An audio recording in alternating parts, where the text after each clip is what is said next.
Good morning, good afternoon, good evening, depending on wherever you're domiciled in the world. This is Radio Biafra, USA 2.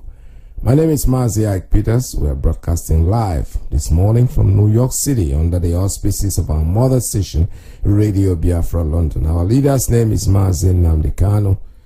Just a reminder that today is the Psalm number 8. That's what we're going to be reading this morning. And for those of you who haven't done so, please do. Every day is one Psalm. Today is 8 Psalm. Psalm number 8. And before we proceed with the broadcast, our leader's repeat broadcast that I'm going to air this morning, let us go into a little prayer with our leader. Let us pray. Without whom we cannot function, and unto him we give every honor and every adoration. Wherever you are, I will ask you, if you are in the spirit, to remain so. If you are outside the spirit, we ask you to come into it. Because what we are preaching from here is a gospel of redemption, as directed by Chukwukika Abiyama himself in heaven. And this very gospel, we must preach it. Therefore, we must pray. We give thanks unto thee, O Elohim, for there is none like thee. There can never be any like thee. You are the beginning and the end. You are the Alpha and the Omega. Our lives are in the palm of your hands. We commit all that we are unto thee. We have come as the ancients did before us, as our ancestors did before we came, to offer praise and adoration unto your holy name and no other. For we do not worship any idol. We do not worship anything born of a human being. We do not worship anything carved out of a tree. We do not bow down before anything molded with the hands of men. It is only thee that we worship. That is why we have come this very evening on this hallowed platform that you yourself created, to offer you unadulterated praise and to hand over to thee all that we can ever become, because Biafra is yours.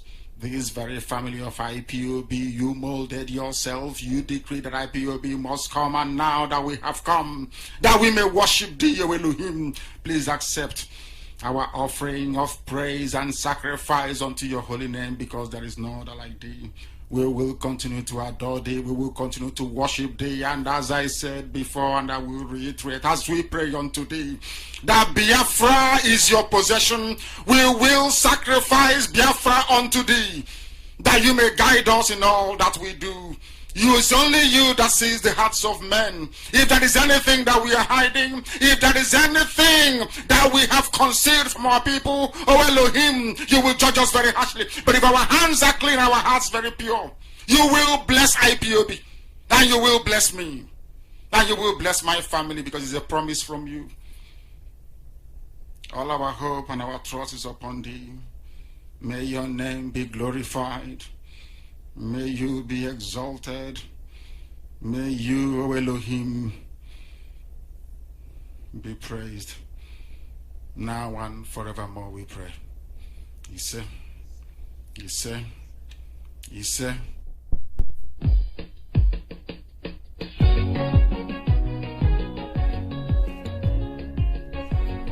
And we also add to our prayer Psalm number 8. We're supposed to be reading this morning. So I want you to read the Psalm. Psalm number 8. That's what we're doing this morning. While we're all joining together in this prayer, I'll read out to you. It says, O Lord our God, how excellent is thy name in all the earth, who has set the glory above the heavens. Out of the mouth of babes and sucklings has thou ordained the strength. Because of mine enemies, thou hast minded to steal the enemy and the avenger. When I consider thy heavens, the work of thy fingers, the moon and the stars, which hast thou ordained, what is man that thou art mindful of him, and the Son of Man that thou visited him? For thou hast made him a little lower than the angels, and hast crowned him with glory and honor. Thou mindest him to have a dominion over the works of thy hands. Thou hast put all things under his feet. All sheep and oxen, yea, and the beasts of the field, the fowl of the air, and the fish of the sea, and whatsoever passeth through the path of the seas. O Lord our God, O Lord, how excellent is thy name in all the earth. Praise be unto the name of the Lord. He say.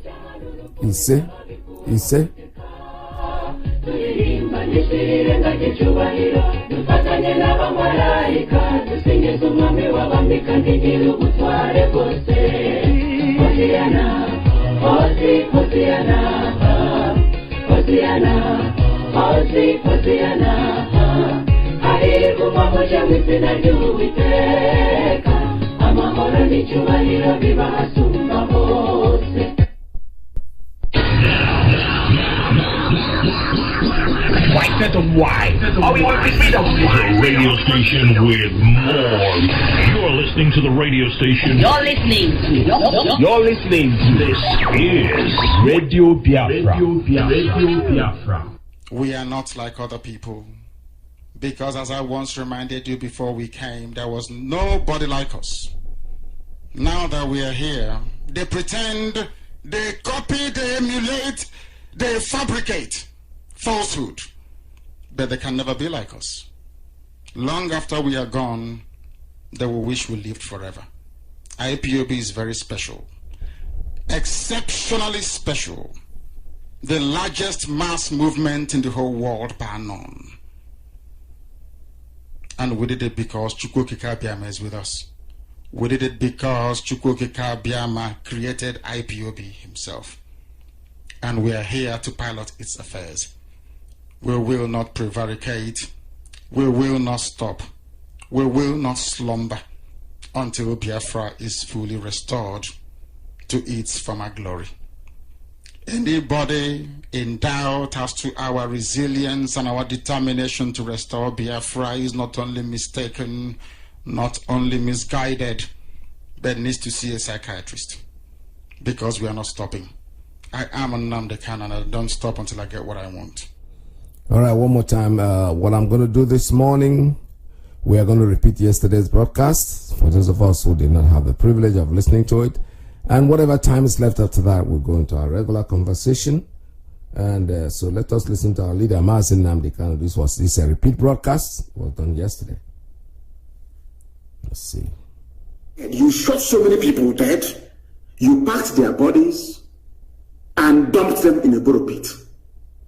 In order to make their identification impossible, you poured acid on them, on their faces, to disfigure them. True or false? We have a survivor of that very ordeal, and his plight was well publicized. I even think that CNN even carried the news at some point. But you know one funny thing?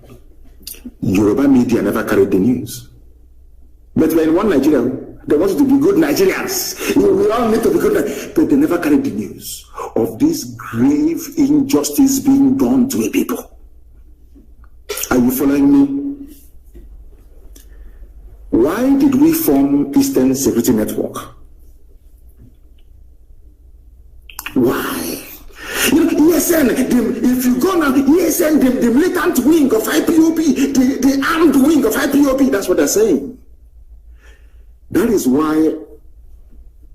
to be honest with you, I don't give a damn who bans me or who doesn't. I don't give a toss.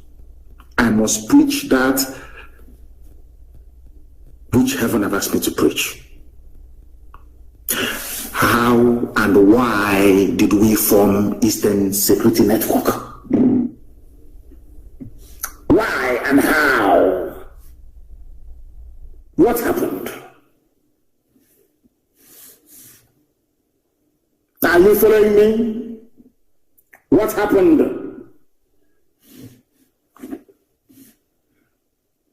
We formed, I think his name is Jack and of Twitter. Jack, the reason why we formed Eastern Security Network was because our mothers were being raped when they go to the farm. Our daughters were being slaughtered, cut into pieces.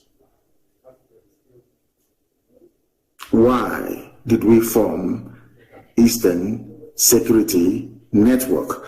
Because our mothers were being killed and raped in the farms, our fathers were being slaughtered. We can no longer go to the farm.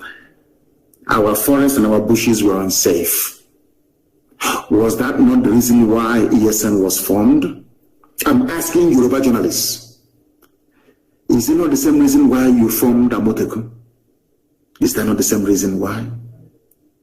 Don't Amoteku carry pump action? Is Amoteku not armed? Is anybody remotely suggesting that Amoteku is the armed wing of Yoruba liberation movement? I'm asking this question. Now, the thing is, you people,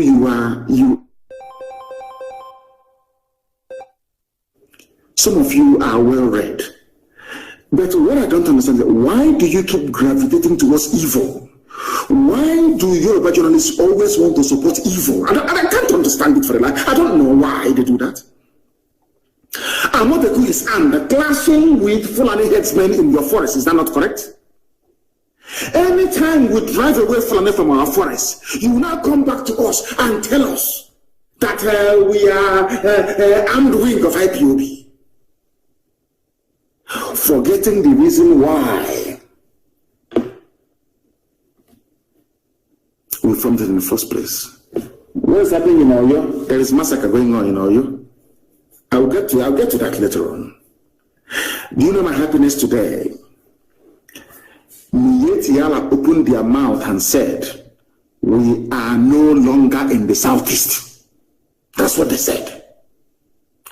And our people keep forgetting those that made it possible for these terrorists and murderers to leave our land. It is Eastern, it's because of Eastern Security Network. Eastern Security Network.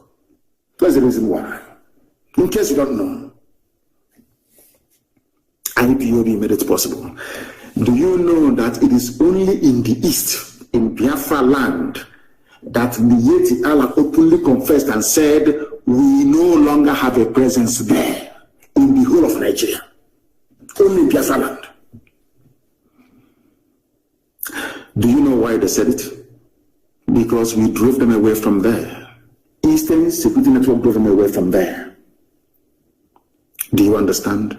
They said that insecurity has persisted, despite the fact that we are no longer in the East. This is Miyetia, the fourth most deadly terrorist group in the world, in the whole world. And I want Twitter to understand what I'm saying tonight. The fourth most deadly terror group in the world is Fulani headsmen. According to the Global Terror Index. Go and Google it. The only place Fulani said we are no longer moving our cattle, raping and killing people is in Biafra land. And which people made it possible? Who are the ones that made it possible? Intellectual man, who made it possible? I'm asking you. Something that all of them couldn't have done. We formed ESN December of last year, and by May of the next year, Fulani confessed we are no longer in the southeast. Now tell me who is there killing people? Fulani soldiers, Fulani policemen, Fulani DSS. Because we defeated their foot soldiers, Miyetia, they got upset. That is why you are seeing this level of disproportionate deployment of soldiers and police in the East. Fulani is upset. They have taken over parts of Yoruba land. They are comfortable. Can't you see that they are not worried about Yoruba agitation? They are not worried. They know where the problem is in the East. Are you following me? They are not in our forest, so if we find them, they are gone. They cannot be there. And they understand it. Fulani must know that we are more stubborn than they are. The only reason why it seems sometimes that Fulani, they have the leeway is because the Yorubas are afraid of them. Yoruba, not the Sunday Igbohos of this world, they are very brave. Not the Ghanaians of this world are very brave. Fanika, the different waters, very brave. Fayoshe, a very brave man. Yinko Dumakin, my late friend, a very brave man. And of course, Paya de Banjo, very, very brave. When that man speaks, I want to borrow him and bring him down to the east. Paya de Banjo. They have brave people there. But the rest, I don't know.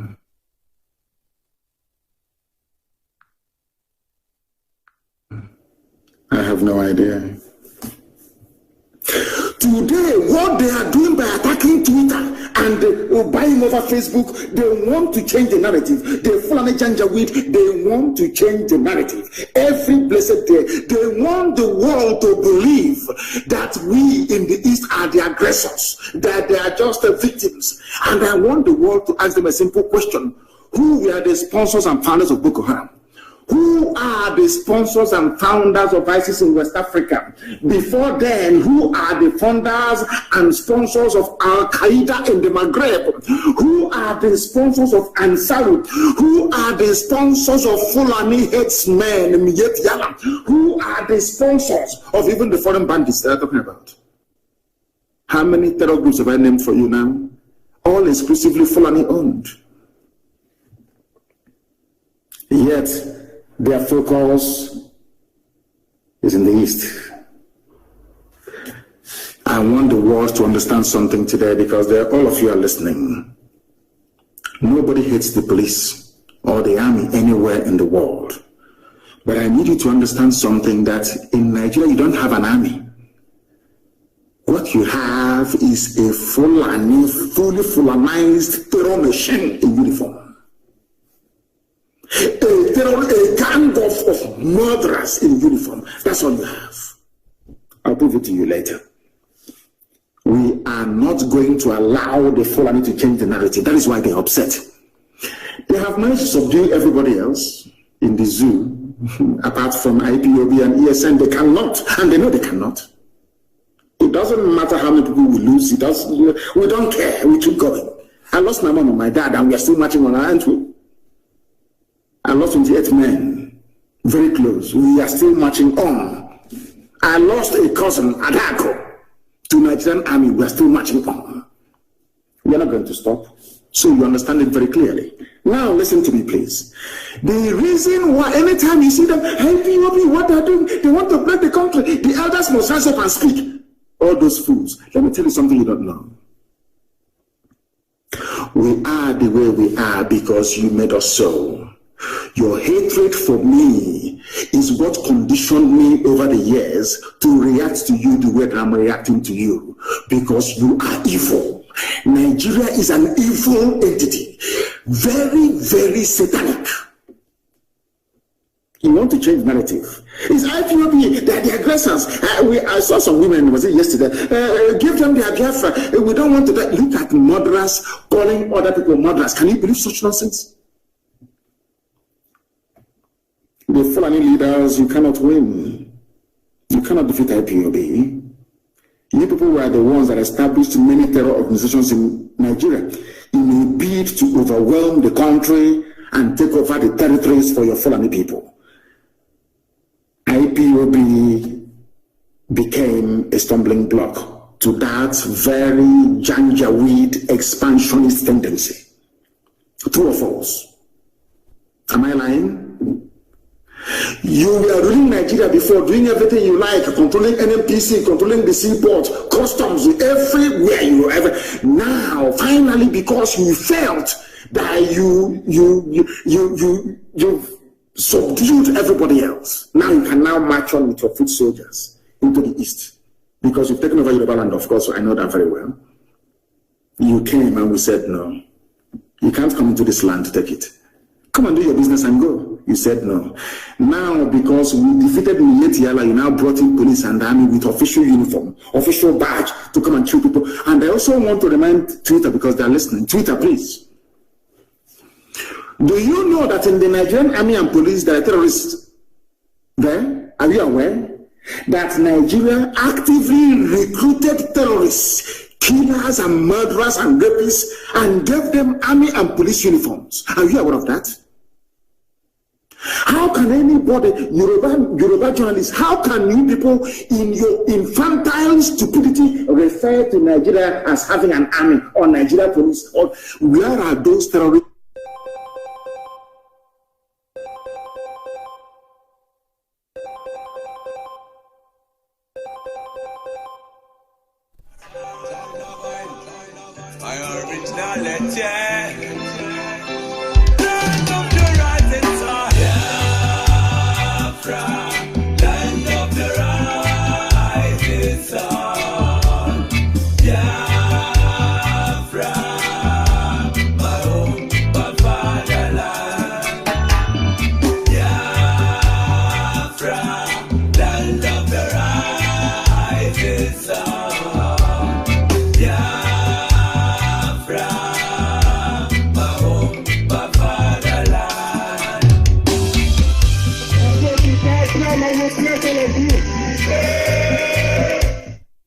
Can you believe that? Can you believe these people? Can you believe them? Can you believe these people? And luckily, as God will have it, they are slaughtering themselves in the north. But IPOB securing the east are the ones to be blamed for the insecurity in the east. There is a clip I want everybody to play, please. Hope most of them opened his mouth and said, I invited the army to come into Olo. There was nothing happening. Fulani, the Hope most of them gave Fulani land in Olo to do Ruga, Fulani settlement. And we said no. We drove the Fulani murderers and terrorists away. Hope most of them are now invited his friends, his masters from the north, to bring in their army and heavy machinery into Olu to kill us. That was how all these things started. All of you have forgotten. My black people in this UG, black, you have all forgotten the Genesis. The same way that all of you that are blaming Boko Haram is a terrorist group, Boko Haram, what they're doing. But when Nigerian police were busy killing their leader and killing everybody else, all of you were just there drinking Fladununu. Doing betting on Chelsea versus Man U or Liverpool versus Man City. Nigerian army and police will go out and commit atrocity upon atrocity. All of you will be there, you keep quiet. Any day, those people out of anger rise up and retaliate. All of you baboons and monkeys will start writing rubbish. Do you know why? Because you have no conscience, you have no soul, you're a black person, you are the embodiment of evil. It's the truth. I don't care who bans whoever or whatever, I don't give a toss. I must speak the truth. Black people are wicked. By nature, very wicked people. That is why you forget the atrocities that your police and your army always commit. You forget. In the twinkle of an eye, you forget. Our army, our police. Now listen to me very carefully, please. You are blaming ESN, whereas it is the same Fulani terrorists masquerading as herdsmen that are responsible for orchestrating all the insecurity in and around Nigeria. Fulani, you have Boko Haram. Fulani, talking about insecurity in the east. Hey, whereas 91 people were slaughtered yesterday they were killed yesterday. You have the guts, you have no shame, you have the guts to stand up and be talking about insecurity in the east. And you're a senator from Kebbi State, or Kebbi, whatever they call it. And 91 of your constituents were slaughtered. You didn't see it. You are talking about east. Fulani, who formed Boko Haram. Fulani, who formed ISIS in West Africa province, ISWAP. Fulani who formed Mietiala, Fulani who formed Ansaru, Fulani who formed these headsmen and bandits you claim are foreign. Fulani who brought out murderers and killers and terrorists from prison and gave them military and police uniforms. It is you people. You have now spread them around the country, causing mayhem, abducting people from schools. These are the same place. Hi, this will go there. Ha, Fulani, you think everybody's as stupid as you are? You go, you kidnap students from their schools in the north, you get ransom, you buy more arms, you embolden yourselves, you have the guts to conduct a live press conference talking about insecurity in the East. Don't you have shame? Anyway, you don't. Who are the bandits, or should I say terrorists, taking hostages of school children and demanding ransom? Are they not Mietiala, Mietiala, the chief negotiator? Who are the people destroying farms, raping and killing their victims daily around Nigeria? Fulani. Fulani. You know, how they manage to convince some of you is what I find astonishing, despite the overwhelming evidence. How they manage to convince you people that they mean well for you is something I can't understand. It was in Nigeria that I discovered the reason why the black race were enslaved and colonized at the same time. After slavery came colonization. After colonization, now we are in the era of neo-colonization. If you want to know why a black man is easier to control than an animal, come to Nigeria, you will see it. You see, Punch newspaper is a Yoruba newspaper. Tribune is Yoruba. Nation is Yoruba. In fact, most major newspapers, they have this Yoruba leaning because most of them are based in and around Lagos, including Sun, Vanguard, all the rest of them. Unbelievable. They know that their forests and their lands have been taken over by the Fulani. The journalist writing their rubbish for Punch newspaper, he cannot go back to his village. Most of them in Ogun State are refugees in Benin Republic. The person, you will have the guts to come on national television to talk about insecurity in the East. Whereas your fellow Yoruba people, they are in Benin Republic as refugees, driven away by Fulani. But because I said that no Biafran will go and dwell in a refugee camp anywhere, instead we all perish. You are calling me the instigator of insecurity. Let me tell my Yoruba journalists one thing they don't understand. If we had behaved like you people, by today we will have Biafrans in Ambazonia as IDPs. If we had allowed the Fulani to come into us playing this one Nigeria, good one Nigerian card, our land and our forests would have been taken over by the Fulani the same way they have now taken over swathes of Yoruba land. Are you following? In your land, the Fulani people are massacring you.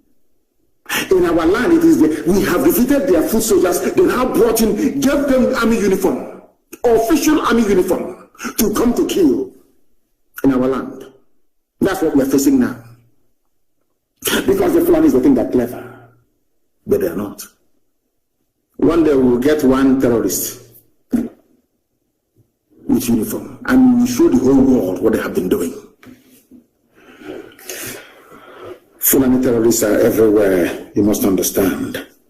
They are the military and the police. Nigeria has no military, it has no police. What you have are terrorists, Fulani terrorists in uniform. That's what you have.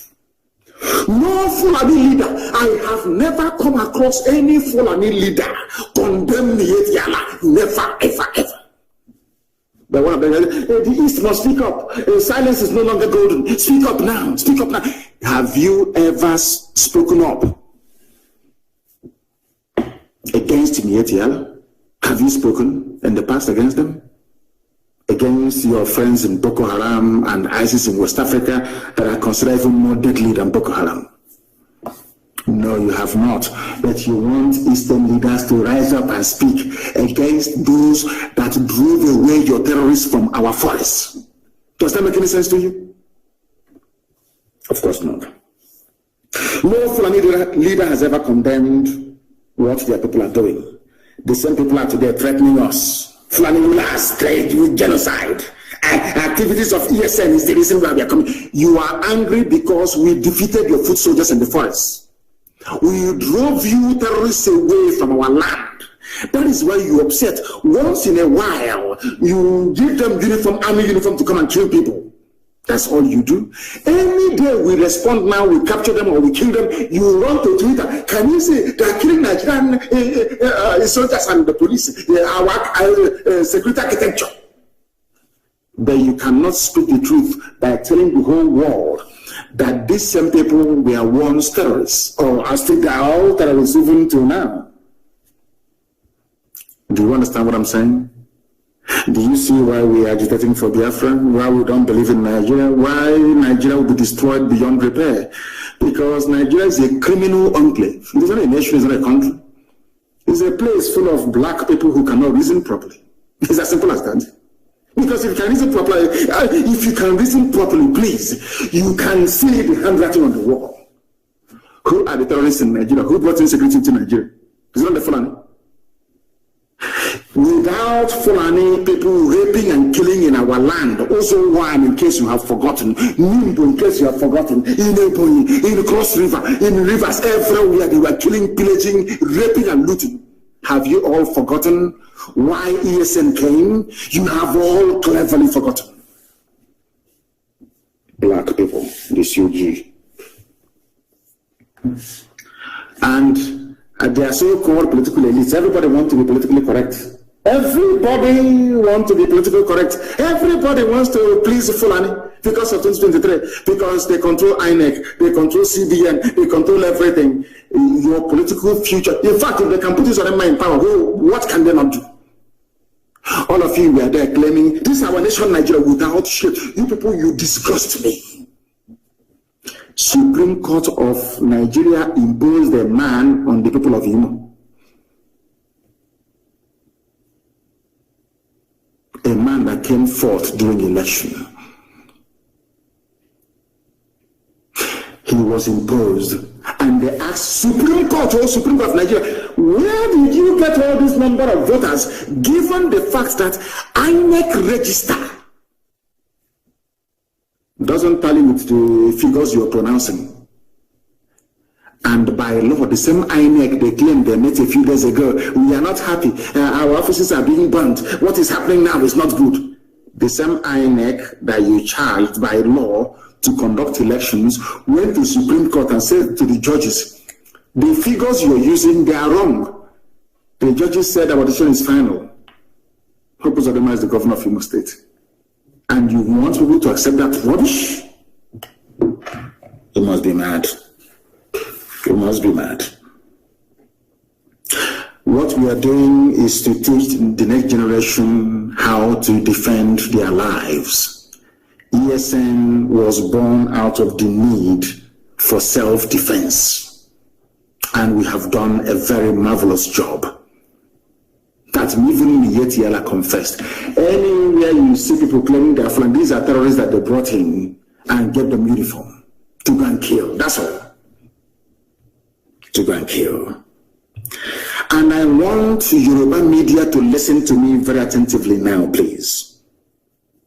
You see, there's a prayer I always pray, and I will say it in Igbo language, the oldest language in the world. Maybe that is why Britain hates us so much, because we are the oldest people on the face of this very earth, Igbo, ancient people. And that is the center of the world as well. I'm sure you know that by now. 0 longitude and 0 latitude. You know that the Greenwich Mean Time is 1 hour to the left. Is not the proper central time of the world. The proper central time of the world is where the 0 longitude line meets the 0 latitude line, which is in Biafran waters, for your information. So you know, we are the center of the world. That's why we have Ihechiowa, the very first place that the light of God had to shine on this very earth. Gani Adams, Gani Adams, the Are Onakakamfo of Yoruba land on Sunday said, that's today, with the killing of over 50 people in Eganga town, Ibarapa, Okugun area of our state, it is evident that war is imminent in the country. Please tweet and listen to me. Who killed Yoruba people in Oyo? Are they bringing? You know, sometimes some intellectuals and affiliates they prefer they look for their own to blame all the time. I want to ask them a question. The war commander, the generalissimo of Yoruba land is Gani Adams. Earlier today, he said that war is imminent in the country. A Yoruba man. Why is he saying it? Because 50 people were slaughtered in Oyo State, in Yoruba land. The Yoruba journalist writing for Punch or writing for whoever is still talking about one Nigeria. Our country, Nigeria, this is our nation, let's move forward. But in his village, people are falling down like flies. Are you following? I want to ask the world now, who are the people responsible for the slaughter? Yesterday was 91, today is 50. You know, one Nigeria, isn't it? Let's move our country forward. We Nigerians, we have to attack Twitter. We Nigerians. Fulani is singing the mantra of one Nigeria, and you're joining them, facing the altar, singing one Nigeria from the back. They are slaughtering you from the back. They are slaughtering you from the back. When you speak, it's hate speech, it's incendiary, it's insightful. They bought over Google, you know. Nigeria bought Google. They put in so much money in Google. You don't know that because of IPOB and Nnamdi Kanu. So much money in Google. If you go to Google now, the number one, if you Google Nnamdi Kanu, if you go to Google and you write in Nnamdi Kanu, the first thing you see, Nnamdi Kanu's tweet removed for insightful statement. Up to 4 or 5. Every other thing I say, no. Mankind is evil, honestly speaking. I'm telling you the truth. Even Google was bought over. They bought over. That one loves money. They gave him money, Zuckerberg. And they took money and handed over Facebook to Lai Mohammed in the zoo. Anything you write. If they kill us, you publish the pictures, no, they ban you. You talk about it and they ban you. That is why everybody must be on Twitter. I've told you that before. And the events of the past few days have justified my call for each and every one of you to go and open a Twitter account, be on Twitter. Everybody must be on Twitter. That's where you do the damage to the zoo. That is why they're crying and complaining and lamenting every blessed day. And you hear about John, and we're not letting go. Forget all the nonsense, all the noise on the pages of newspapers and all that rubbish, and on channels as about bunkum. As if it will matter to us. It doesn't matter to me. It doesn't matter to me what you write, what you say, what you gossip. It's irrelevant to me. You know that very well, don't you? Gani Adams said he condemned the gruesome murder of innocent residents of the town and warned Fulani headsmen and bandits to stay away from the southwest or be ready to face stiff resistance. Tomorrow now, when maybe OPC, when they now get together to resist the Fulani, you claim that OPC is looking for war. But Fulanis are there now slaughtering them, isn't it? All of you are hypocrites. The killings happened in the early hours of Sunday and brought the entire Igaga town and its environs to its knees, with over 50 people dead, cars burnt, and over 20 houses burnt. That's their signature. Burning of houses. Do you people know who actually brought in burning of houses into the, should I say, the thinking or mindset of Nigerians? Do you know who brought it in? It's the army, Nigerian army. They are the ones. They go to your house, they kill you. If you escape, they burn your house down.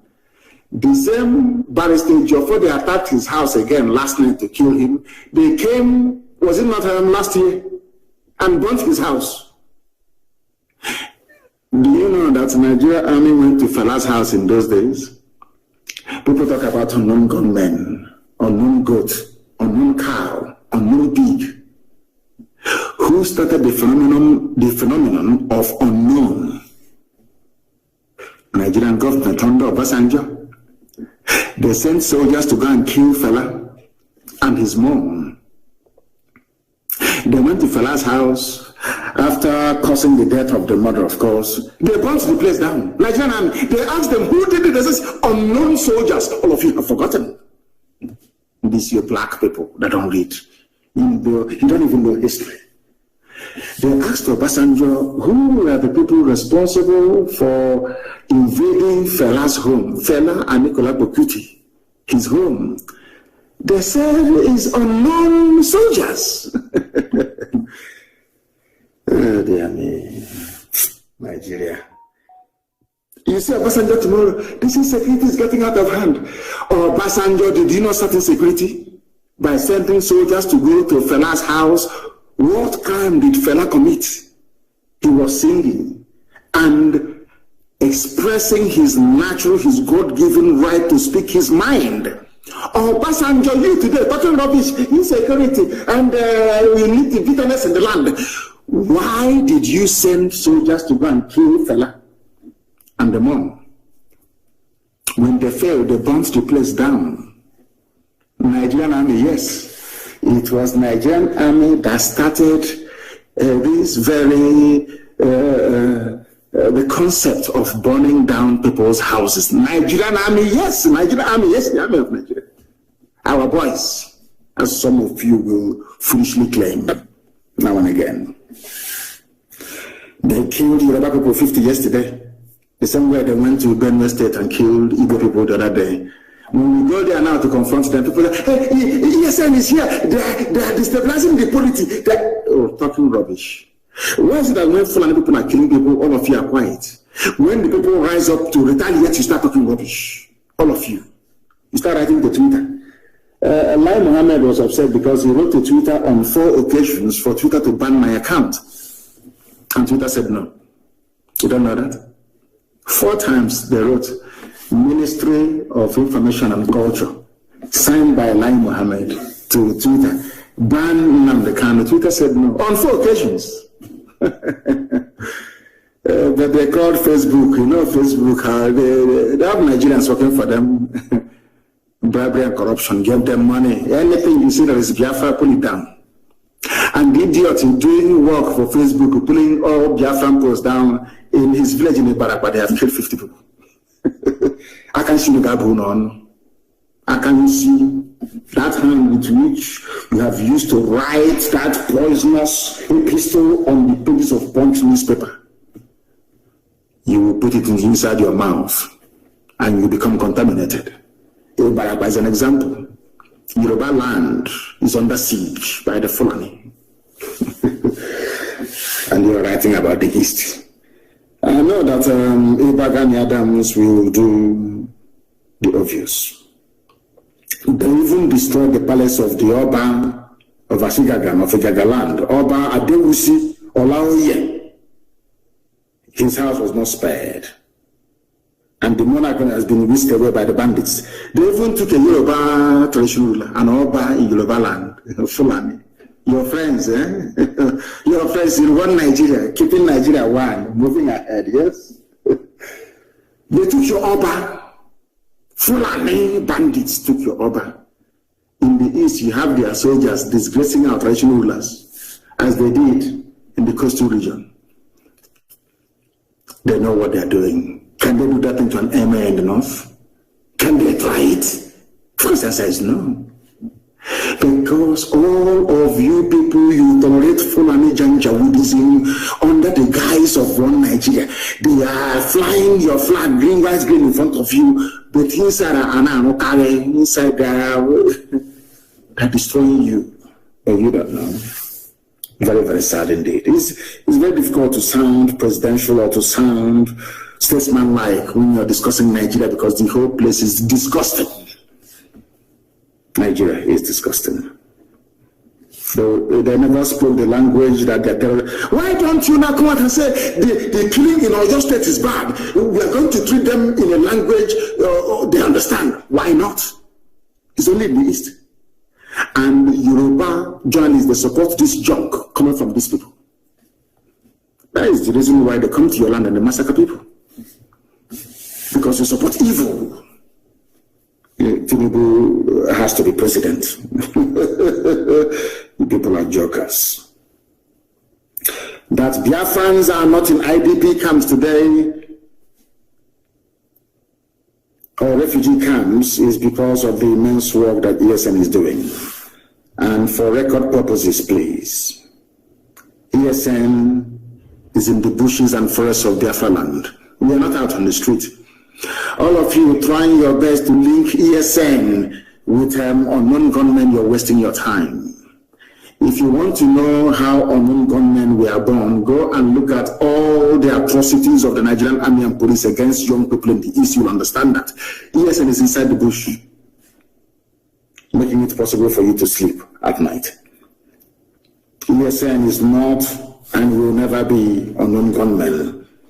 And without myself excusing the activities of these angry youths that have had their relatives murdered by the Nigerian state, it is the same Nigerian police and army that are complaining today that brought this brutality and lawlessness. And I'll ask them again, what did those people do to you? Onisha, Emene in Enugu, have you all forgotten? Mbama River in Bayelsa. All the massacres you have carried out against young people in the East. What was their crime? What offense did they commit to warrant you to go to where they are praying and kill them? Nobody can answer that question. You think because you have money, you can bribe Reuters and bribe AFP and bribe Sky News and CNN and bribe Yoruba media and all that rubbish. You silence us, you are mad, you are insane, you cannot do it. There is something called the internet. Even if you ban us here, we go somewhere else. It doesn't matter, our message keep going. Our message will keep going. Nigeria will buy over every company in the world, and our message will still be passed down to the people that need it most. ESN is not unknown gunmen and can never be. But we know how unknown gunmen started. Every day you kill people and you go scot-free. Today they have gone to Joffa's house, they have shot dead a young man there today. When his relatives rise up tomorrow, pick up arms and start killing police, you start talking rubbish. You'll be talking jazz from your stupid, stinking Zoom out. You'll be talking rubbish. Nobody has condemned the killing of a young man in Barrister Joffa's house last night around 2:30 a.m. In fact, this morning, early this morning. Have you written about him? Now, the family of that boy will be asking, what did he do wrong? Did he commit any crime? So his crime is that he's in Barrister Joffa's house and you killed him. Tomorrow, when his brother or sister will pick up arms and start fighting the police, all of you, I don't know how to describe you demons. All of you demons will start talking your usual crap and rubbish. Zoo animals. They came to Joffa's house and picked up people for no reason. Now, Joffa is a barrister, registered with zoo courts and all the rest of it, doing his work as an attorney. What crime did he commit? What was his crime? I'm asking you. You want to kill him because he's Nnamdi Kanu's attorney. These are the people you want to be in the same country with. When they have an issue with you, they go and kill your lawyer. Look at Barrister Okorafor, that exposed the abduction, that exposed the genocide that took place in Obibo. They threw a hand grenade into the mother's car and blew the woman up. Okorafor went to go and bury the mother. They came there and they shot him as well. Luckily, he managed to escape with a bullet wound on his foot. his right leg. Are you aware of it? Tomorrow they say, our police are being attacked. Our army are being attacked. All that rubbish. When your army is busy attacking innocent people, all of you demonic animals in the zoo called Nigeria, you all... Oh, see that come on, my brother. Next time you see Obasanjo, please ask him, who brought unknown into the killings in Nigeria? He will tell me he did. Unknown soldiers going to Fela's house. Who bombed Fela's house? Is it Calcutta Republic or whatever it's called? Unknown soldiers.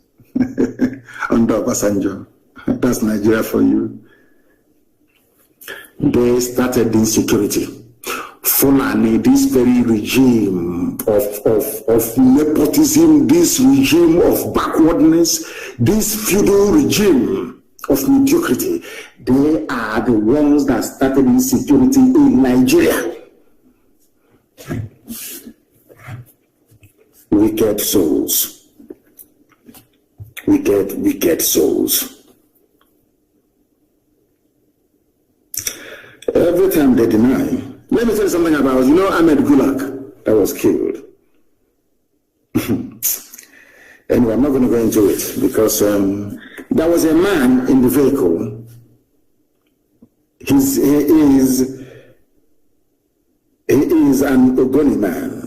An Ogoni man was with Ahmed Gulag in his vehicle. They don't do research, but we do. The Ahmed Gulag, the reason why they're killing everybody in the East. He was with another man riding in the vehicle. Where is that man? And I want him to speak publicly and tell the whole world what he told the police about the identity of the killers of Ahmed Gulag. There was a man riding, I don't want to mention your name. If you don't make a public statement within 2 days, I will mention your name. This man witnessed the assassination of Ahmed Gulag firsthand. And the man said to the police, he told the IG of police, the assassins were not Igbo. I want somebody to ask the police commissioner of Imo State to also ask the IG of police of Nigeria, did they get a first-hand account of what happened from a man that was riding in the same vehicle with Ahmed Gulag? Yes or no? It's a simple question.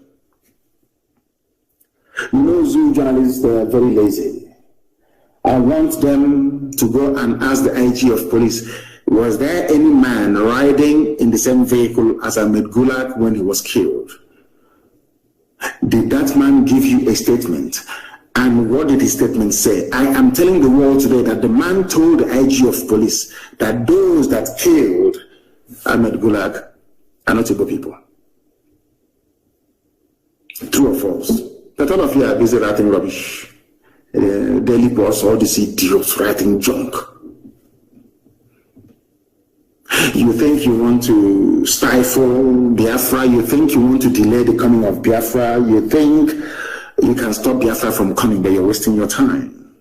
The more you write rubbish, the more your village is being taken over by Fulani people. Hausa people, remember when you used to be called Hausa Fulani, we Hausa Fulani, but Fulani, they went to Kebbi State and slaughtered Hausa people. But they're doing Hausa Fulani as brothers. We Hausa Fulani, but in Kebbi State, Hausa people were murdered by Fulani.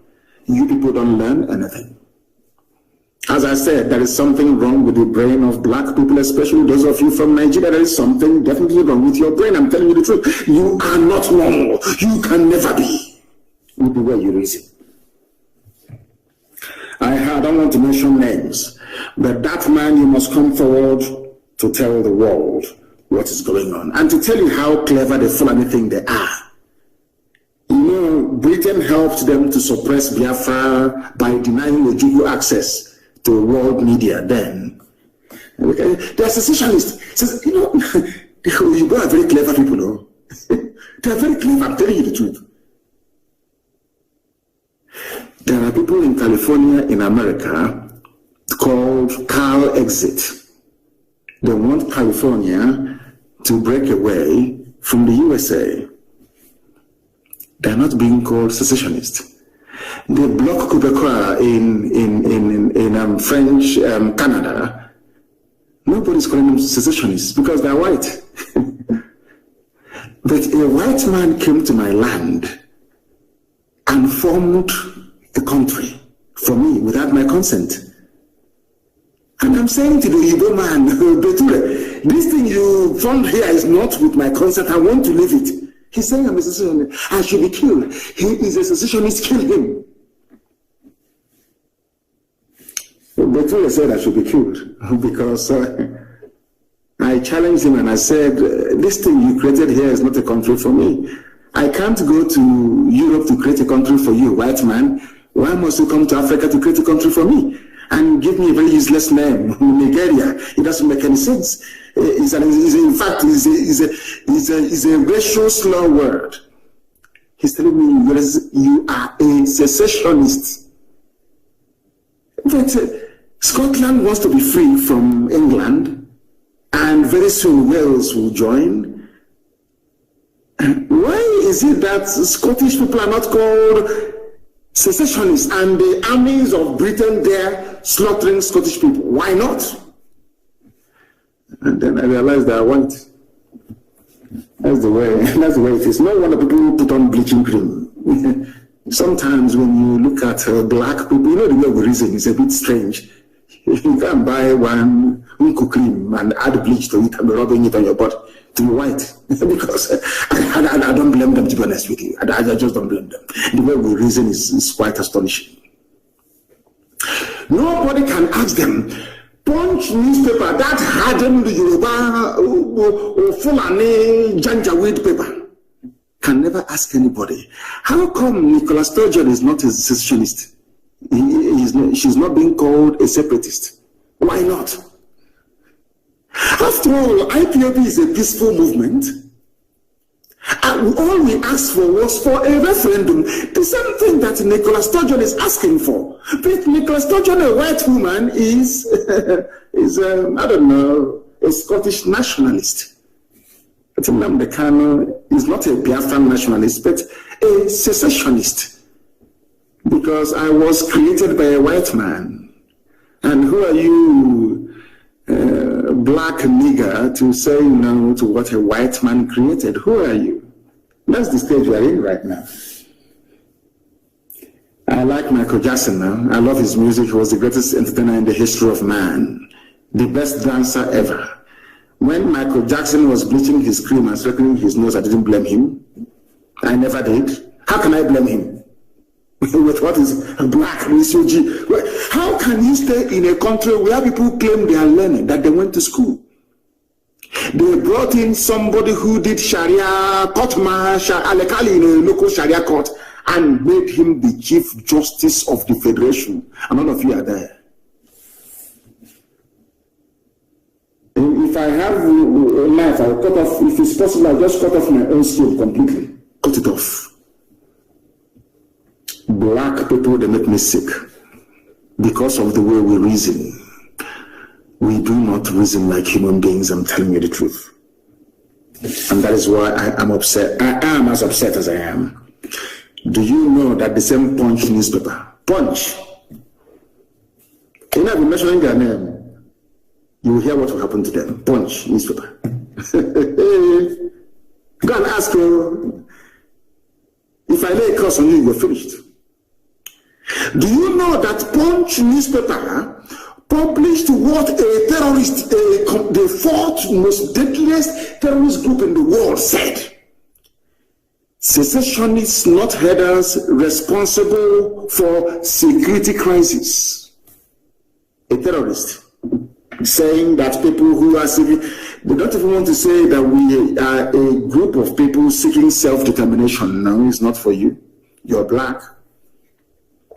A white man created Nigeria. A white woman named it, gave it the name that is bearing today. Who are you, a black nigger, to go and change it? Who are you?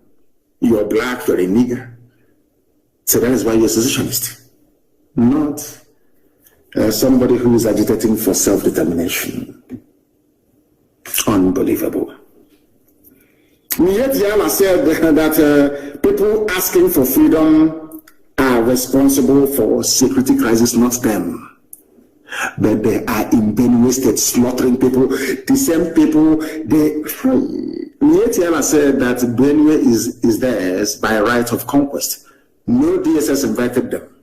But today, DSS invited Father Mbaka. And some of our people are clapping.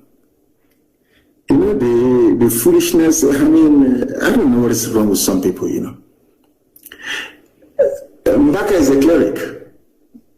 Gumi is a cleric. I won't call him Sheikh because he's not Arab, so I can call him a Sheikh. Gumi is a cleric. Quran, a scholar of the Quran. Gumi can go and sit down with murderers and killers and rapists and discuss with them. Nothing will happen to him. Father Mbaka only criticized the government and they invited him. And that is the type of country that you want me to be in with you people. You must be joking. You must be joking.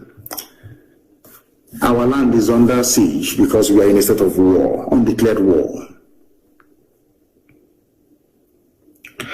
And in the coming days and weeks, a state of emergency will be declared in our land because, and I want our people to understand this very, very clearly. I want them to understand this very, very clearly, that a meeting is being held, or will be held in Owerri, or in Enugu in the next few days, on Tuesday. I think they said that their defense minister is coming to address them with some governors and some politicians from the East. Is coming to address them. Very, very sad indeed. And under this very climate, they have declared a state of emergency already because they are killing people. They went to a Jofor's house last night. They are killing people. And it is very, very sad indeed. They're extremely sad that they are killing people in our land. And the so-called powers that be, those they claim, we are leaders, are encouraging them to keep killing. Look at the words of George Obiozo. My goodness.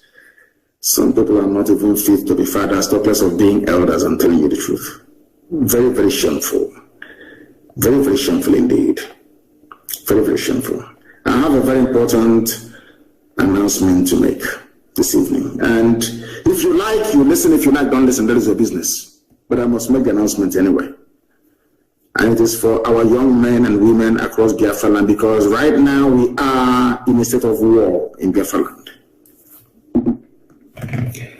This evening we heard that a Hercules C-130 Air Force plane landed at Sambako International Airport, and they brought in more murderers and killers, more terrorists from the Sahel to come into our land to kill us wearing police and army uniform. Any policeman you see on the streets, any soldier you see on the street is a terrorist. And you must approach them the way you would approach any terrorist group in the world. The Nigerian Army and Nigerian Police in the East, they are essentially a terrorist organization, only that they are wearing official state-sanctioned uniform. Now listen to me carefully.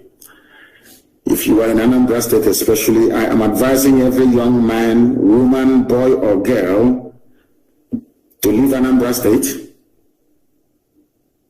or to go into the bush. I'm warning you, I warned you during NSAS regarding Obibo. Some of you didn't listen, and today you are in the grave. I'm warning people in Anambra, in the coming days, within the next 48 hours, very heavy rain is going to fall across the entire East. If you're a young person, prepare right now to either go to the bush to join your fellow men or to leave Anambra State completely, because what these people do is that they set up their roadblocks or their checkpoints. Any young person they see, they kill. They abduct you and they kill you. Bend the road, they know why you cut up in there. Road, they know why they're doing the same thing. Every checkpoint, they stop every vehicle. If you're a young man or a young girl with a tattoo on your body, you are dead. And your organs will be hacked off and sold to the British and to Indians. You'll be dead. If you have a tattoo right now on your body anywhere in the East, you might as well start wearing a suit or dressing up like a priest. Because if they see a tattoo on your body, they will kill you. That's what they've been doing. Some of you are also aware of the dead bodies in the mortuaries all across our land.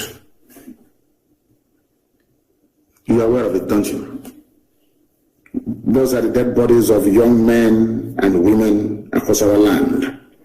In the coming days, the terrorist army of the zoo and their police will intensify the second phase of their ongoing genocide in Biafra land.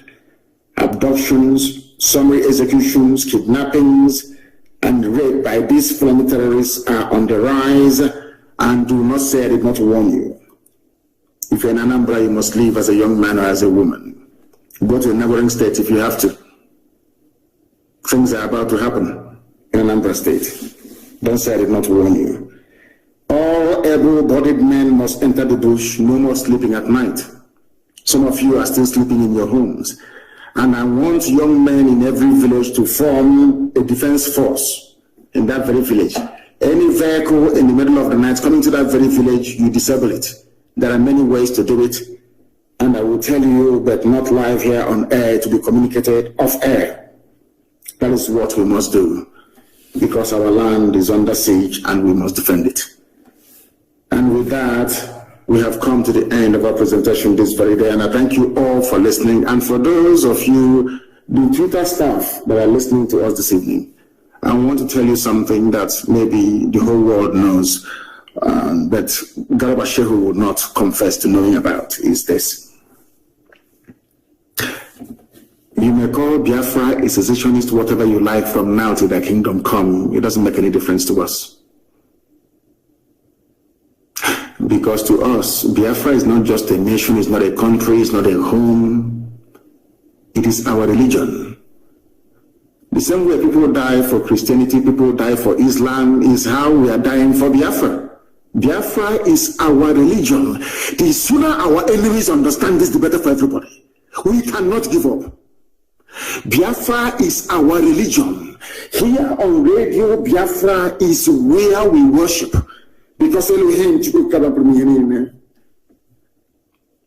is our God. I thank you all for listening this very evening. Until next time, from me, from here, it is good evening. All right, that was a repeat broadcast, and I promise the next 2 days I'll be repeating this broadcast because it's very, very important. I need you to sit down and listen to the warning of our leader. This is not like a regular broadcast. You listen to it and you tend to forget it. No. From this platform, I'm going to go back on it tomorrow. I'm going to go back on it on Wednesday. In fact, I might even run it for 7 days. So I want you to listen. I want you to stick into your mind. So whatever you are doing, this is not a joke. This is not a joke. We are not joking here right now. Our leader, this was yesterday's broadcast, said something about our lawyer's house being invaded and somebody being killed. But last night I saw something on Facebook, which is, for me, it's unverified, that our barrister had been killed. That's what I saw on Facebook. I've not verified that. I'm not sure of that. But for now, we are going to stay here and discuss this issue. It's very, very important that you call in. If you have a room to come in, please come in and let's concentrate on this. Ekenebe, I thank you. No, not this morning. We don't have enough time to thank anybody. Just go straight to the point, talk about the issue that our leader have just discussed. This is Radio Biafra USA 2. My name is Mazi Peters. Let's go into our conversation. Caller on straight line, tell us your name and where you're calling from. Good morning from here. All right, the line just went off. I don't know what happened. So call us back. Let me see. All right, the line comes back. Let me pick it up this time. Caller on straight line. Good morning. Tell us your name and where you're calling from. Thank you, my brother. This is Mazi Ndukokoro. Welcome to the program. Thank you, sir. I just want to go on one point, very important point our leader raised about the killing of Gulag. Yes. He has given the whole world a lead. Yes. That there was a man in the same car with Gulag, an Okuni man, Yes. who told the IG that the people that killed Gulag were not Igbo people. Yes. Because even some Fulani senators, almost everybody saying IPOB, ESN, they killed his Igbo people, they killed. Before they go and kill that man, because the next thing is that they will send people to kill that Ogoni man. Yes. Let him open up as our leader have advised. Tell the whole world how these people, how they killed this man, because he has told the IG, according to our leader, Yes. that the people that killed Gulag were not Igbo people. At least if that man should come up, because they will soon go and kill this man. Yes, now. obviously, yes.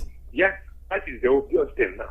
If the man can open up and do this for us before he dies, because we know he's going to die. That's what I want to say. Thank you, Sanduko Kolokoli.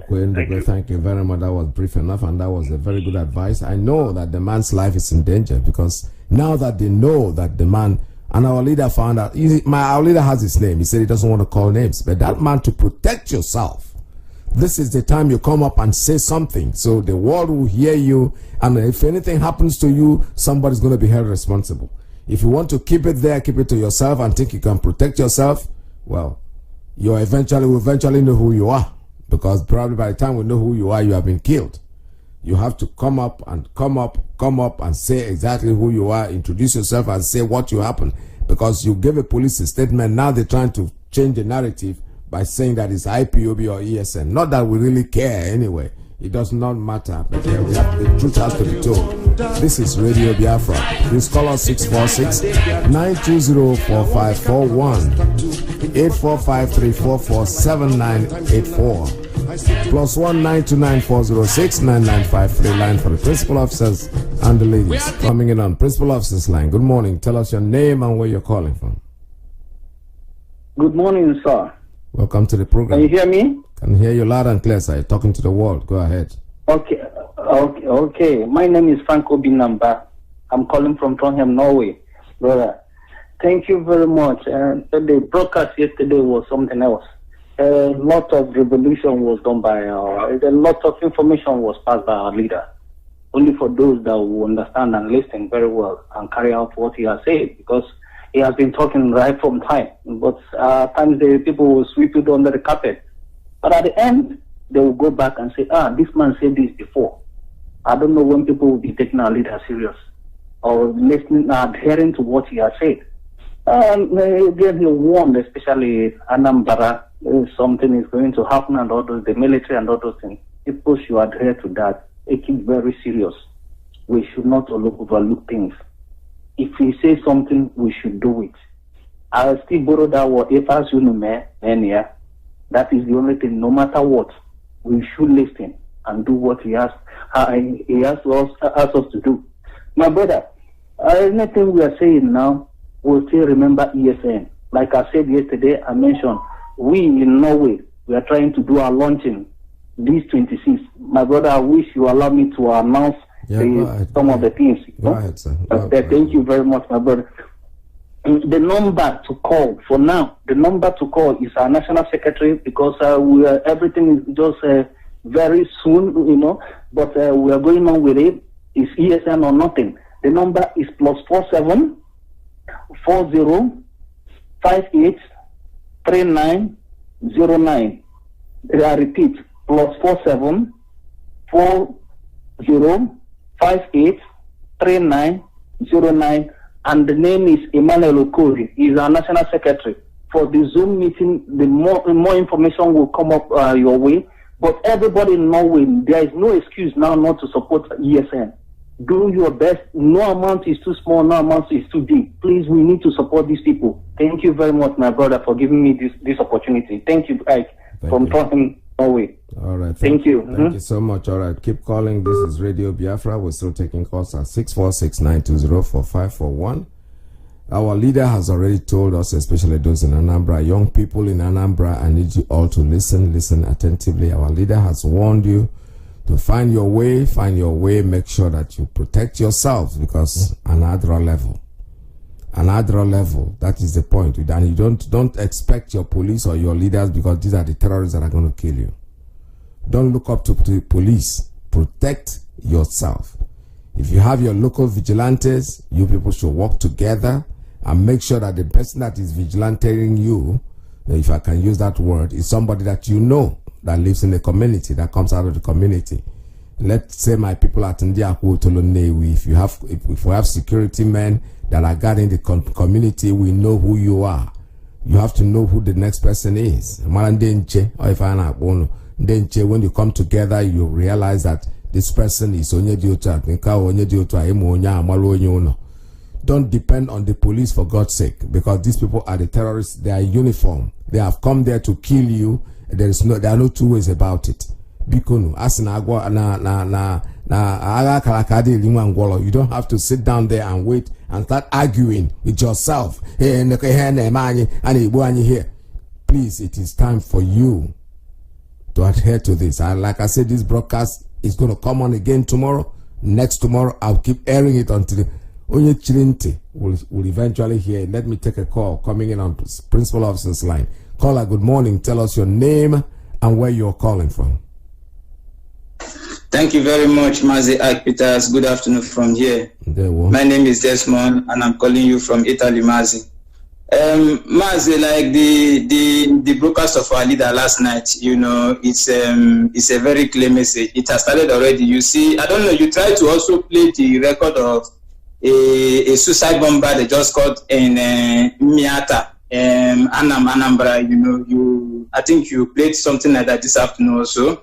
He's a small boy, he was caught. So what I'm trying to say is our people should not also look at and see somebody and say, he's a little boy.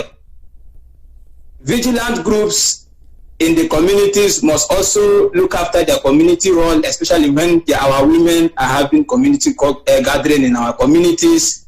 Look after the churches in the communities. Look after the marketplace, that is Ayobochi, Orient, all those markets. In the days anyone falling, they must also look after them and guide our communities day and night across the whole of Biafra land.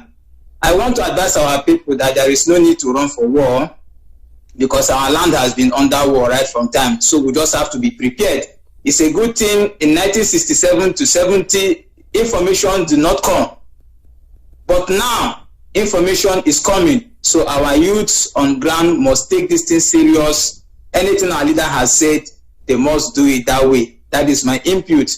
Then, Mazi Ike, please, let me, by your respect, let me give out our number to support ESN here in Italy, because this number is from the IPOB national body in Italy, signed by the national coordinator, and it's for all Biafrans in Italy to support ESN. We can see what is going on in our land. We can see what is going on in the land of Biafra. So we need to support ESN. And also, the vigilant groups must also have the right connections for your support whenever the need arises. It's very, very important. Nobody, they are all the same. Fulani, those in military uniform, in police uniform with their hiloses, and those of them in the bush with their nama, they are all the same. So they must be treated the same way. Now, please, Biafrans in Italy, do support ESN by calling this number from IPOB National Body, signed by the IPOB National Coordinator in Italy, +39 35 100 460 55. I repeat, +39 35 100 460 55. This number is for the IPOB National Coordinator in Italy, and the second number is +39 35 12 55 1274. I repeat, +39 35 12 55 1274. This number is for the IPOB National PRO in Italy. Please call to support ESN. Please, we must defend our land. Our land is under siege by the Nigerian states, and we must defend it. In Italy, we'll be having our rally, our mega rally for June 12th, which will be taking place in Roma by Oduduwa and Biafrans in Italy. Please, all head way leads to Roma in a place called Piazza de Reporta San Giovanni. It's just a 15 minutes walk from Roma Termini. So please, we expect all Biafrans and Oduduans to please congregate so that we might bring our plight to the world and also let them know what is going on in our land. Thank you very much, Mazi, and God bless you. God bless you. And well, thank you so much. This is Radio Biafra. This is taking waves.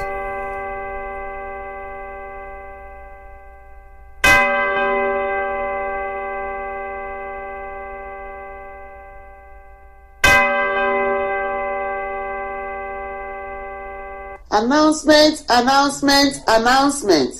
The IPOB women in USA, Biafrans, friends of Biafra, and lovers of freedom are rolling out a national protest to Washington, D.C. in United States of America on the 17th and 18th day of June 2021. To bring awareness of the USA government and lawmakers, the following atrocities being meted out to the Biafrans at home by Nigerian government.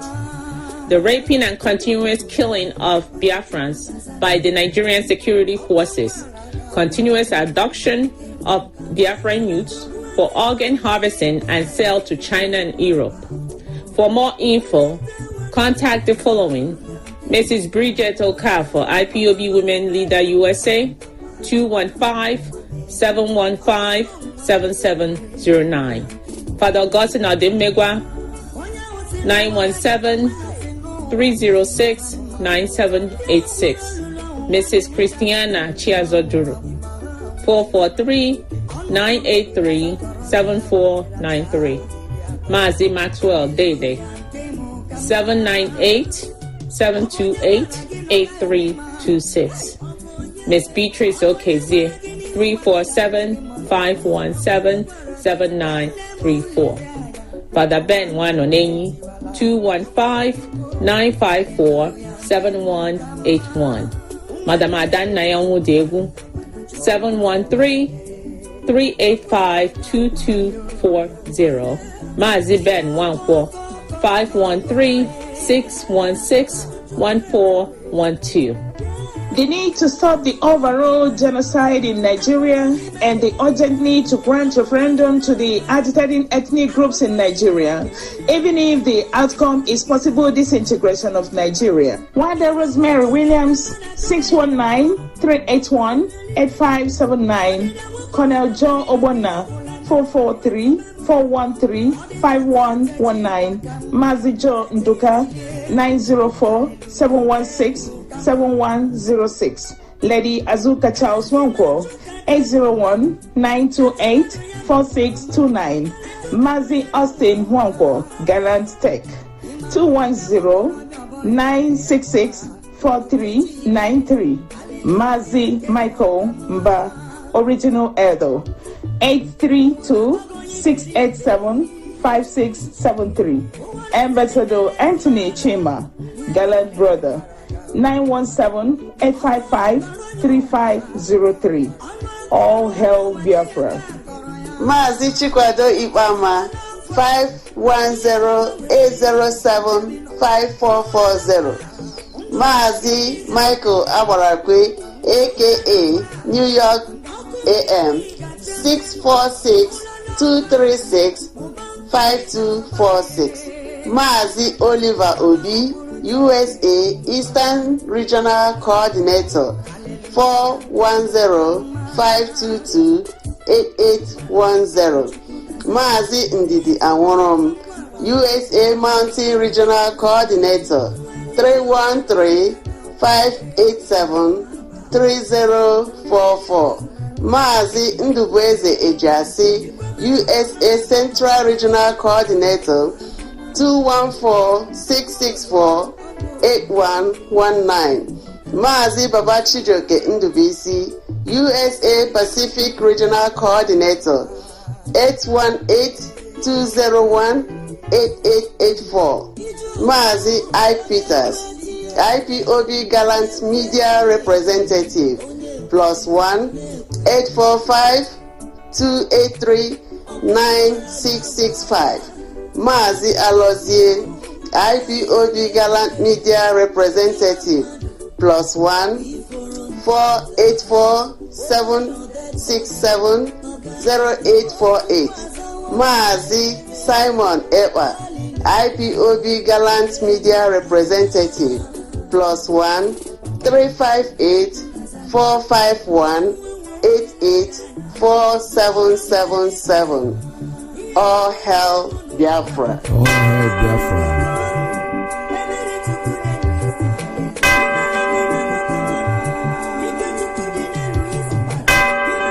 All right, we are inviting not just IPOB members of Biafrans to that rally that is holding on the 17th and especially the 18th, because the 18th of is the day that we have unlimited number of attendees, but on 17th it will specify to a number of people that will be there.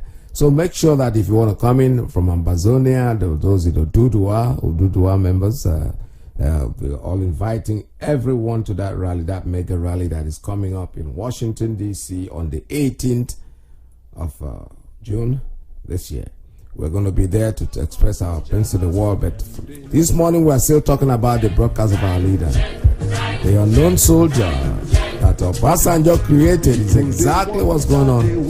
This calling IPOB, calling ESN, the unknown soldier, that's rubbish. That's complete nonsense. These are disgruntled people. They went to our leaders, a lawyer's house yesterday, and they killed. And one day the families will get up. Somebody's going to get up in the family. A little boy is going to get up and say, hey, they slaughtered my brother. I'm going to take care of him. Anyway, they see the police, they will kill them. The same of you will now start saying they're killing soldiers and policemen. It's disgusting. We're still talking about it. The number here is 64692045541. 845-344-7984. +1 929-406-99353. That's the line for the principal officers and the ladies. All right, I have a call coming in now from, let's see. It's coming from principal officers line. Let's take this one. Caller on principal officers line. Good morning. Tell us your name and where you're calling from. Hello, Mazi. Good morning. Welcome to the program. Yes, good morning. My name is Nkochi Mezia. I'm calling from Ghana. I'm the national PRO. I want to make a comment before I make an announcement. Go ahead. Like the broadcast our leader did yesterday, there was a question he asked: who started the phenomenon of unknown in Nigeria? It's Babota, the man shouting insecurity. One thing is that Nigeria, they are like what they say in our language, that you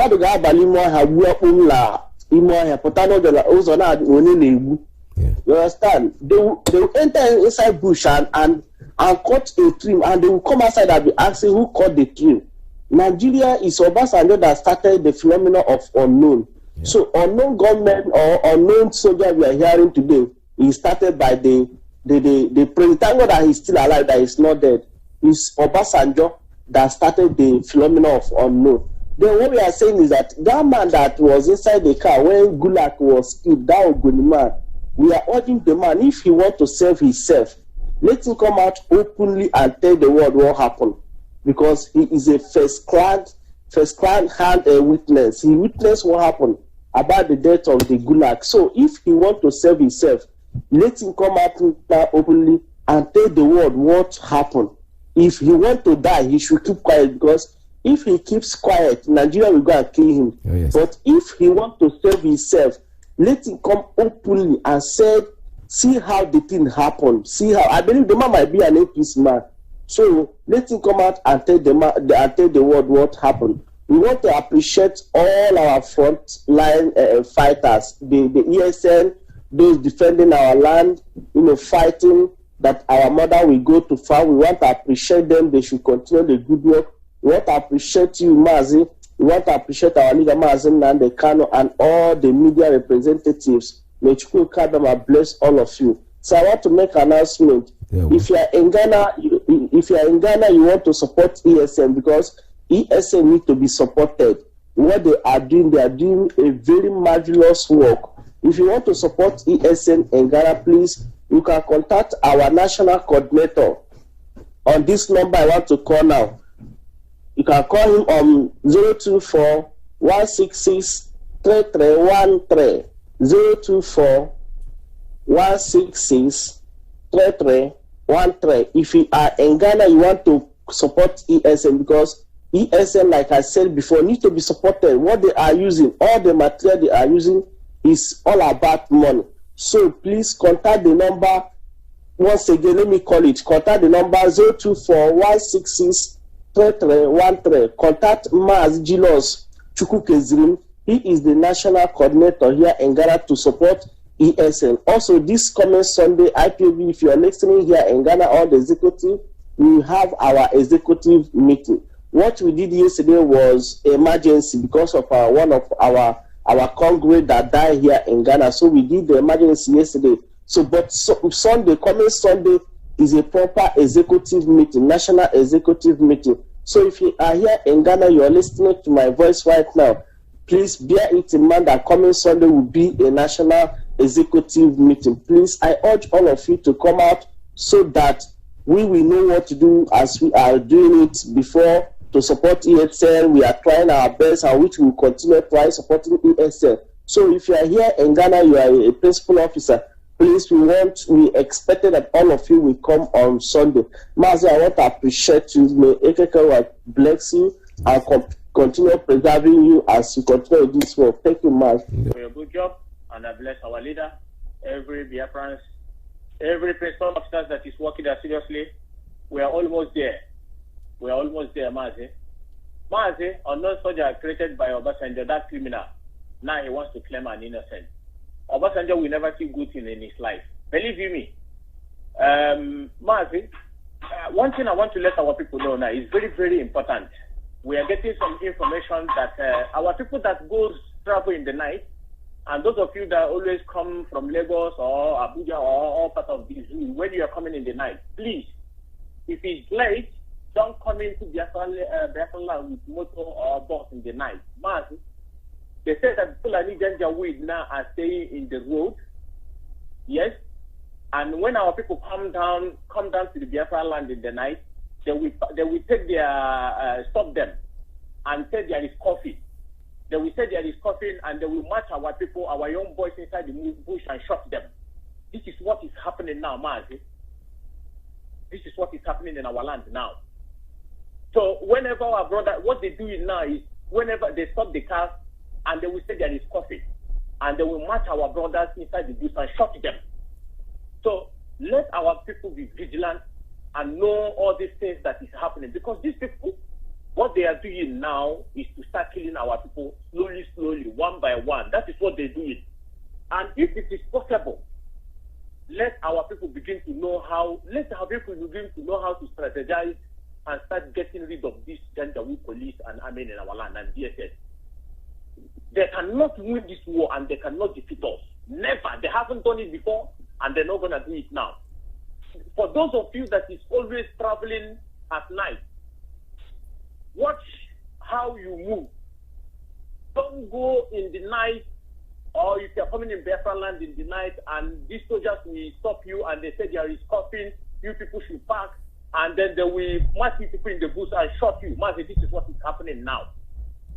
Thank you very much, Mazi. This is what I want to inform our people. They should be wise, and they should watch where they are going. Thank you. Mazi, thank you for giving me this opportunity. Actually, this is a very good thought. Avoid the night journey. That's the most important thing, especially to Anambra. Completely. Whether you're coming by air, you're coming by road, please stay away from the streets in the night. Because these people have come in there, like our leader said, they're having a meeting now, they're going to declare a state of emergency and all that. And when they declare a state of emergency, it means that all the governors, I can't have Polana government. They are there somewhere, they're going to be worthless and useless and hopeless, and just as they are anyway, even better, it's going to be worse. Because when there's no state of emergency, they can at least talk. Now, when emergency comes in, it means dissolving their office. They don't have any more power. They just sit on the side. This is killing time for our people, especially those in Anambra, as our leader have said. I am not going to stop airing that broadcast. Even if there are other ones that it brings in later, we'll still join into this one. This particular one is very, very important. And if you know how to listen, you listen to it. Just the way I have listened to it, we are all here in Radio Biafra to learn. That's it all. That's all the Radio Biafra is all about. We learn, and we learn. Not to learn it and throw it aside. No. We learn and keep learning and keep making sure that we use what we have heard. This is Radio Biafra. The line is still open. Let's keep calling and talking about this. All right. You see, the reason I'm playing this music is that he's telling a story that is true. It's a history. The same Obasanjo who is still alive, God will not kill him. He's going to be there to suffer and see what he has done. That's why he's not going to die. Anyone thinks Obasanjo is going to die tomorrow. No. He will be there. Because when he dies, it's better for him. It's a lot more better. But he's going to sit down there and watch and listen. They killed this. Look at the way he's telling a story. I want you to listen attentively because it's the same thing that's happening now. When they want to do that, they are magic. Fulani will not be there. They use 2 judges. One is Justice Akuranya, Biafran, and then Dosumu, Duduwa person. They joined together and they came up with a result. The result was already created anyway. So those 2 people are just there to look like they are doing something. To look like who was orchestrating this? Olusegun Obasanjo. The same thing is happening today. The same damn thing is happening. There's no change. Let me take a call before I continue. Caller, good morning. Tell us your name and where you're calling from. Caller on Signal.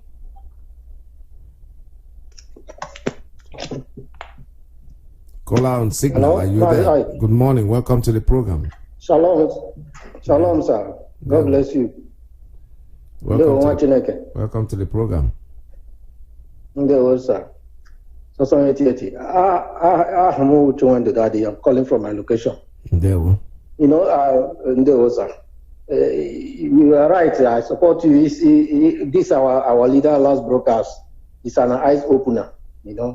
So by replaying it every day, it's gonna help us a lot. So that because I want to track one mad,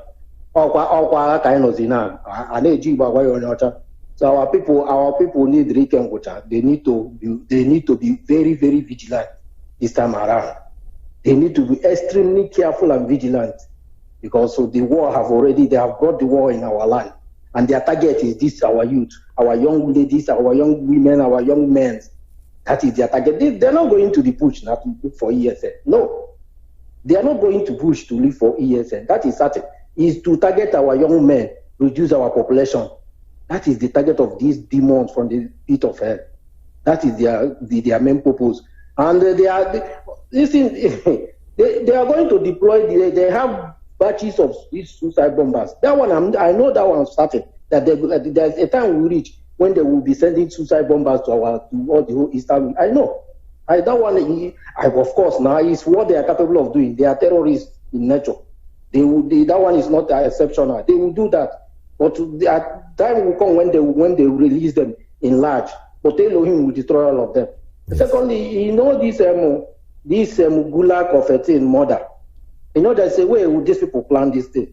I told you these guys are chief propagandists. They are masters in propaganda, lies, deceit, and all those things. Because every day their rotten brain never rests. It's just looking for one way or the other to make things worse and complicate issues.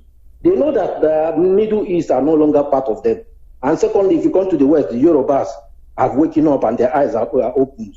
So from Gulag, if not this Gulag of a teen murder did not leak, they are looking for a way to clear Yorubas or even the Middle East back to them again, for them to join them to fight with the Biafrans.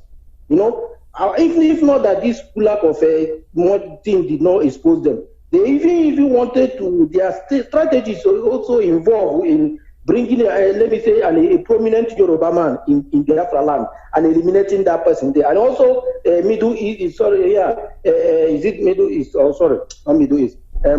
These guys from, what do they call them? Middle Belt people, luring them into Biafra land and also assassinating them, making it look like it's ESN now, killing from Yoruba, killing from Middle Belt, so that it will draw the attention of the Middle Belt back to them and Yorubas back to them. Then they will not join force to fight with the East. This is part of all their plans, their strategies they have in store. But with this gulag of a thing, didn't favor them so much. It have exposed them in the sense that anything that happened now, let's say a Yoruba person died in East or a Middle Belt person died in East, Middle people now or Yoruba will now understand that it's a calculated attempt. It's a political winch hunt plan to target on ESN, on Biafran people, so that they now will find any a means or an opportunity. This is what all these demons are looking for. I know how they think. I don't know who is their master plan or their chief advisor, British or something. Thank you. They are advising them well. So this is what they have in store. We need to be wiser than them, and we need to be far more ahead of them, because I be wise in our approach in order to be faster than our enemies and know how to handle them. Yes. Mana Jehovah, Elohim is in heaven, and he is the head of everything, and he will lead us to victory. Because this is their final battle. All Zada Kahana, all Kahaneshi, and Chineke Galahani. Don't drag him eyes on Chineke. And Lord, leave my leader Mazi Nnamdi. Long live ESL on non-God men. Shalom, one name. Shalom. All right, thank you so much. This is Radio Biafra. We know that what they are planned, the plans will fail. That man that was sitting in front of that car that gave the IG information should come out openly and make a public statement. Otherwise, his life is going to be snuffed out of him. There's no doubt about it. They're going to kill you. So it's better you say it now, because if you say it, at least they will know. They will rather protect you. Like I used to say, when you find out that this man is a criminal and he knows what something, all you do is protect him. But because the moment you keep quiet, they're going to snuff you away, and it's going to be their word against ours. But our leader already has your name. He already told you, I'm not going to announce your name in public, but I want you to come out and defend and say it. Just telling the truth doesn't hurt, to be honest. What you're trying to do, they're trying to tell you to come out and say the truth. Say what you saw, what you told the IG. Because if this was a real country, the IG would be summoned to bring the statement that you made, because I'm sure it's a written statement. It wasn't a verbal statement. That you saw the people, you were first-hand witness, you were there, you saw the people that killed this man, they are not Igbo. That's all. So anything they can say, not because we care, like I said before. They accuse us of so many things that we don't do. So why do we have to even worry about one Janjaweed being killed? It doesn't mean anything to us. As long as we're not the ones that killed him, he's not important. He died like everybody else, and that's their problem. So they know what they are covering up. They know what that has nothing to do with us. What we are saying, our talk is that we need Biafra, and Biafra is what we are going to get. They can kill themselves all they care. We don't care. It doesn't mean anything to us. All we are saying is just come out there and speak the truth, because our leader already knows your name, already knows who you are. He can as well just call or reveal who you are. You are better off doing it yourself. That will at least make them leave you alone, to be honest, because when you do it, it's like they come and kill you and say, okay, you killed him because of this, because of what he said. But regardless, you're still going to be killed. I have a call, straight line. Caller, good morning. Tell us your name and where you're calling from. Yes, Mazi, good morning. Good morning, Mazi. Welcome to the program. Thank you, Mazi. My name is Mazi, my man, Ugo Njaka. I am calling from United States of America. I reside here in Washington, D.C. I am the PRO, National PRO. I come from Amibo in Olu. Mazi, I thank you for the good job that you do. And I thank God Almighty for Mazi Nnamdi Kanu. Yes, Mazi, I want to talk to the youth, because my goal is to be talking to the youth of Biafra, the youth in Ududua, and the youth in the Middle Belt, even the Hausa youth, for them to understand that we have gone to the extent that we are not going to go back. Because what they are fighting now is good life. They are fighting for good life. What they've been living is the life of the people, the old people, the primitive, old, backward people, those soldiers that fought the Biafran war, and then they have the blood of the innocent 5.5 million Biafrans on their head. The worst genocide. And this is what is tormenting Nigeria today. So the youth have to stand up and join Mazi Nnamdi Kanu, so that they can liberate themselves and wash their hand from the blood of the innocent that is tormenting Nigeria. So I am asking the youth, everything that this Buhari is doing is not for your interest. We want to change the narrative that is in Nigeria. We want you to have good life. Remember, the reason why we are in this now is because you do not have electricity. You have finished your university and you don't have any job to show for it. You don't have any good hospital. There is no employment. You don't have electricity. How can you have an investment? How can you have an industry? Nobody is thinking about you and your plight. Nobody. We have lived abroad. We live here in the United States and other countries. And we see how the countries are run. We see how the youth are getting jobs. how the youth are living their life. And this is the reason why we are into this. We are here for you to know exactly. This is not how life is supposed to be. What you are living in Nigeria is not how life is supposed to be. The reason why we are fighting this is that you have to stand up. If you don't do it this time, you can never have a good life in that country. I am telling you, Nigeria is going to be your burial ground.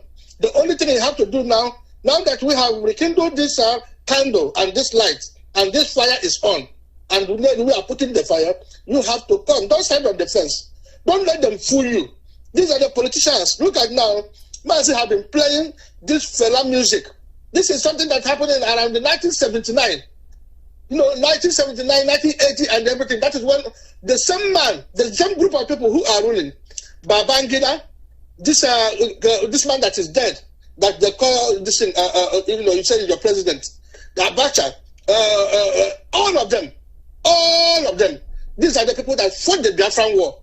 They are the people now that have put their cousins, they put their nephews, they put their sons, they put all their relatives, their in-laws in the politics. And then those are the people, either they are in the Senate or they are in anything, they are the people that are still ruling you. So when are you going to emancipate yourself from this type of tyranny? It is an opportunity that Nnamdi Kanu have created. I thank God that Oduduwa people have woken up. Middle belt, we are waiting for you to wake up so that we can do this and once and for all. Remember, we have gone so far that we cannot go back. No matter whatever it is, for the people who are in the military, who are still killing their brothers, for the people who are in the police, who are killing their brothers, these your brothers are you killing. These are the people that are fighting for good life for you, good life for your children. You are working. The what they pay you is nothing but 30,000 naira every month. Not even up to 60,000 naira every month. The people who are eating the billions and billions, you are protecting them, and you are committing an atrocity, and you are shedding the blood in the name of the politics of Nigeria. Believe me, any blood that you shed, it will never be good with you, because that blood is going to haunt you and haunt your family forever. So I am calling you, if you are here in the United States of America, and you came from that zoo called Nigeria, and you are here, and you are enjoying the fruit of the freedom, the fruit of the civil rights that we have in this country. You get a job, you are enjoying yourself, and your brothers are suffering in Nigeria, and you don't want to come and support us in what we are doing. Shame on you. So I am giving you this opportunity. What you have to do is nothing but just to guide yourself. It is only money that we want from you. We know you're not going to go back to Nigeria to go and fight, but you have to dip your hand in your pocket to support the Instant Security Network. And this is what we want you to do. Support the Instant Security Network. And how do you do this? No matter how little money you have, we want you to go to the website. That our website is very simple. It's not complicated. It is www.ipobinUSA.org/donate. www.ipobinUSA.org/donate. Very simple. No matter how little money you can give, it doesn't matter. This is just to save your life, save your, preserve your dignity, and then save your children and their grandmother in the family. Thank you, Mazi, and God bless you. God bless you too. All right, thank you very much. This is really all right. That's unknown soldier, something that Olusegun Obasanjo, the evil man, that's what he started. He created it. So today, when we hear the unknown gunmen, it's the same thing. Is it because it's not Obasanjo that gave them that name? That's where the name started from. Evil shall go evil. I can see Habagohonu, and they are all going to die. People like the Olusegun Obasanjo will not die. Believe me, he will be here. I don't wish him to die at all, because if he dies, none of us knows what happens over there. Only the good people will die. The wicked ones will remain here. And yes, because recently we've been having deaths calling in left, right, and center, especially from some pastors. They are dying, but I think these are good men that God is taking them, because they're not worth this place. They're not even worth to be called Nigerians, even though some of them physically don't really know what they see in the spiritual world. They just bring it over here and take over they try to explain it physically. On there and more, as our leaders say, Ezemo, they don't know what. Because that is if you bring the Ozi correctly. That's a different thing. There are people that get the Ozi, but they don't even know how to deliver it. They twist it around, they turn it around, and to suit themselves. They want to be politically correct. Father Mbaka, look at him now. They're hunting him like like a guinea pig. I heard yesterday they took him out. Our leader spoke about it. I even saw it on Facebook this morning. He is speaking the truth. Now the truth is coming out of him, and now he has become their enemy. When he was lying and lying and lying, nobody remembered him. Nobody knew he was there. No. For once, his conscience have started. About conscience, everybody has it. No matter how much you try to subjugate it or whatever, When you try to push it down the drain, you have a conscience. It will always prick you. No matter how much you try to pretend that wrong is right or right is wrong. When you say it the way it is, if you don't want to say anything, like my earlier advice to some of my friends who were worried about this present generation of kids that these people, they didn't see the war, you were in the war, why are you getting yourself involved in this mess? I said, what mess? What war? Don't forget that what they are doing now, these young people, that was the age we were when we joined the army.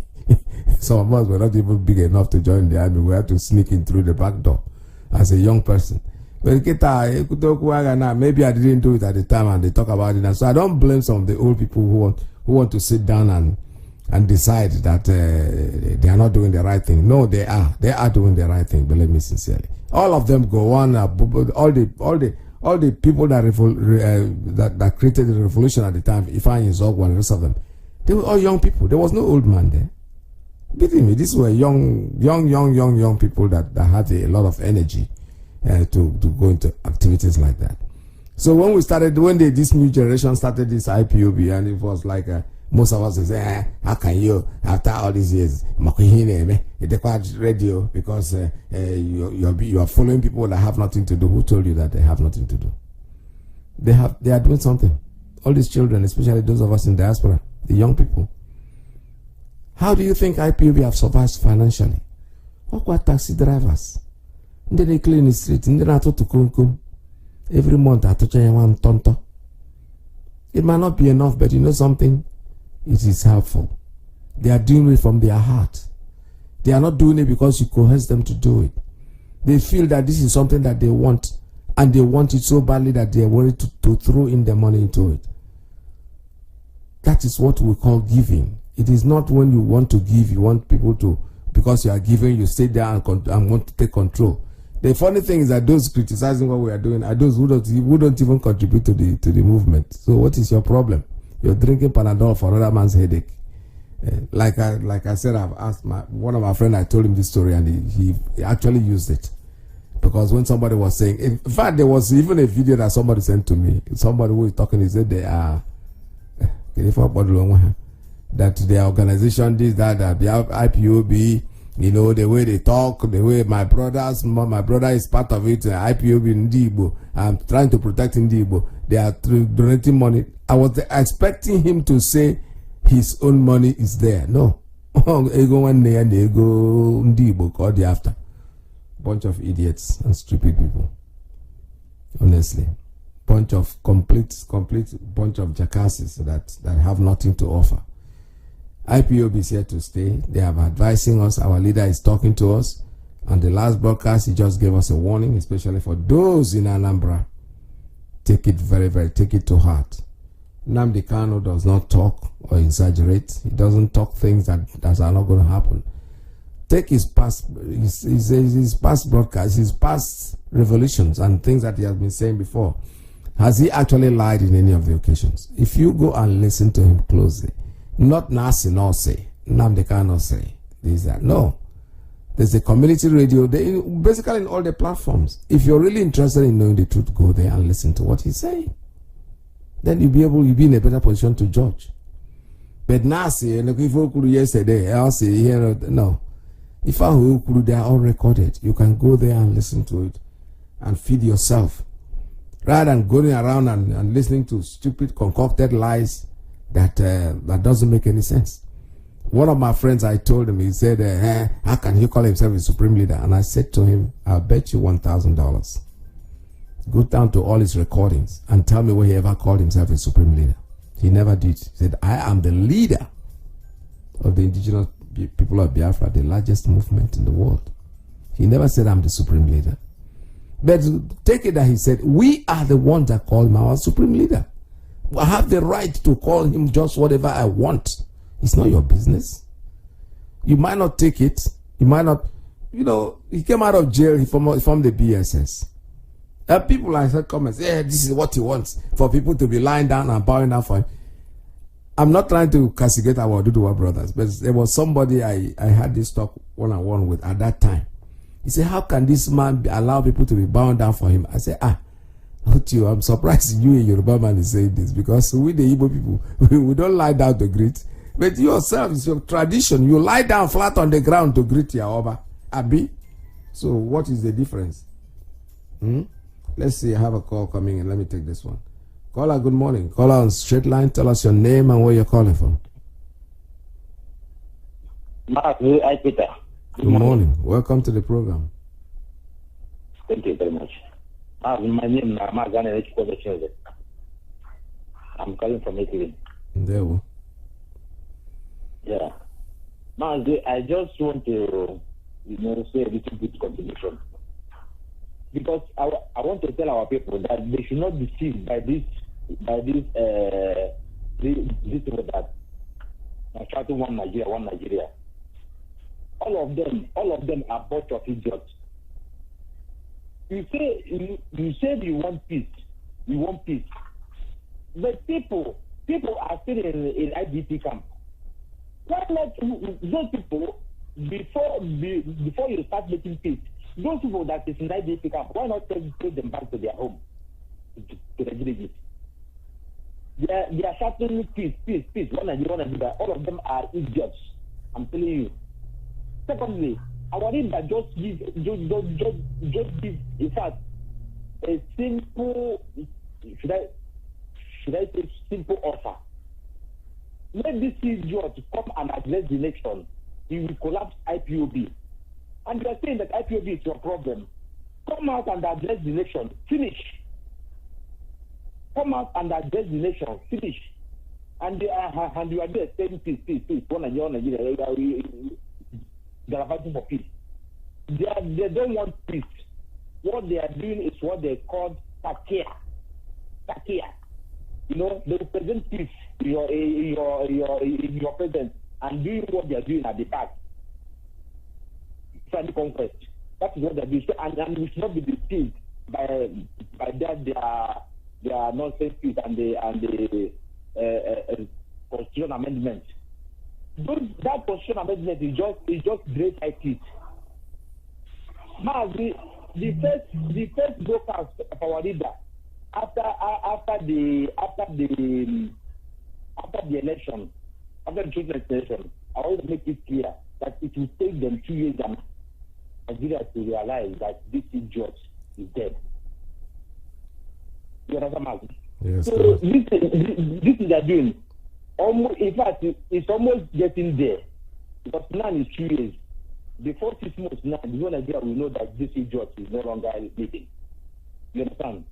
So what I'm saying, that we should not be deceived with this their peace. If they want peace, those people in the IDP camp, let them first of all send them home. Let the so-called presidents come and address the nation. Finish. Is this how to do? So we should not be deceived by this their nonsense. Thank you very much. God bless you. All right, thank you so much. This is Radio Biafra USA 2. We're still taking calls at 646-920-4541, 845-344-7984, +1 929-406-9953. So reminding you that we are having a rally, a very big one, coming up in Washington, D.C. on the 17th. And make sure that you get prepared for it. We are inviting the Ambazonians, everybody that can take part, that is interested in that, the Ambazonians, the Oduduwas, they should come in, especially on the 17th and 18th actually. But we're basically inviting them on the 18th because that's the day that we have unlimited access. A number of people is unspecified, but it's specified on the 17th. I will take a very short break and I'll come back with you and we'll continue with our program. Let's take it. People of Biafra is a Madiki, Mazi, Nnamdi, Kanu. One cannot be two. Sunlight production. Show face on the microphone. Shalom Israel.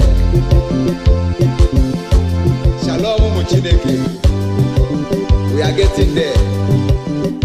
It's a matter of time. Shalom. Mposom, you know me say I go sell my life for you, Nigeria. Mposom, you know me say I don't know myself again. Yeah.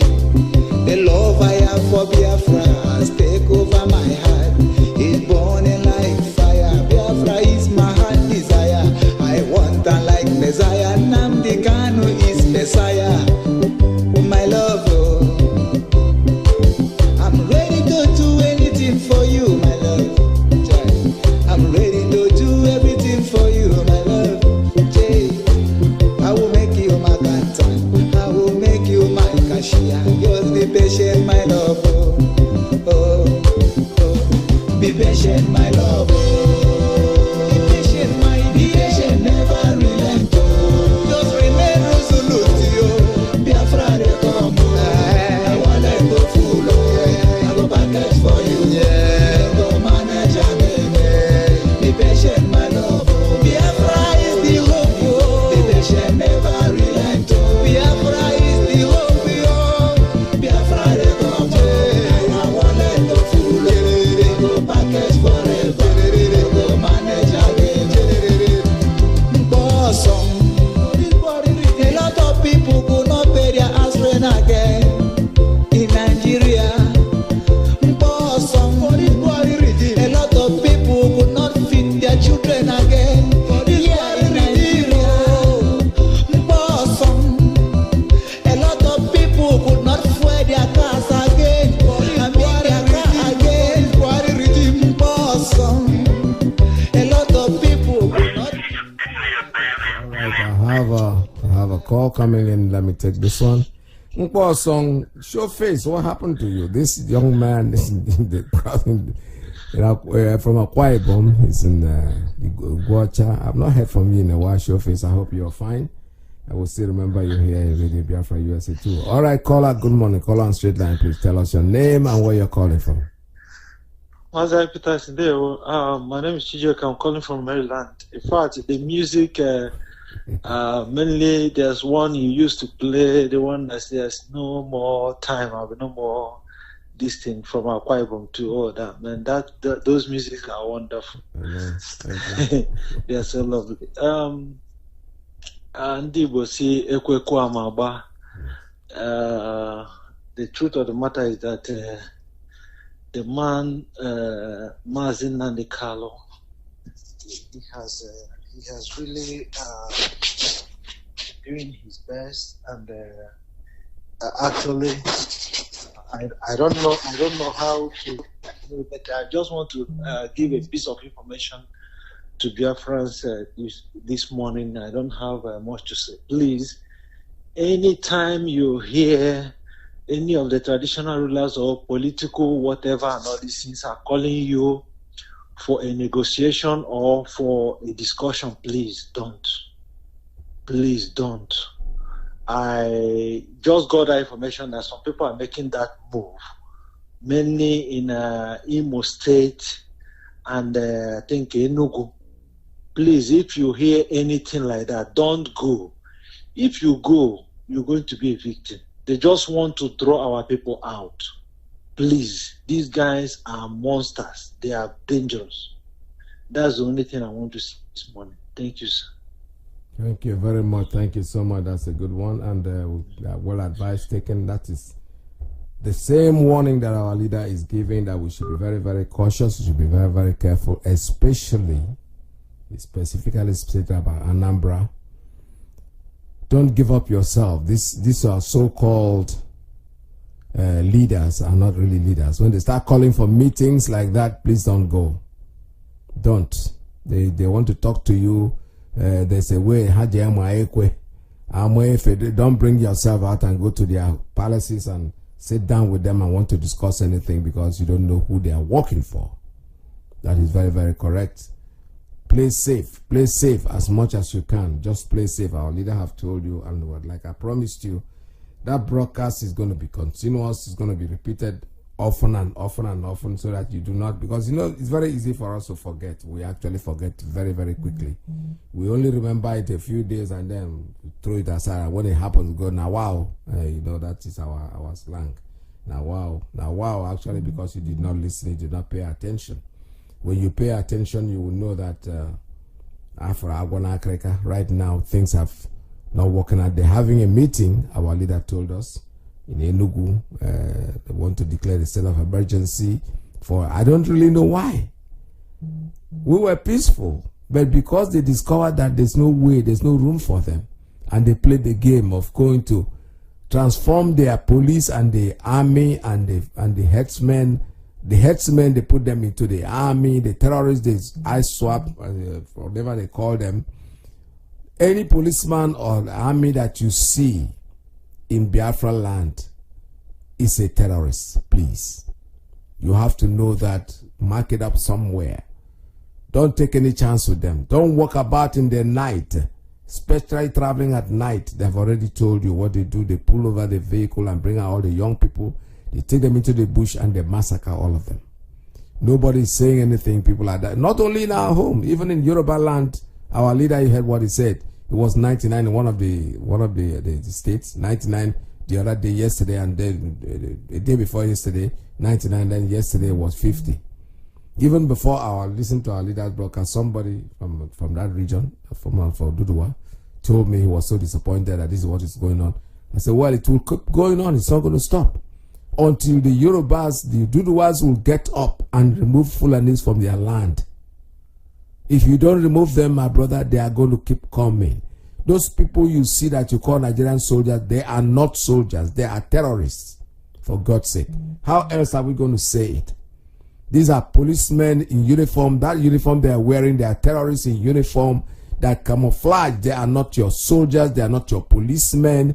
They are terrorists that have come to kill you. Even babies are being set up with a bomb. A child.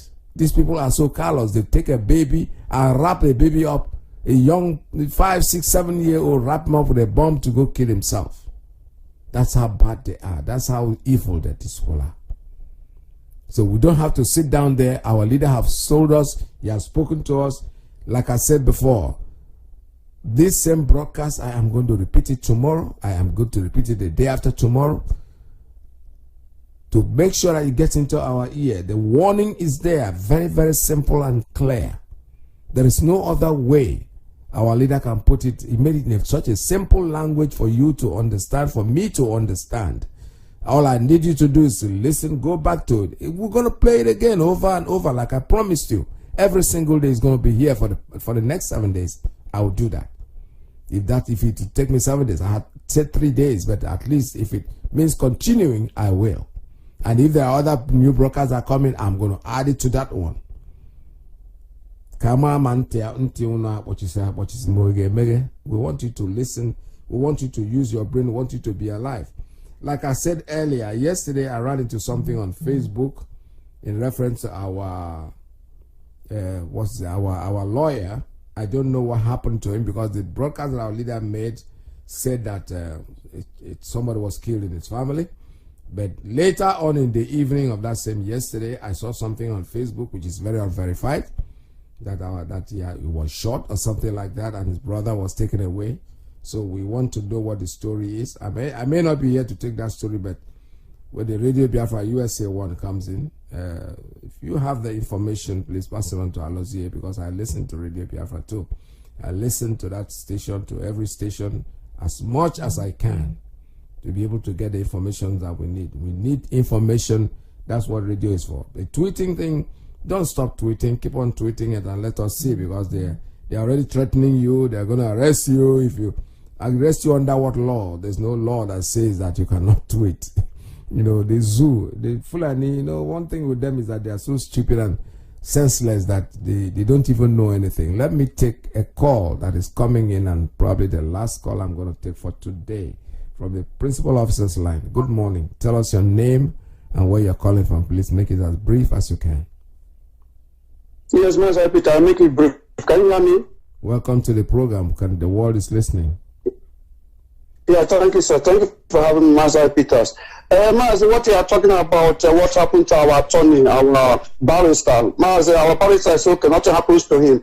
Only his car was taken and born with somebody, I think it's his AP, that is assistant, personal assistant for our barrister. Barrister is okay, nothing happens to him. And Mazi, again, before I drop, I know your time is running out.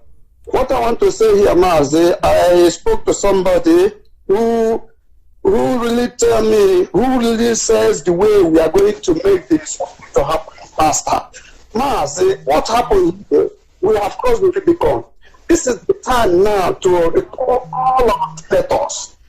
This man that told me this thing, it's an outside, and he's a very, very prominent person.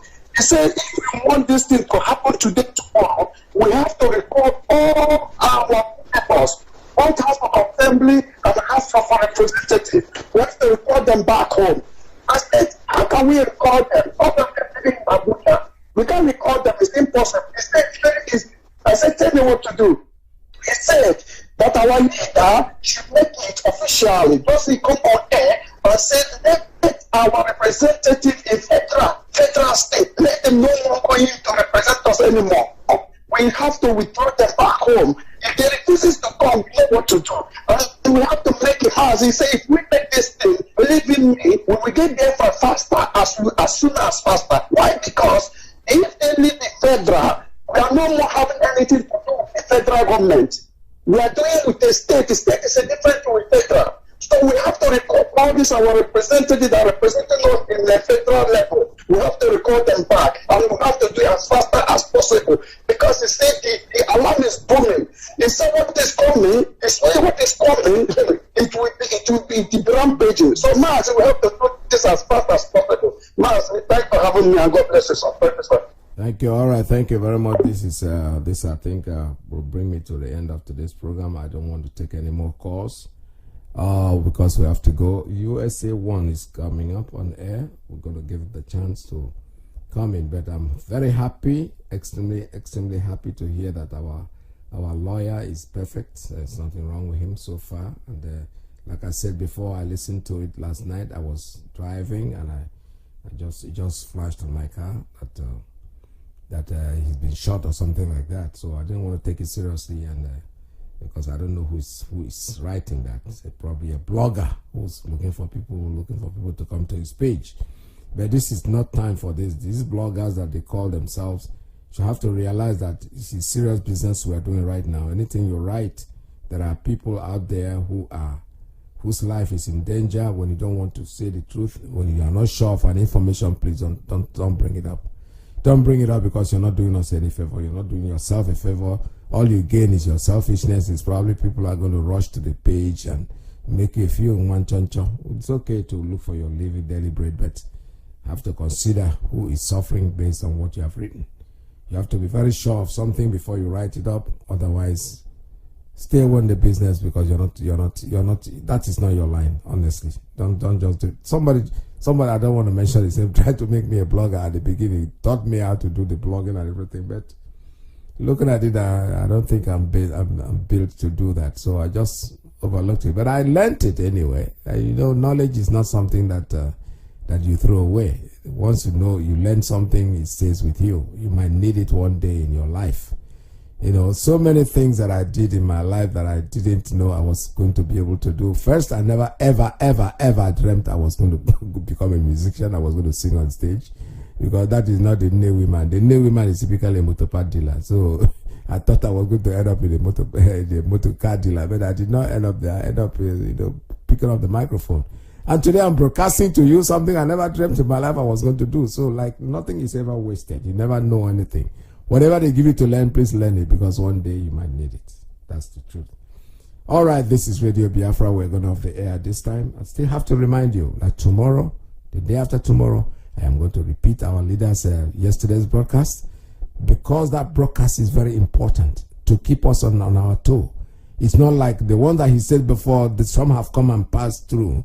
We don't really need to go back to them. But this particular one is still in vogue, and it's something that I need you to think about seriously and take it very, very seriously. For those of you who have heard it and you have families that have not heard it, please pass it on to them. Pass the information to them, because that will save their life and that will keep us all on the same level.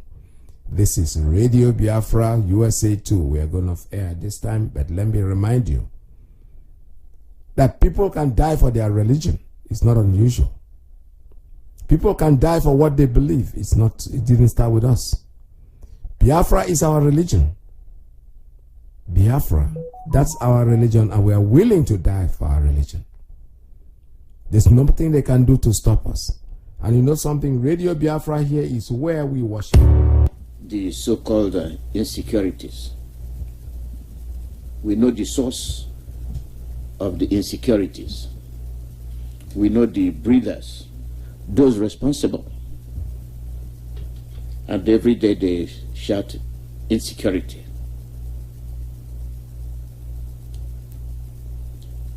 And it is somewhat disheartening that people will see crime and they will not report it the way it is. The world saw what happened at by Anthony Ejiofor's home. They saw it. When we say we don't want to belong to Nigeria, the hatred is inborn, is too much. And I'll try to lay it in a way that we, the victims, must understand what we are facing. I don't think many of us do. I will give you instances with regard to what I'm saying. Our leader was on the air yesterday.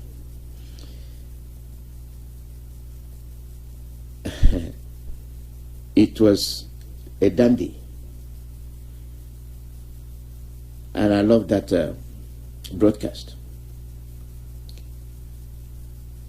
When people are against you, when people are so full of evil that they can carry out their evil acts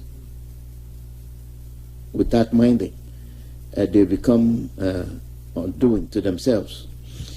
You've heard from the Jubril telling you they are down to kill you. He's not hiding it. He did not hide it. He is in the southeast to kill all of you, kill all of them. And our people are witnessing it. And you see them killing our men.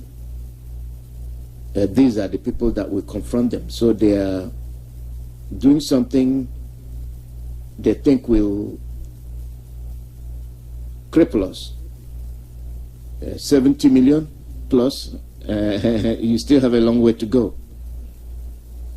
Just like IPOB started demonstrating, calling for equity, for common sense to prevail, mere saying it brought them death. Mere saying it brought them death. That means you are not supposed to be around. You are not supposed to be heard, not to talk of coming out to show that you are living, to show that you are somebody. And our leader narrated to the world what we have been going through. Thanks to Twitter. Thanks to Twitter. But not for the bumbling and fumbling of the presidency. They would have been lying. And now they are looking at the issue. I'll give you an example. When I'm done with that, I will go back to what I'm saying. Just giving you an example. You see, you expose yourself, you lie. And when you let your gas down, you expose yourself. One thing is lying. Another thing is remembering the lies you've been telling. You lie, and you remember the lies you've been telling. That's key to people that lie, and that is how you catch them when they lie. We have been here crying, shouting, saying all kind of things that people ought to know, that the world should know. And the fact is, they have started knowing it. They have started listening. And they now know what we have been saying. They now know we have been telling the truth. They now know we have been crying.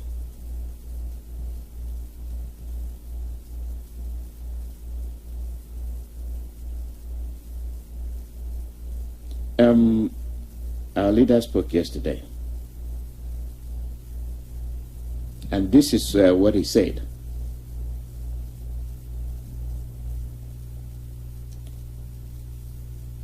Right now in Abuja, everywhere is on standstill because they cannot understand our tenacity.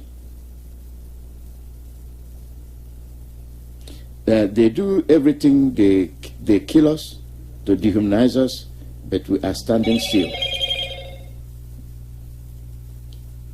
And we are standing still. That is what they do. It is not new. It is not new. They have been doing these things, and they don't care. You saw what happened to them. They are very shameless. This is not from Onyendu. I'm saying this from what happened yesterday. From this, what Onyendu said, they do everything. They kill us to dehumanize us, but we are still standing. They kill us to dehumanize us. These people, with reference to what Onyendu said, you saw the people they killed. You saw a young man they killed. You saw how they abused the corpses. They are so thrilled that they were able to kill Biafrans. They are so thrilled. What they don't have opportunity to do, now they have the opportunity. Now they were successful in killing some Biafrans. You saw how they dehumanized them. They dehumanized corpses. They did it to Ikonso. You saw how they abused corpses. And this one, you saw how they were stepping on corpses. That shows you how low they can get. That shows you how animalistic they are. And these are people you relate to. These are people you associate yourself with. We don't display their dead. We don't abuse the corpses. We don't. But they are known to reduce you to ashes, to nothing. If it means using acid, they use it. Anything that will erase a sign of you as a human being. All of you saw it.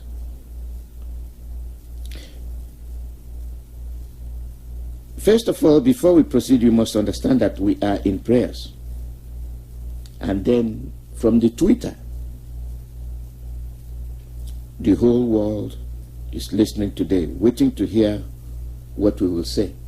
And our leader used that opportunity to expose their evil doings. And I think they are shocked. Now I wonder where they will be hiding.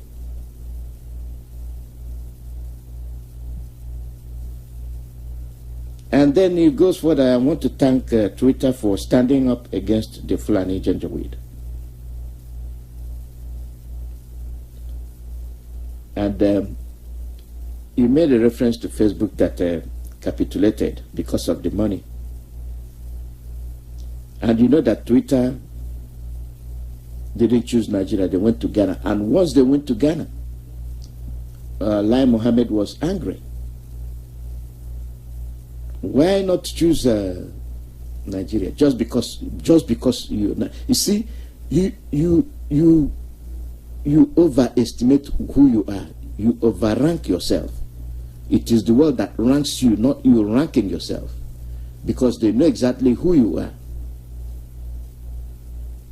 You don't like communication, but you are looking for communication just for the terrorist government. Your government is a government of terrorism. Period. Cabals. Aisha Buhari told you cabals took over, and now you know what she was talking about. Terrorists are running the Nigerian government, and the world will soon confront them. Now they know. They don't want you to tell the world what is happening. Now they have tied up with China for China to give them a different communication system so that they can block you. Imagine a world where nobody will know that you are being slaughtered. They have the agenda. So continue to support them.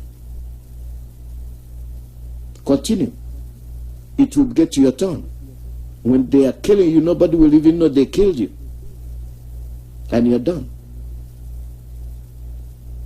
You remember those that were in the camp with the ISIS in Syria?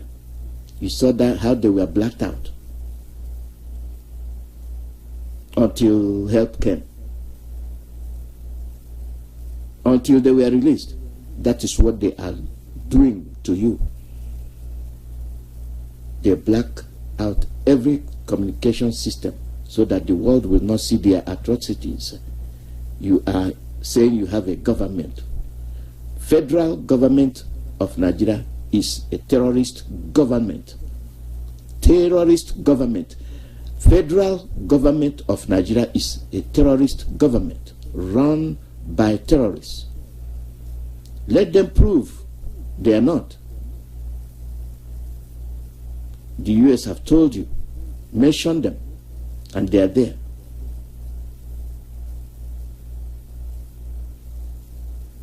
Can they clean up? I doubt it. At least if people expose you, you change. Now, but in this case, you don't change. You continue to do what you're doing. They are determined. And now they've gone to China. They said their satellite expired and they are running on grace period, and then they brought in China because Twitter exposed them. And Mike Zuckerberg, whatever his name is, has taken up the chat. I'll get to that anyway.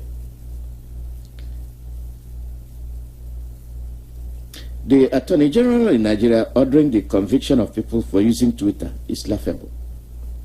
The banning of Twitter by executive does not have the backing of the law. It's just a mere executive pronouncement. Fulani Caliphate are the ones ruling Nigeria. I want to ask Malami, under which law are you banning Twitter?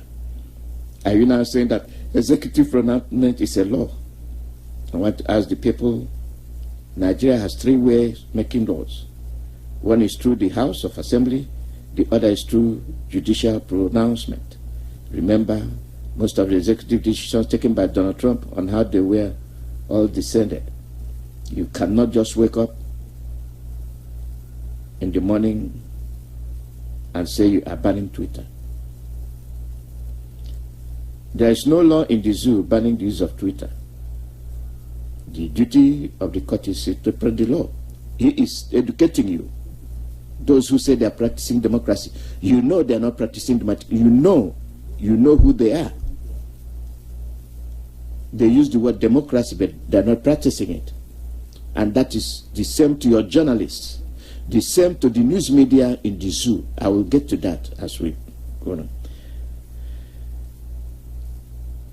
I want to ask the zoo government, have you dealt with the Fulani Janjaweed the way you are massacring people in the East right now? I want Twitter to understand that I am also critical to my own self the way I am to others. When it comes to Biafra, the Easterners, there is common purpose that an Igbo man should be killed. Anywhere you go in the world and see hardworking people, they attract hatred. The only reason Shehu Garuba is mouthing mouth against Biafran is because of the hatred of Biafrans. Now you want to teach the Biafrans a lesson in language they will understand, which is genocide, while your own brothers are busy massacring Hausa people. We will get to that. I want to tell you that in one state where the Fulanis are minority, in Kebbi State, they have killed 91 Hausa people. People of the Biafra land, the East, the Southeast, take note. When Uzodimba is harassing you, when Uzodimba is bringing these Fulanis to you, you are nothing. And they will slaughter you, and they are slaughtering you, and they're picking you up in your homes. You have witnessed it. Thanks to Uzodimba and all those who cannot think. All those when you give them 30,000 naira for your life, and you betray your own brother that will defend you, you are almost gone. And that your 30,000 naira is a way of buying time. Let me read that again to you. I want to tell you that in one state where the Fulanis are minority, the Fulanis are minority in Kebbi, they are minority in Kebbi State. They have killed 91 Hausa people in one day. So take notice. For all those of you that are saying you're forming security and you're now, let me not deviate. Let me make sure it sinks in first.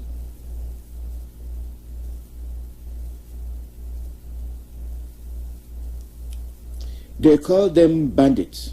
They don't call them terrorists. They have advised the media houses to stop calling them terrorists, but bandits. This is why I kept asking Nigerians every year, what is in your brain? Fulani will come out and say that they are Hausa Fulani, but they keep slaughtering Hausa people. Now tell me why any decent person will want to belong to the country called Nigeria, a country where 91 persons were slaughtered, but there was no mentioning of them in the news.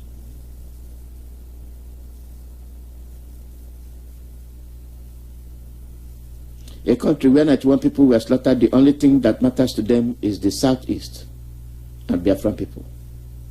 They said that Nnamdi Kanu is inciting violence, but Fulani, you are the one killing Hausa people. I want to ask Yoruba media, have you ever wondered those slaughtering Hausa people in Kebbi State? Is your hatred for the Southeast in your bone marrow?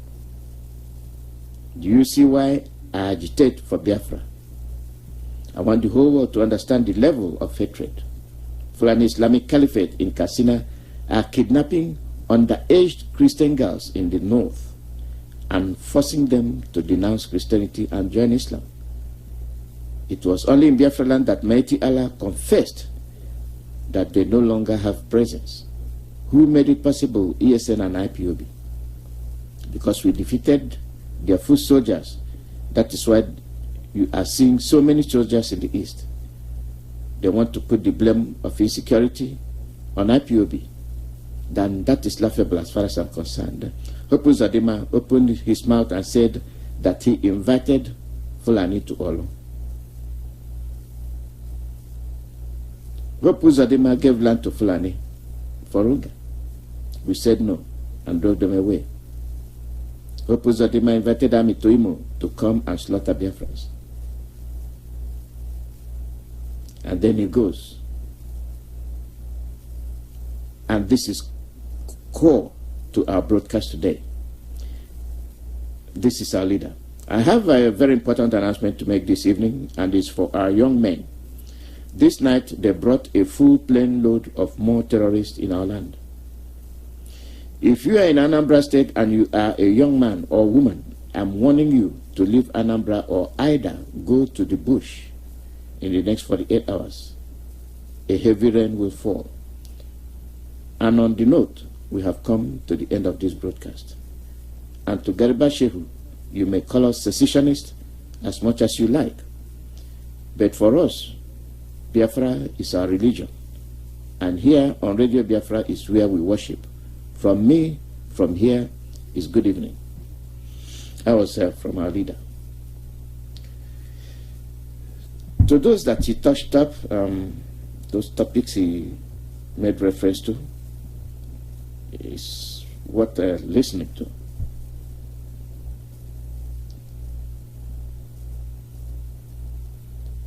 They deny. They do something, they deny.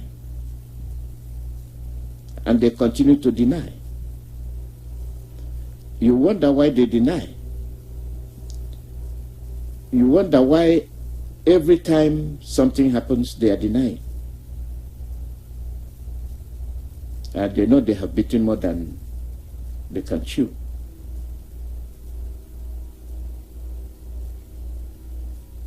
They know.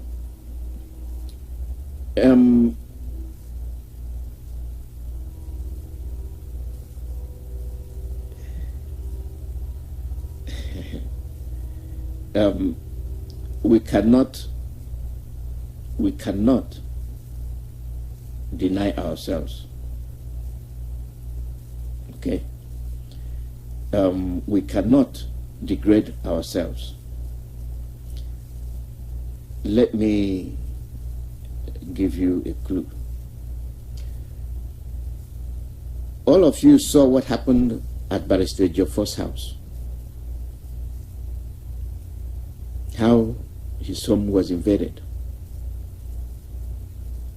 How they killed his personal assistant. They burned him in his car. And this is what Guardian is reporting. And that buttresses what we're saying, that despite the abuse of cops, desecration of the dead, these people are very, very senseless. They cannot report the truth, and we are the ones reporting the incidents to you. This is what that newspaper wrote, The Guardian. 2 feared dead as security operatives, IPOB members clash in Anambra. You see, a blatant lie. A blatant lie. Tell me how you can be around these people. This is The Guardian. Have you seen BBC Igbo service there? You've not seen them. You have not, they are not there. They have not reported anything. How many days now? This will tell you the extent of covert plans to eliminate you. They can slaughter all of you. The media will not report it. And instead of reporting it, this is the way they put it. For the national people, for those that they want to deceive the people from knowing the truth. 2 feared dead as security operatives. Who are these security operatives? The terrorists. IPOB members clash. Where did they clash with IPOB members? That is Ifeanyi Ejiofor. They went to his home and terrorized him and killed his personal assistant and burnt the home. Anybody they kill is IPOB. Yes, that's what we're telling you. As long as you are a Biafran, as long as you are Igbo, as long as you're from Eastern region, you are IPOB. They are emphasizing it in a different way. Therefore, they are here to kill you. When you can isolate the home of a barrister and attack him in midnight, and then you come to say IPOB. So we are so strong that we are causing you sleeplessness. You go to bed, you're thinking about IPOB. You're putting kilishi in your mouth, you're thinking about IPOB. You're drinking fufu denunu or whatever you call it, you're thinking about IPOB. You're talking to your wife, you're thinking about IPOB. And then people that woke up, plan to kill a lawyer, to tell you the short memory they have. What is the work of a barrister? He can be a prosecutor, he can be a defense. What if you, Gabashehu, seeing the talent of this man, do you know you can equally use his services? For instance, if you are being brought to the international court, you can say, well, if I had Anthony Joffe there, I'm going to go get him. I'm going to get him. See, but you don't think the right way because evil occupied your mind. Kill any Biafran. Kill. You don't give a damn. Kill. And then the talent the Biafrans have, you don't want it. You don't care. Kill and kill. And this is the report the Guardian gave. And who are the reporters? The same people that are being killed. The same people that are victims. The same people that have been marked out for death, for elimination. Their names: Lawrence Joko from Enugu, Uzoma Nzego from Oka, and Nnamdi from Abakaliki. I don't know where they got their information from. To say that the people that came to Barrister Jofo's house clashed with IPOB. So it's fictitious IPOB.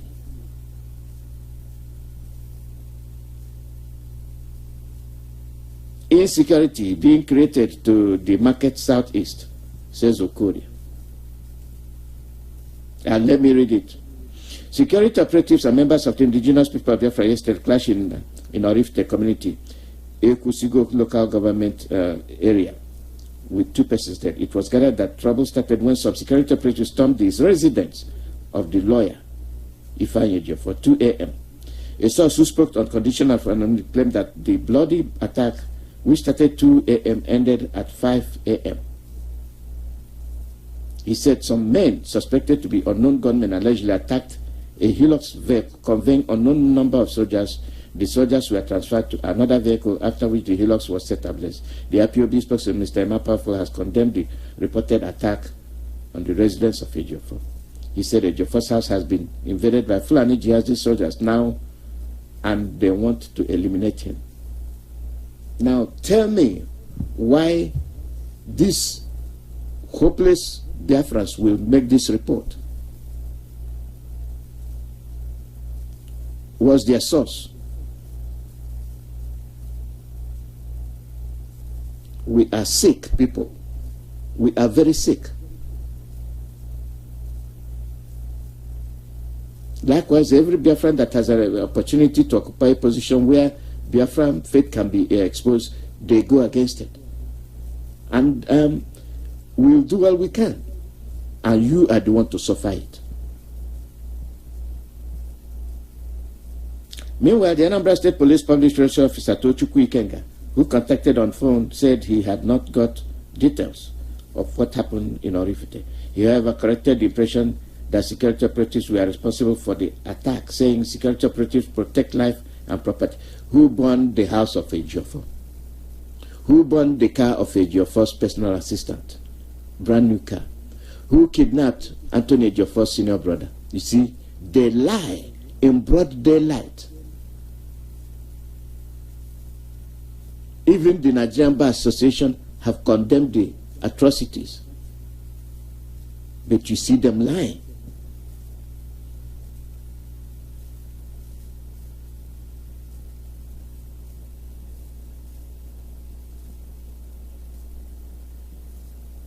And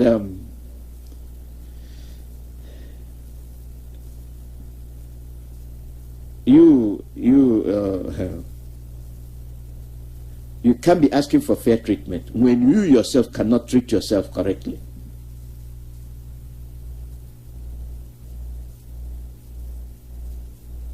And Isi Guzoro is said that southeastern Nigeria had been mistakenly, how is it a mistake, shoved out of the corporate existence of Nigeria based on the fact that the federal government had sidelined one section of the country, and you are still, you know it, and you are still heading there.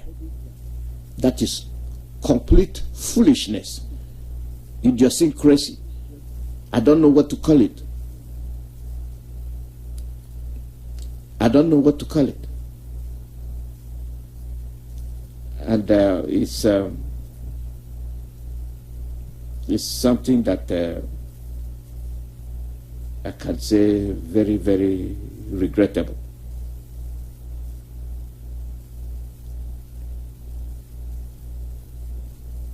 Very, very regrettable.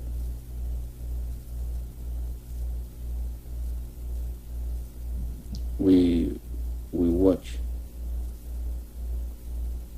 always watching and always working against ourselves.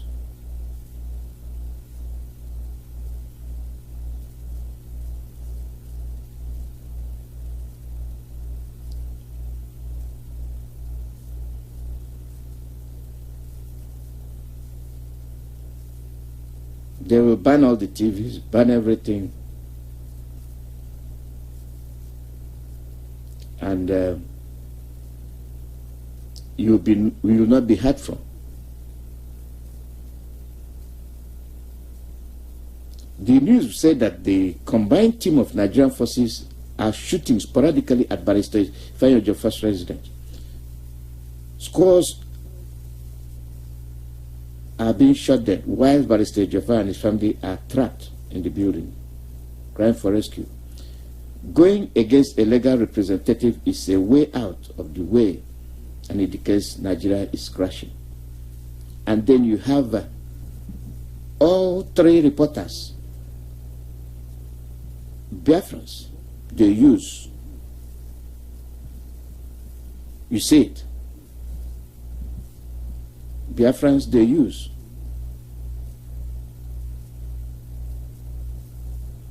And we act as if we don't know what is happening.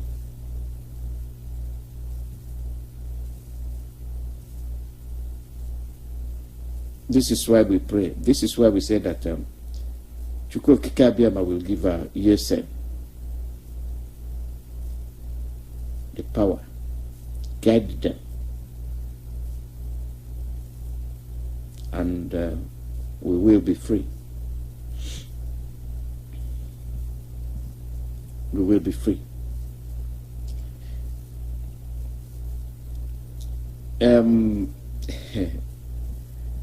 You see, people sometimes think that other people don't know what is happening.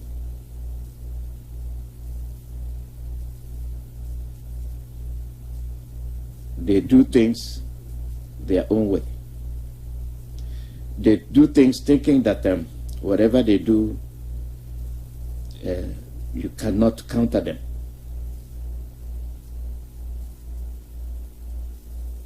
And they continue non-stop. This is what happened that there was an incident last night where the Fulanis burned villages. lọ́wọ́lọ́wọ́ bá ní mo ṣe fídíò yìí Sunday gbogbo iṣẹ́ tí Fúlàní pa tàbá sọ ẹ̀ràn wa kọ́ni lọ́wọ́ ẹ̀ràn owó èèyàn lọ́wọ́ ogun ń bọ̀ ẹ̀wòrán ṣógun ò ti dé òkú tó wà lẹ́gbẹ̀ẹ́ máa ń sọ̀rọ̀ sí more than 15 ẹ̀wòrán ṣógun dí àbí ogun òde iṣẹ́ Fúlàní lẹ́wọ̀n yìí o èyí Sunday lọ́wọ́lọ́wọ́ bá gbogbo ilé iṣẹ́ sí rí gbogbo akọ́nẹ́jọ ẹni dé wọ́n ti pọ́nmọ́ Yorùbá tó bá ìbáyẹ̀ ní díẹ̀ ẹjọ́ torí Ọlọ́run mẹ́kí àìjẹ́ wa gbé gbogbo ẹni bá ti wo fídíò bá ń pè kó ìkẹ́ ẹjọ́ lọ́wọ́lọ́wọ́ báyìí this is war ẹ ti rí ẹjọ́ torí Ọlọ́run fóònù tó ti fẹ́ kú fóònù ti fẹ́ kú ẹ wo ìgọ̀gọ́ la wà ìgọ̀gọ́ la wà ẹ jẹ́ ká ṣọ́jà Nàìjíríà lẹ́ni ẹ jẹ́ ká ṣọ́jà Nàìjíríà lẹ́ni ẹjọ́ ẹ jẹ́ ká ṣọ́jà Nàìjíríà lẹ́ni èní Sunday ẹ jẹ́ ṣọ́jà Nàìjíríà òkú ti pọ̀jù ẹjọ́.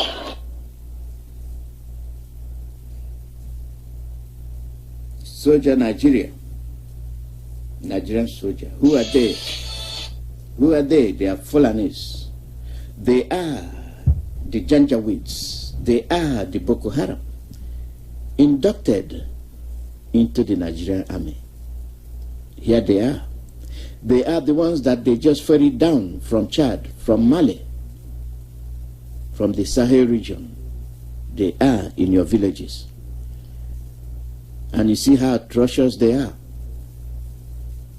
See the atrocities they are committing in Oduduwa land and in Biafra land and in the Middle Belt.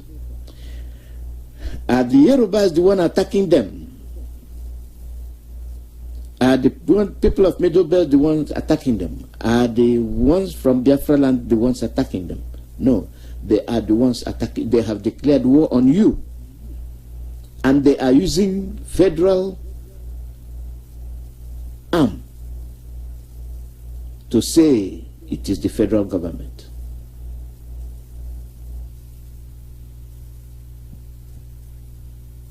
And we watch and continue to mope.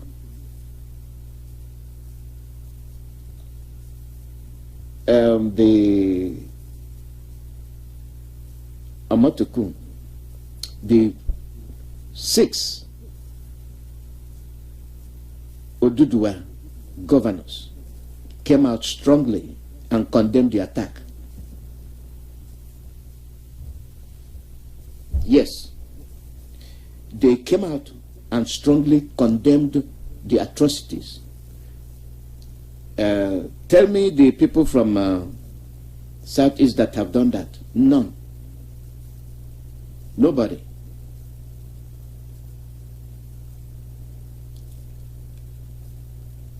Nobody.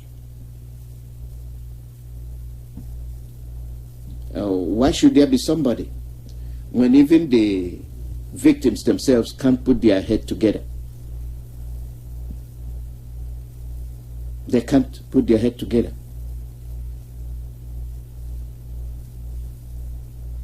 Even those from the south of Biafra land cannot put their head together. Even those from east of Biafra land cannot put their heads together. They work in a different way. And these are the Fulanis. See what they are doing to the Yorubas. If they cannot spare the Yorubas, are you the ones they are going to spare? Wake up. Stop being stupid. Stop being foolish. Stop being in denial. They will roast you alive. They bomb you, don't they? They'll give you money to lure you in. And the next thing you know, they're killing you. When they give you amnesty, why will they give you amnesty? For demanding your right. it seems like we never learn. Likewise, down to the central Biafra land, the foolish, hopeless Igbos, they pay you 30,000 naira, worthless naira, for you to be defenseless, and you accept.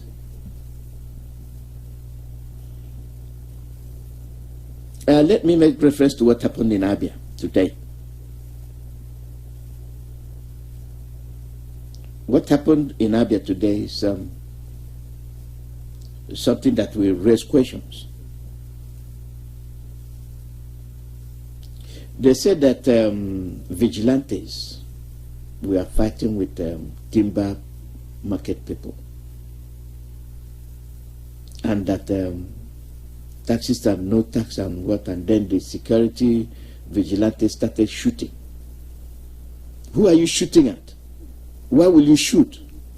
The mentality of brutality, gun-toting bandits that will not listen to you, rather they will shoot.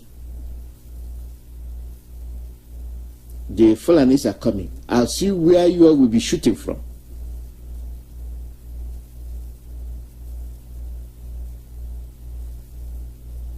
You have security operatives, and they are killing people in Anambra. Where are those security operatives? They are not there. You have security operatives, whatever you call them, the Ebubagos, and they went to fire your first house. Where were those Ebubagos? Nowhere to be seen. Where were they formed? We leave ourselves hopelessly defenseless. Rather, we become parasites. We eat our host and we devour ourselves.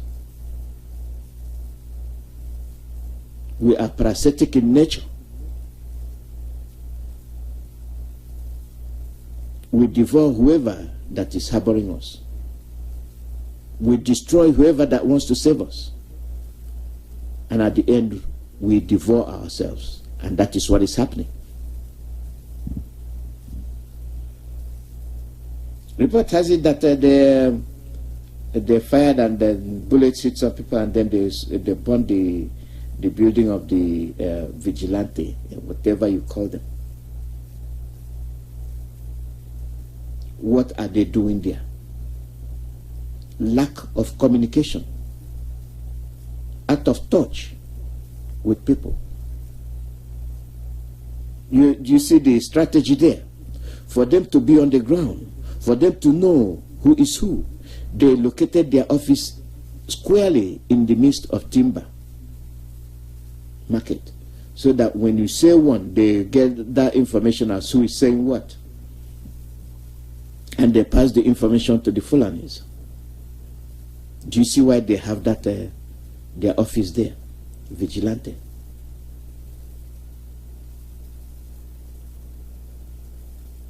They don't operate normally anymore.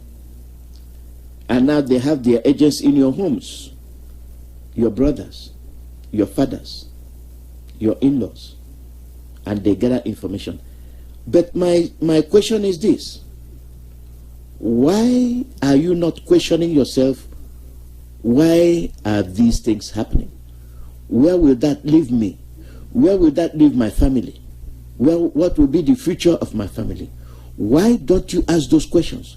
Why will you have governors that cannot protect you? Why will you have governors that not speak about your safety? Instead, they will form their own security operatives to safeguard them at your expense. And the Fulanis are there capturing most of you and then whisking you away just to shoot you and dump you in the mortuary. But the Oduduwas stick together. You see how they came out to condemn the activities of these Janjaweeds, of these terrorists. That's who they are. They are not hiding it. Out of the abundance of the heart, the mouth speaketh. They hate your guts. They hate your guts. I don't know who you're trying to please. I don't know who you're trying to favor. They are coming. They are there. They'll kill you. The annoying aspect of it is that when they come, you say, where's the ESN? Why are you asking the whereabouts of the ESN when you are also an agent of the government? And when it affects you and your family, you say, where's the ESN? Were you drunk when you signed in with the security operatives? Ebubago. Ndoku Dele. The chameleons. You sign on with all kinds of security operatives to undermine your own safety. Mere common sense will tell you that if these things are happening, you must demand accountability. Your inability to demand for accountability is suspect. Either you are foolish or you don't like yourself. Those people that came to you and asked for your vote, where are they? We told you don't listen to them. You listened to them. Now where are they? I have told you before, why can't you recall them? I have asked in this forum, why don't you tell them they no longer represent you? No, instead you say the Honorable, Mr. Honorable. Whatever that made them honorable, only heaven knows. Only heaven knows. They are honorable. You are dying.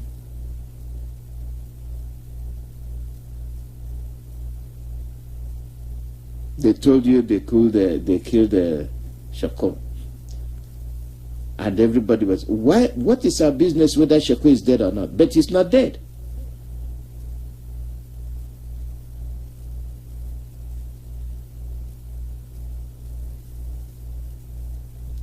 He's not dead. And I was asking him about these Fulanese trooping down to south, southeast, southwest, everywhere.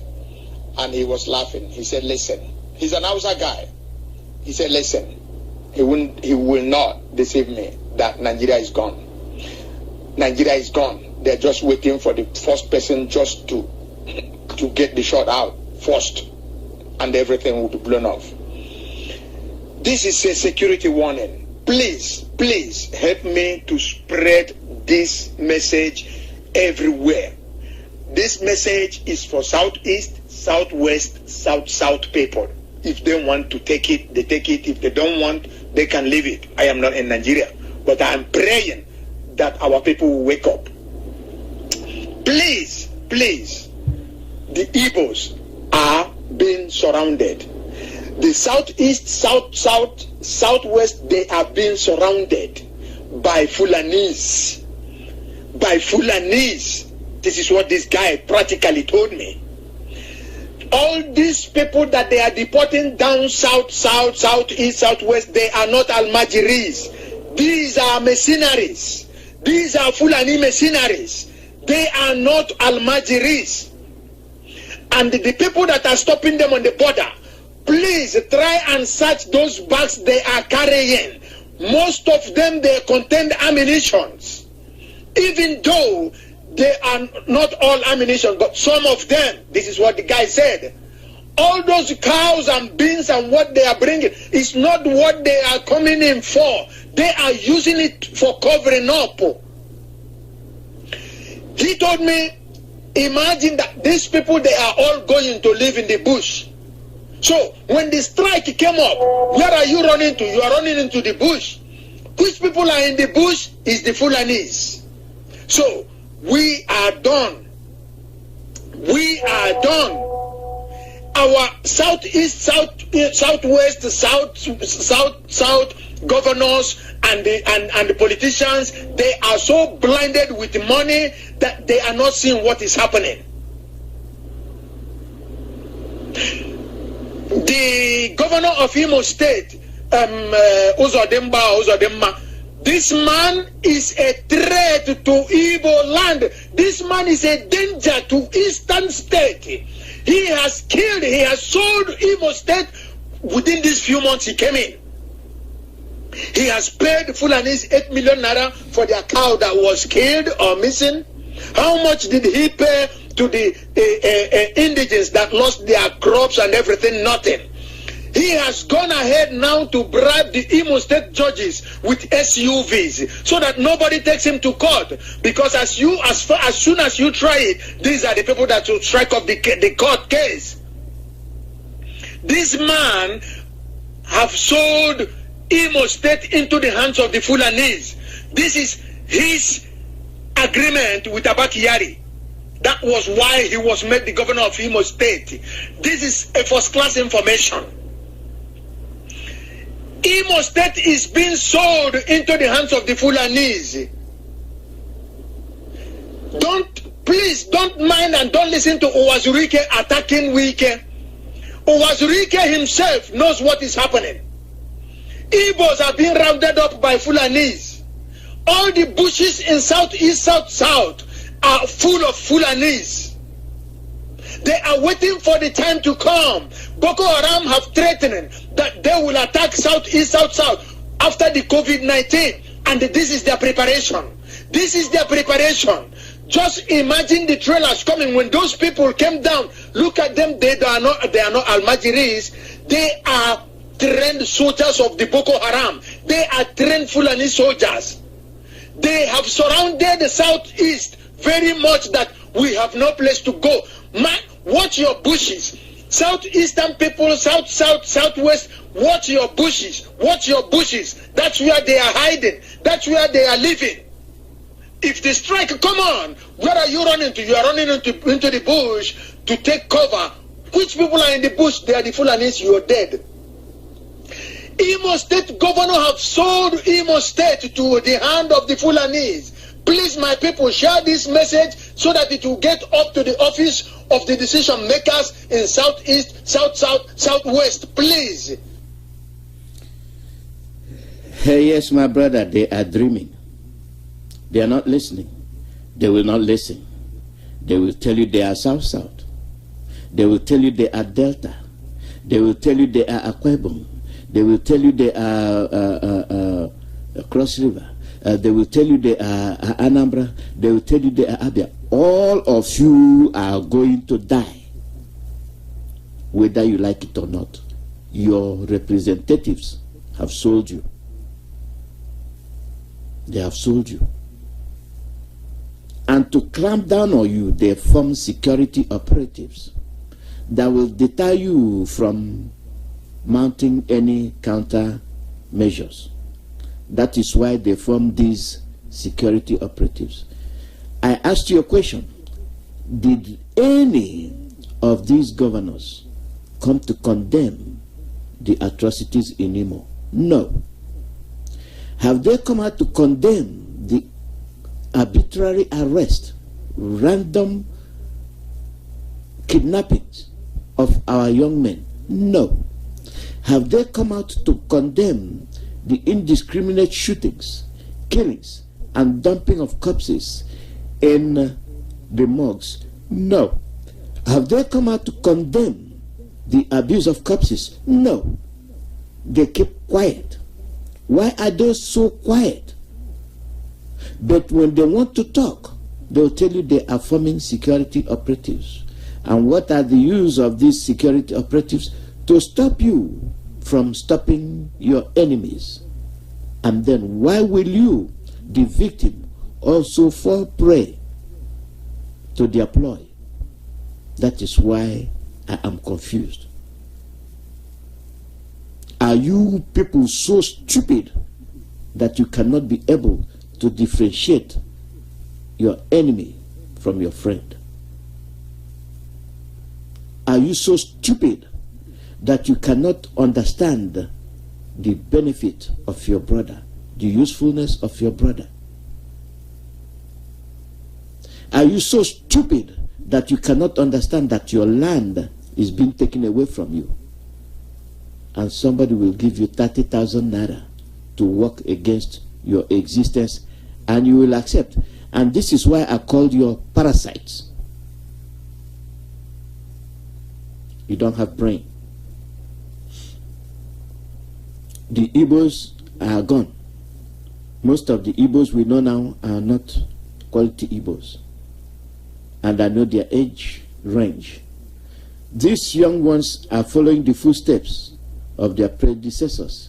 And this is why we must stop them. This is why we must brush them up, educate them, enlighten them. This is a task we must accomplish. You had the Yorubas. This is war.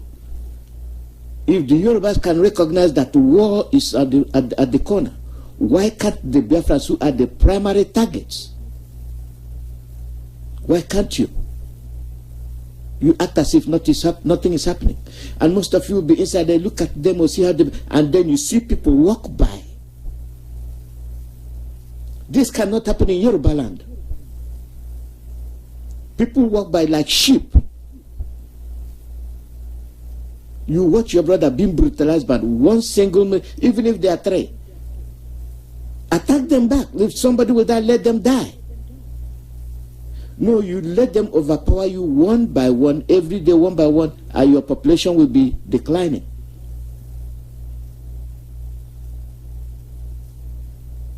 And where are you walking to? 2 more steps, somebody else will pick you up. That is the degree of our timidity. We are so far gone. They are coming. They have surrounded you. And you help them out by pointing out your they will tell you the chiefs, the Ezes. And you, the Ezes, what do you think your future will be? You, the Igwes, what do you think your future will be? They will also decimate you. You will not be that chief. You will be subject to the emir, whatever they put in there. And then you will lose credibility. You will be useless. You are Igwe. You are going to Igwe to a Fulani man. Idiots. Senseless idiots. When our leader insults you, you say he's insulting you. You don't deserve any respect. You don't deserve any respect because you mislead your children.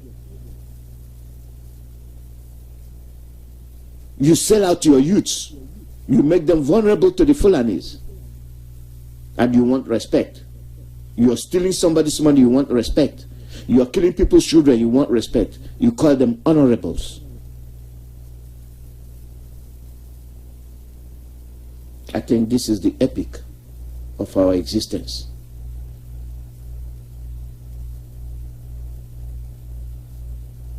I'm sorry we have come to this stage. I think we are at the dance floor dancing the last dance, whether you like it or not. Here at Radio Biafra, we call it the way we see it. You can comfort yourself as much as you want to.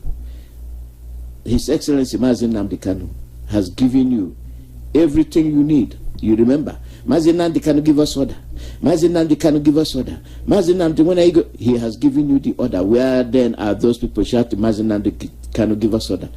He has given you the order. What you do, you make a U-turn and go and accept money, 30,000 naira, to form counter of what you are supposed to be doing.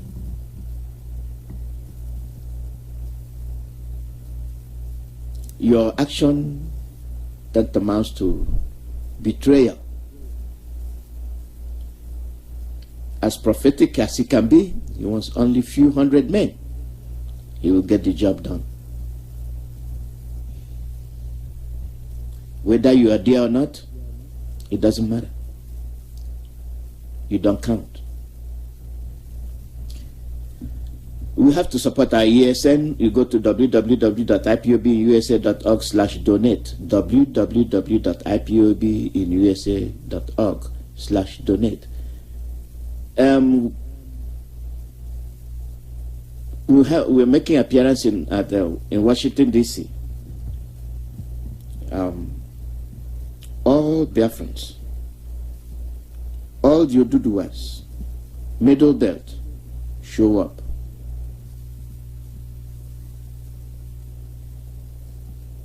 Show up.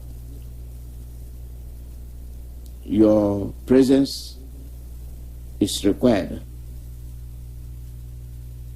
It will be June 17 and June 18. Peaceful national protest in Washington, D.C. Conducted by the IPOB women in USA and their men, supporters are the ones responsible. June 17 and 18, 2021, Washington, D.C.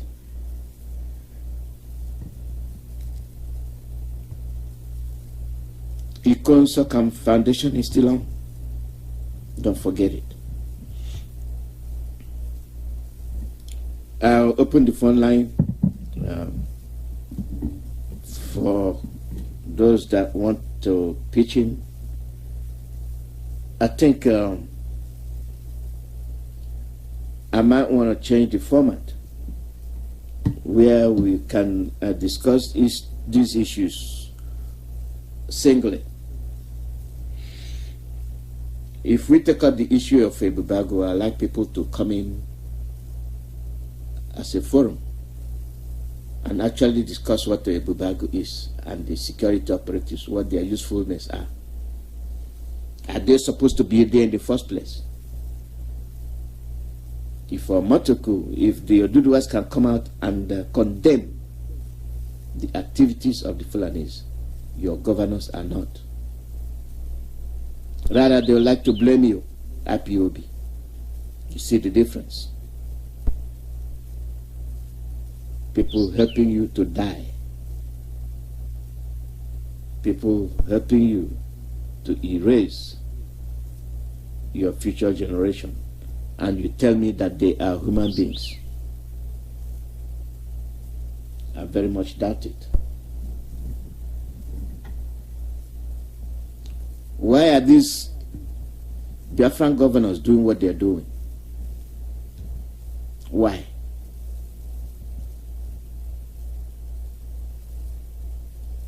Why are they busy betraying their own people? Why are they so much afraid? Why?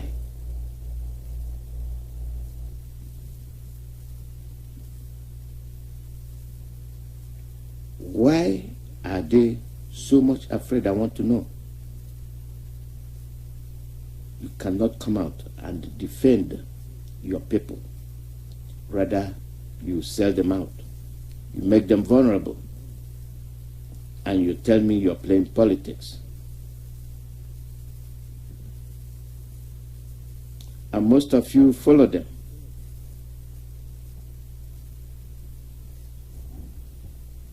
You follow them.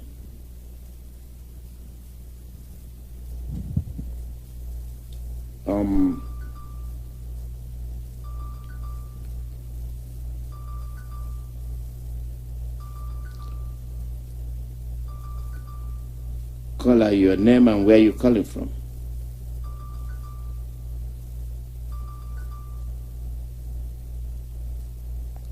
Call out your name and where you're calling from.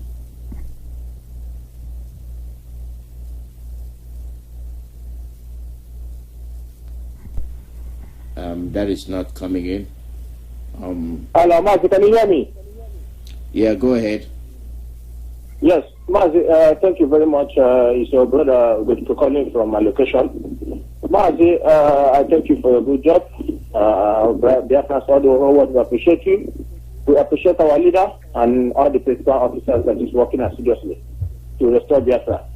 The most important thing, Biafrans all over the whole world, you need to start contributing heavily to ESM. That's the only defense we have for now. Until our leader said otherwise. Mazi, just two things. I heard what you said about the the judges who place on the Jumba are bribing so that they will stop from prosecuting him for his evil. The saboteur, UGM is going about now, fishing out saboteur. Simple as that. Everybody should make it clear. If you're a judge in Imo State, remember there is UGM. The people that is avenging the death of all these governors and all these saboteurs, they are there moving around. You if you are a judge and you collect bribe, you think nobody is seeing you, UGM, whoever they are, we don't know, but they are. What I believe that they are avenging the death that this judge, these governors that killed, is avenging their death. Mazi, the second one before I drop. What caught my attention yesterday is what our sister called from you said yesterday. It is very, very important. It comes to my attention when our sister said that go and watch that those youth that came to protest in Imo State, that they give them 500 naira. Useless sort of youth who don't reason. These idiots they are killing you. At the same time, they're giving you 500. When you take that 500 now and go out from there to go to your house, did these Fulani Janjaweed know who you are? Did they know that you come there? Did those of them know who you are? Immediately you collect that money and go away. If any Janjaweed policeman, this terrorist uniform that they bring in our land, they will shoot you. You see that you are stupid. If you see that you are stupid, you went there, you go there and collect 500 naira to Jala Hope, and then you move around again. Before you reach your house, Janjaweed army will shoot you dead. That's why our leader is saying, black people, he keeps shouting black people. This is the reason. Do you think if Janjaweed see you on the road, it will spare you? Like as you said, our people should put their eyes down and find that guy who handled that paper to us. That's what our sister said yesterday. He caught my attention immediately. He said that he said this is what you need to know about. That paper he handed over to Hope Uzodinma. These are information that he wrote. Who knows the people he has appointed? Let that guy Peter go to social media so that he will come and tell us what he wrote and handle to Uzodinma. These are the people that is killing us. We need to show them to UGM to know who that guy is. Mazi, his picture has to come out and UGM has to see his face. Because this youth, if they didn't put needle knock, war here nishi, I think their brain will never reset. Useless sort of human being. But Mazi, before I drop, you see, we are living in Europe here. Since I was living in Europe, how I learned the European people work, they go tackle the problem, what the problem is. When their citizens says, this is what they want, they will go for it. And that is what they will get. They will go through their MP, they will go through their whoever their candidate and say, table letter to them, this is what we want. Now, can we say what is the problem in Imo State? Imo State was peaceful. And then the army rewrite the result and bring their own, take away the man that win election. A legitimate governor that they were voting for, that they vote for. A legitimate governor who that he was stood up and vote for. This is the man we want. And these people boycott us, and then with his criminality mind, thinking that he is too fast, he went to the Fulani court and write and carry Ghana must go. Went there with the result that there is local government they didn't count for him. But because this is what the judge we have already told him to do, bring anything, make it look like he presented it in the court, we will still give you the governorship. Gabaka put him there. They put him there to destroy Imo State. Was Imo State for people before? When he went there was just Imo State was peaceful. That is why I said back to the problem. Tackle the problem. What was the problem? Them did not win election, and they will impose somebody, put something against the indigene that vote their candidate and remove him and put him posters there. And now this is the problem. This is how European people work. They tackle what the problem. If they come now and say what is the problem of Imo State?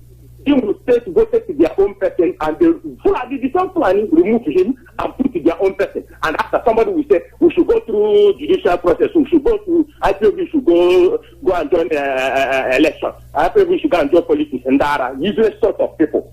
But what I'm telling Fulani, this Fulani, we must go down in our land. It doesn't matter the day. Oh, Mazi, that youth, that boy that wrote that paper handed to who put them, his picture should be made public so that he will know, so that UGM will know who he is. Mazi, thank you for giving this opportunity.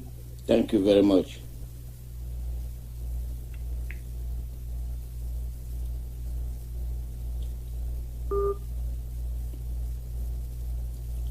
Caller, your name and where you calling from.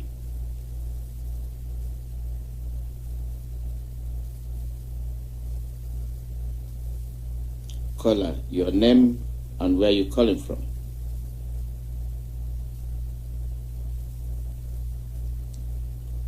Caller, your name and where you calling from.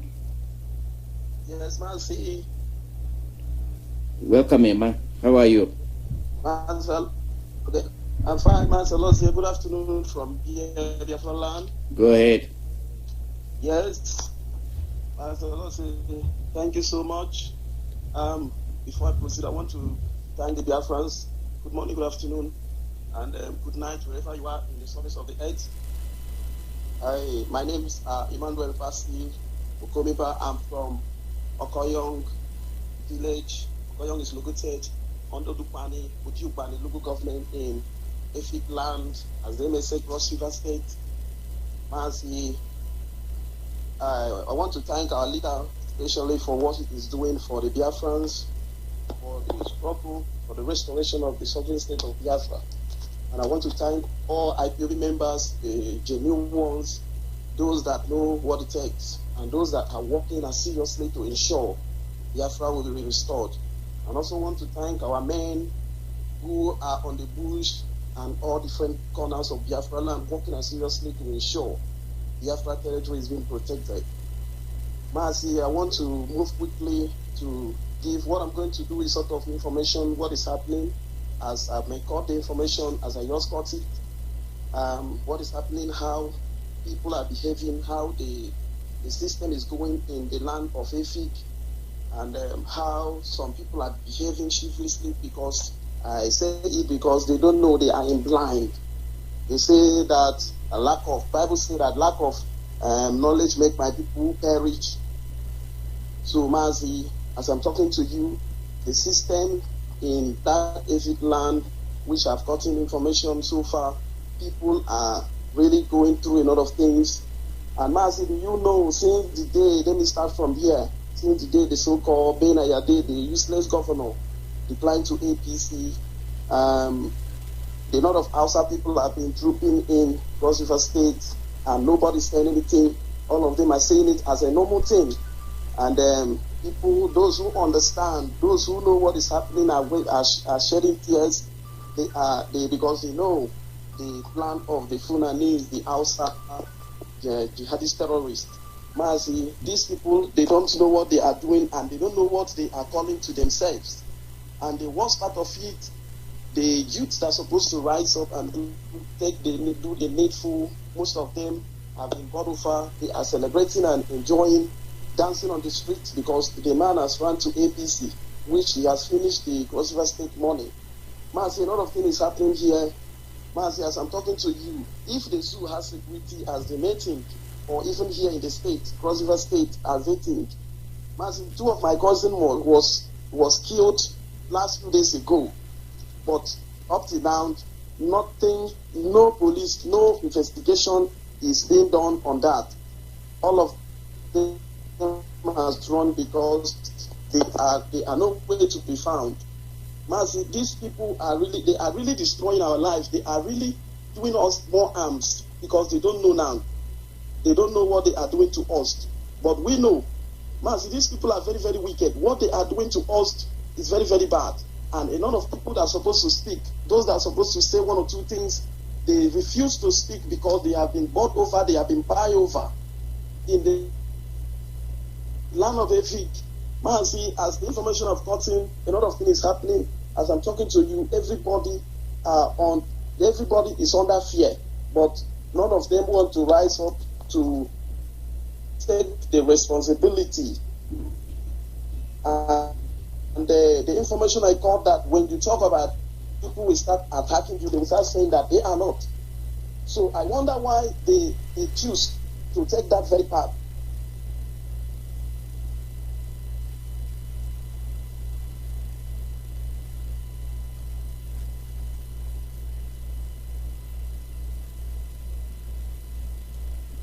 We are still listening.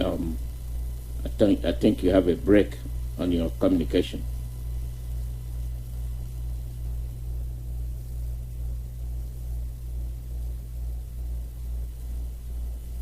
That's the network in the Zoom. Go ahead.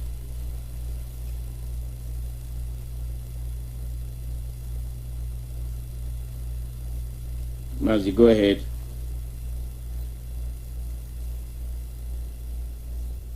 I think I'll cut you off and re-establish the call because your line died away.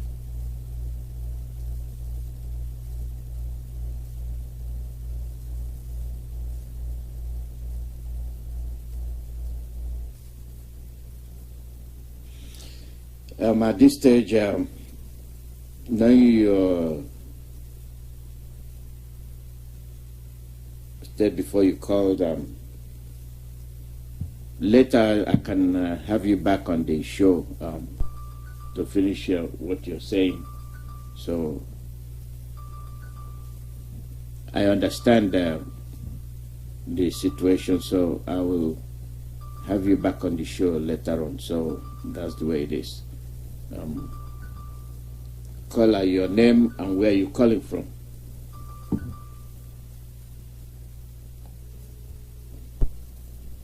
Caller, your name and where you're calling from. Mazi Alazoa, very good evening from my location here. I remember Mazi Koronache, and I am from Biafra. Welcome. Mazi, we appreciate you for what you did for your motherland. We appreciate Biafrans, our beloved today, the Mazi Nnamdi Okuka, and the command of the members. We appreciate you and all his lieutenants doing the needful, the EUGM, all our ESN, all our fanatical men of valor, radicals.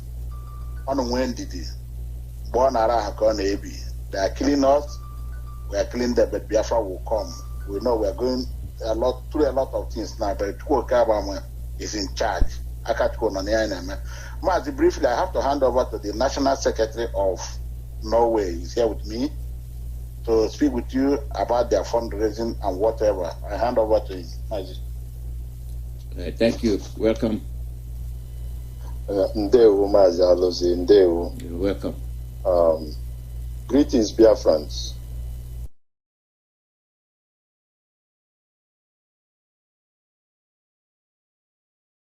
My name is Emmanuel Buchukwu. I am from Olu. I serve the indigenous people of Biafra, the General Secretary, IPOB Norway.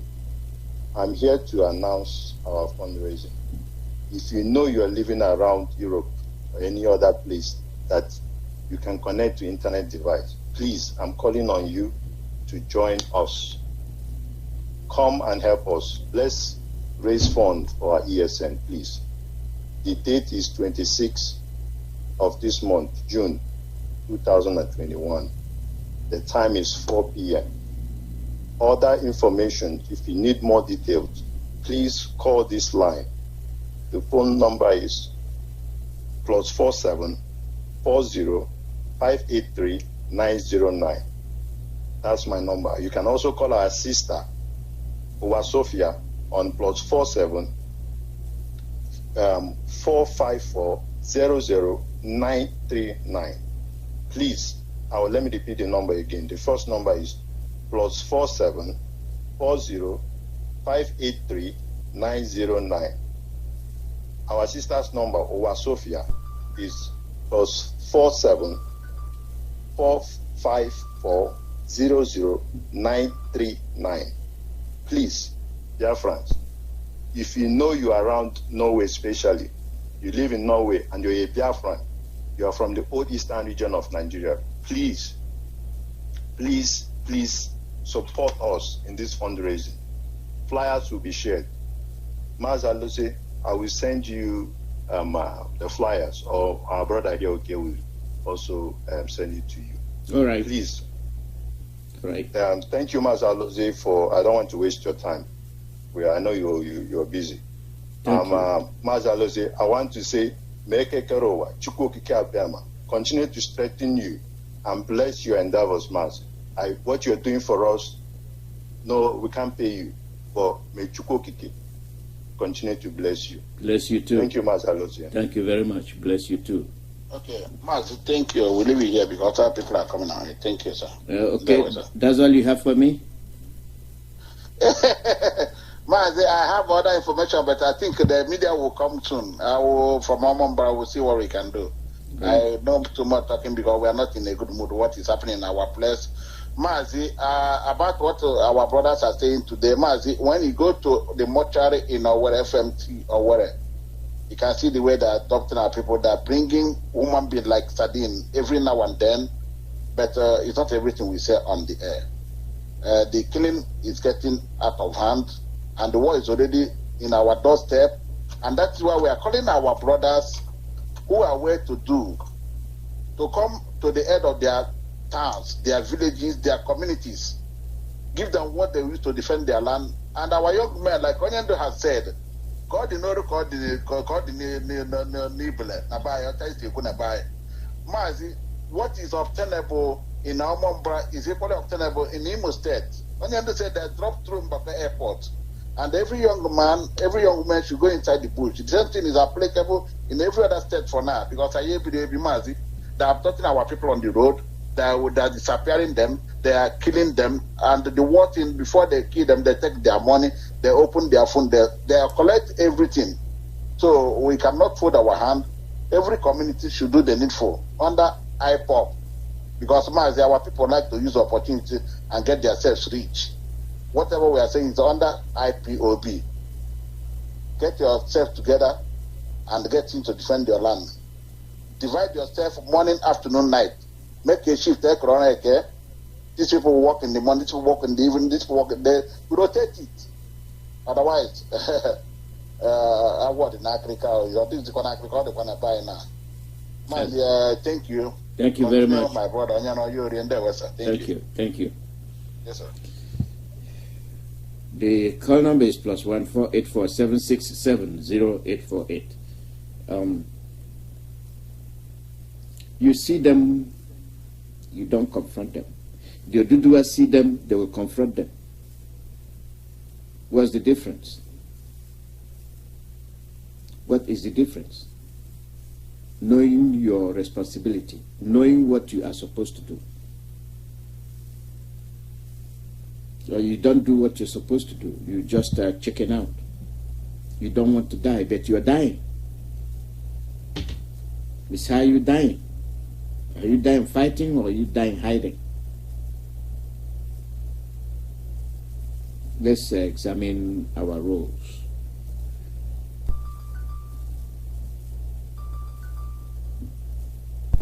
Caller, your name and where you calling from? Mazi, Biafra. Biafra, welcome. John. Welcome, John. I call from my location. Yeah, welcome, John. The Biafra land. So the thing is, what thing is analyze, even I think it, I don't talk about. Anambra, our leader don't talk about yesterday. Say rain will fall. And the thing why I want to talk, they join and they say, I won't call on all Biafra youth, whether you be lady, whether you be boy, make you wake up. Because rain will fall through. What thing that me they talk, me when they talk now, I do for bush. And the reason why they talk this thing, they say, if you think, say, Mazi Nnamdi Kanu will be our Excellency. So every word where they come out from mouth, you know, they come. Me, I believe so. They say everything when they come in for a month, 92, you know, they talk lie. So I think don't talk, say, the sign don't come, say, Annie don't come. Then go come, and the people will send them, say, everybody will then see for Biafra land, for southeast, southwest, or south-south. Say all of them are bandits. They make them kill everybody. So the time when they command them like that, all of them they jubilate to say thank you. So as they carry their trouble come for this area, my brother, they talk to everybody, make everybody wake up. The people when they collect small money, 20,000, 5,000, they point to their brother. I want to ask them spirit question now. All this thing where Boko Haram they do for years for Borno State. You don't see the governor of Borno State, Meduguri, where you don't come carry any army, go meet them. And even if you carry army or police, go meet them, how much you go give person for Meduguri? You have to point a brother where you go agree. Igbo, only by cancel and associate Igbo. Only by entertain or not, I am a so we high mere. Oh no, one is you could be and the governor go to the last person. Or na the plan at your everything of Makadino Makadi. We go and make it. If you have not made that point to one of the all your plan you will be shame. Get in the movement. Now, one is going to have a state of emergency. Very, very soon, all these governors, when they defend their office, very soon all of them will leave that office. Because none of them wait for time. None of them wake up in time. If they defend your personal interest, they defend your personal interest. Now they point your brother, make them kill them. Abba, make you wake up. Enough is enough. I want to extend my greeting to Mazi Nnamdi Kanu, the lion of the tribe of Biafra. I just say it don't well for you and it go well for you. And also I greet our Eastern Security Network, the radicals, the volunteers, people who don't come say either Biafra or death. I promise you now say that Biafra na race. No human being born of a woman will stop Biafra. All of us go say Biafra very, very soon. Because this area in our own land, America dey for their house. Fulani even dey for Senegal and Mali. We not go drag their own land. Now our land we dey drag. That land flowing with milk and honey. Nobody go fit take even 1 inch of grass. Instead of that, everything will be for Zeus go burn. Thank you. And all the Biafra. Mother, they go follow everybody celebrate. And I take it and go there. Even Jonathan Chile, all the presenters, all of us will be dance. Because Biafra is just by the side. Thank you. And all the Biafra. Now for Jesus' name I pray. Thank you. Thank you very much. Thank you. Yeah. The call number is +1 484 767 0848. To be free is not a crime. To be free is not a crime. That is what we all want. We all want to be free. And for you to be free, you have to work what's involved in it. You can't just say you want to be free and you're not working. You're not doing anything to help yourself. You must do something. Caller, your name and where you're calling from. Bless you. Bless you too. But God bless you because you are working a very marvelous work for people. That's how I am true elderly man supposed to be. I must say, we talk this morning. All these useless governors in our land. Those people, I pray on no government should revise on the political and attacking those senators, those governors. Those governors now, does it mean they don't know the history of the way Fulani conquered the Hausa people? The same way Hausa conquered Fulani, Hausa conquered the for the Fulani. In the same way, these governors are doing the same thing because of their selfishness. They prescribe IPOB, a terrorist organization. But in Yoruba people now, they are protesting. None of the senator or governor prescribe any one of them. Police people and army never shoot aside the way they shoot aside in our land today. Bandits is there, whether Fulani, S-men, fourth most terrorists in the world.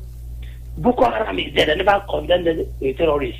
Does it mean these governors meant to protect property, life and property in our own land? Does it mean these people don't have no IQ or sense at all?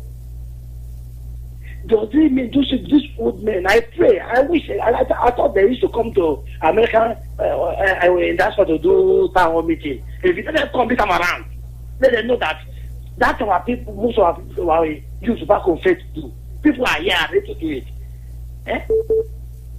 And at this point in time, they clean us. One idiot, one of our able person in America, I call one of our boys, I broke his money. That I feel we should go and join a politics. And I'm telling that our border, that idiot man living and border in America, that call that our border, Flora.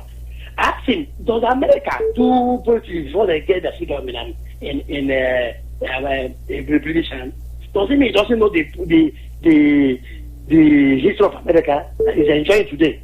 He's a fellow man fight for this country. Even Martin Luther fought again and lost his life for him to enjoy and building a house. They're saying that the police will kill his contractor. That the guns in the non-government hand after everything. What would the gun be? But let me tell that about that. In Chicago, it's because that shared enforcement is not showing them. The killings go shoot in America is no more than what the no government is doing. And no government, they are fighting the police, not the masses. They are fighting the government that is killing their people. And yes, at this point in time, that's why you see some youth in Facebook begging people like us don't even bother to pity them. The same youth coming out, a man that doesn't score number 4 in the election become one. Youth leading for protest. Now youth is protesting the one to put on them that they say it's one that invite the military to come and shoot aside. And the military too, shame on them. Because the military in America, they have good house, good car, their children go to good school. Even military in Cotonou, police in Cotonou, most of their children are successful. But I never seen Nigerian police successful. I never see I never see one of their children being successful because they are evil. People, even Nigeria, they be Biafra come now. So those foolish people, who they enjoy, who their children enjoy, and yet they're still shouting, a country that no future at all. Look at the killings every day. And police will boldly say, we catch ESL, we catch our no government. Look at, but it doesn't catch the bad that's killing everybody every day. They're all on our farm now, no food now. Now, full of people that say they want to stop supplying food from on the 12th. They will stop supplying onion. This is a big shame to a whole region. When you tell people now, go I will sponsor you, do farm. They say, no, you're in America enjoying. But you're sponsor. But America, we do farm here. Everybody have farm in his house here. Everybody here. But they say that they're caught food now. What are you going to eat? This point in time, somebody need to tell our people not to use chopped cow meat. That if you see them every weekend, they'll be enjoying it. Chopping what they are being asking myself, doesn't mean this don't know what is going on in Nigeria? There's one breaking news, this what they call one of our sisters that call one of our brothers. Say what the Fulani people are doing now. They are tracking everybody that come back from abroad. They will follow you. Peacefully, if they want to go back, they will kill the person. Even you in abroad there, the protecting one Nigeria, you're not safe again. Because they don't know that you'll be in their forehead. No, but everybody shit from abroad or not, being able. They will kill you. It's better for you to join this movement. And be brave. Martin Luther King, is it your father or our mother family? Are we not enjoying what Martin Luther King fight in America now? Now you're attacking to a white man. It's not because of Martin Luther King. And you see those people, they even go to school in America, most of them are doctors, most of them are professors. Doesn't mean they don't have common sense. The same thing you're enjoying now is something that Martin Luther King do. George Washington do. It's something that Mazi and the Kanu and the Mazi and all the other presidents. It's something that spend their time to do. So that our unborn generation will enjoy. And protected because you're protecting your one day in Nigeria. If this Fulani take everywhere now, your one day will not even enjoy it. This show you what I'm saying. What now? They need to tell me that our land have already conquered. They have conquered our land, even though if you're lying to yourself. It's how Igbo land is conquered by Fulani with the help of this foolish governor. My prayer for every day, let them come to abroad and do that at town meeting this time around. Mazi, thank you, sir. Let me drop it here. Thank you very much. Igbo land, we make it available for them to have instead of defending it. Call out your name and where you're calling from. Hello. Good morning. You're on the air. Go ahead. Yeah. Good day, all the Biafrans, the lovers of freedom, wherever you are. My name is still your humble servant, Mazi Joseph Onyechukwu. And Mazi Joseph Onyechukwu, calling from Odolafo. Odolafo is in the local government. So, Kafra, we say Biafra land. I appreciate you, Kekerowa. I tell you, I've made everyone of us to see this glorious day. And also, I want to Nnamdi Kanu, miracle of our time. A man who come and start making us to using like a human being, the great prophet of our time. May God Almighty keep on stretching him. Anyone who bless him, may God bless him. And anyone who curse him, may God curse the person and his generation. And all our peers and wherever they are, I say may God Almighty keep on protecting them and guiding them. They are going and they are coming in. I use what is in Psalm 91 to protect them. And what is Psalm 35? Against any soul is against them. May God be against the person and his generation. In the name of School Kadema, I say, he said, thank you so much, Mazi Lozis. I really appreciate as all of you have abandoned everything you are doing for our sake. And I say that your generation will never be forgotten on earth. And God will make you great and make everything about you great. Because whoever that is care about his people, God will care about your own problem and everything about you. And I want to use this medium and speak to all Biafrans, especially those people that have not even believed in what you are doing, and those people that are doubting whether Biafra will come or not. As all of them are now seeing it that is now already in our doorstep. Remember, we have reached to the journey of not even thinking of coming back. Many people have lose their life. Many people have died. Those people that have cared, starting from the first day till date. Do you think that your own life, that saying that you don't want, that Biafra is not going to come, that Biafra might not come, do you think that your own life is better than their own life? Your life is not better than their own life. But all these things, the sacrifices to make sure that you can even live like a human being, to make sure that you can even have a proper security. Look at now, if you come to the various places now, you put station and they do that thing. The police cannot even guide you. The army cannot even guide you. The people that think that they are guiding you now is neighborhood watch. The neighborhood watch that is guiding you, that they all of them are drunkards, high drinkers, go drinkers. These are the people that think that they can guide you if anything wants to happen. If not, that is the Chukwu Kabiama himself, who is in heaven, is the one protecting you. And this journey that you are saying, and this road that you are, the reason why of this road to make sure you have a quality security, to make sure that your child that is sold everything about you to train in education so that you can have a job, so that you can even wipe your tears. That's the reason why that all these people die. These people die so that you can have a quality hospital. That whenever that you even sick, and take you to a special hospital in your own land, not in abroad. That's the reason why they die, so that they can have this in your own doorstep. These people die so that you can even have a quality road. Not, you see how the number of people that is dying in this country every day by the so-called accidents because of the bad road that we have in our country. They are suffered. They die so that all these things will stop in our land. They die so that you cannot, when you bought a car, your car will last. And this is the reason why they died. So what you have to do now is for you to leave everything you are doing. Look at now, some people are not even sleeping. Some people are not even eating in their house. Provided that to make sure that all these things will come to actualize. Take the one leader, Nnamdi Kanu, that have lost his parents, that have lost everything he has, just to make sure that this thing will be in your doorstep. This is the man that has given anything to give him whatever that he can measure on earth, but he said that his yes is his yes, just because of you. Do you think that if at all that the man Nnamdi Kanu is the poorest somebody in the world? Remember, is the money that he has, his generation and unborn generation, and they cannot even freeze the money. But he said that what will he profit him to be eating in his own house? Why that is poor masses that is dying in hunger? Why that is poor masses that the so-called Fulani are paying? And he said that because of this, enough is enough. That he used to do everything to make sure that he liberates from that donor situation. So that you know that this land is a blessed land of God. This is a land that is flowing with milk and honey. Just mention anything on earth, that anything that one can use to sustain his life that is not in Biafra land. What is that thing that you can think? We have all the type of mineral resources in our own in your own doorstep. If you come in the Soka side here, we have many mineral resources. We have fuel. We have many things you can think of. All sorts of things.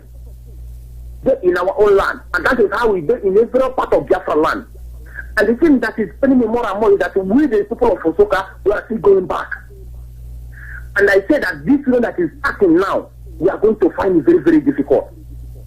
Our leader is doing everything, and most people, Mazi look them, and every other people who have been sacrificing everything, they are doing it for us who is in the border.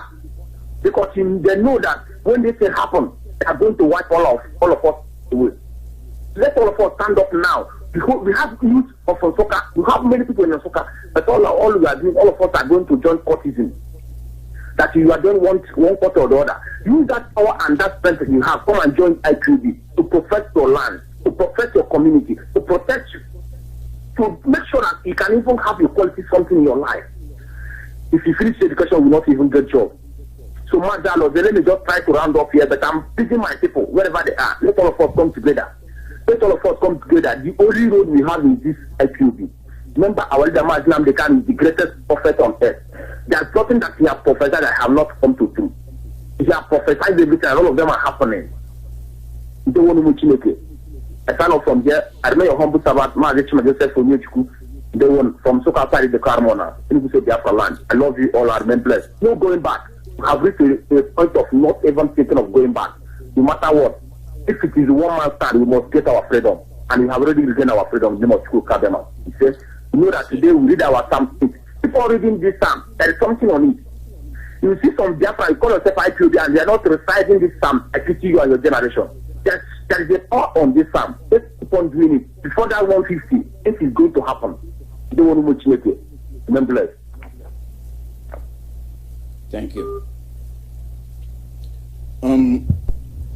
We look at all these people, they say are pointing out our people to the Fulanis. What will they do? They will live alone with the Fulanis. I'll see how their services will benefit them. And when it's done on them that their brothers have got their own families, they will have no legs to stand on. They will not. Because right now, people are just thinking that it's a play, it's a child's play. When they can just move in and do what they want as they wish.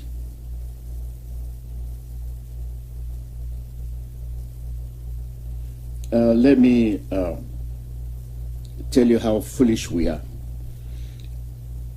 One thing is you being claiming to be a state and what you are trying to do and the reality on the ground.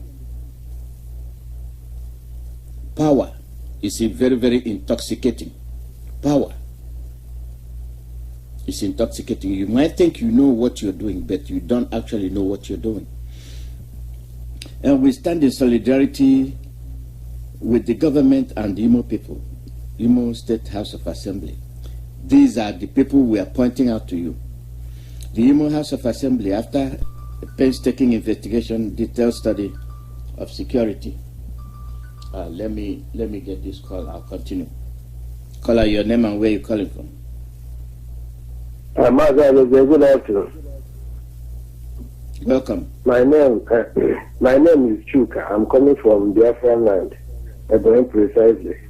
Please, I want to report that our radio in Ebonyi stopped on Saturday, and it's not talking now. So that popular people who are in charge of it will see what they can do. So because of that, I don't know the topic of what you are talking, but what I want to contribute is that I want to tell our people in Biafra land to be very careful, to be vigilant and pay attention to their details. And also be an alert.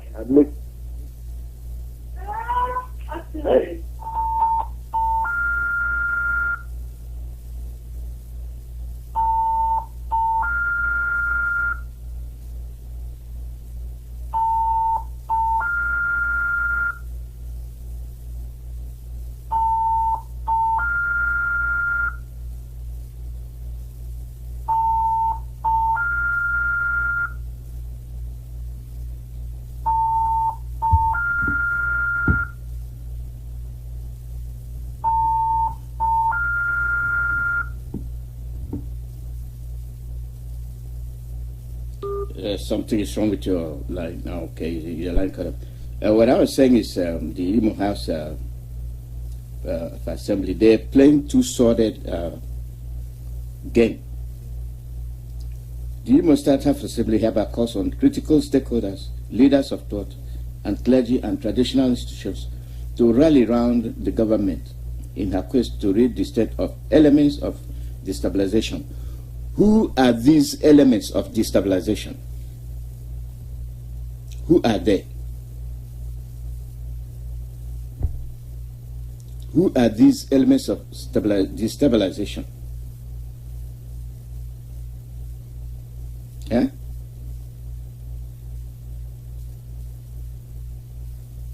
Fomenting trouble in our dear state, and to endeavor to convoke meetings of all stakeholders, youth and political gladiators in their respective domains to further sensitize them on the need to refrain from any activities that could further exacerbate the already tense security situation in the state.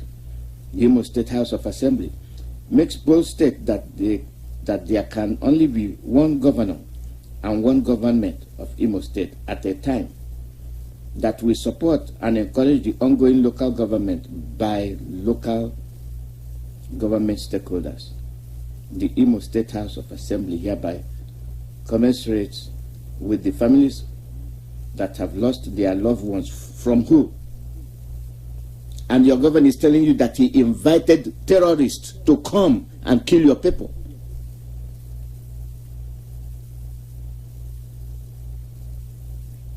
If the ESN and IPOB are the ones advocating for your safety, what are these security operatives from Fulani, Chad, Niger? I mean, Chad and Niger, what are they doing in Imo State?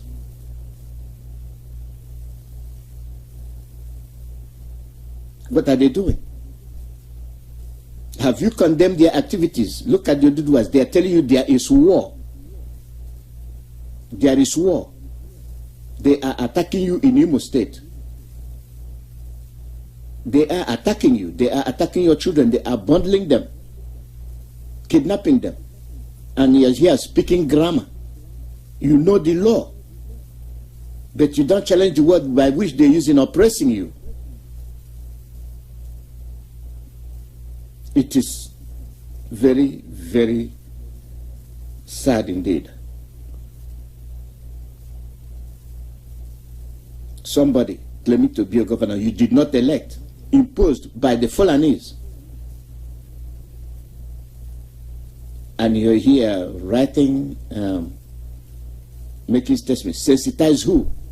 You are sensitizing the youth the Fulanese are kidnapping. You are sensitizing them to do what? To be politicians.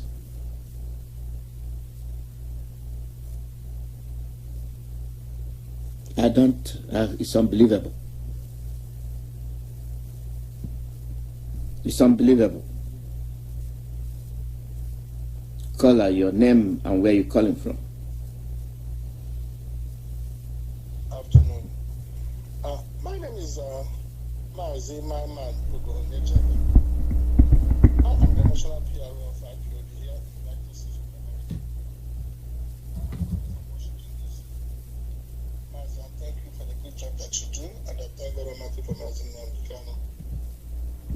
Mazi, I want to use this opportunity to tell the Biafrans, that's the lovers of freedoms. I want to let them know that what we are fighting for is our life. We are fighting for our existence, and we are fighting for the preservation of our life. We are at our home. We do not go out to invade any place. They brought war to us. They are going from street to street, picking our children, going from house to house, picking our children and killing our children. And then the politicians think that it is politics. The people who they brought to us are the people that are from, not even from Nigeria. These are the people from the Sahel, people from Mauritania, people from Central African Republic, Burkina Faso, from Niger, Mali, Guinea, These are the people, the Fulanis, that have decided that they have to make our place their own home. They do not choose their word. They have done it by all means.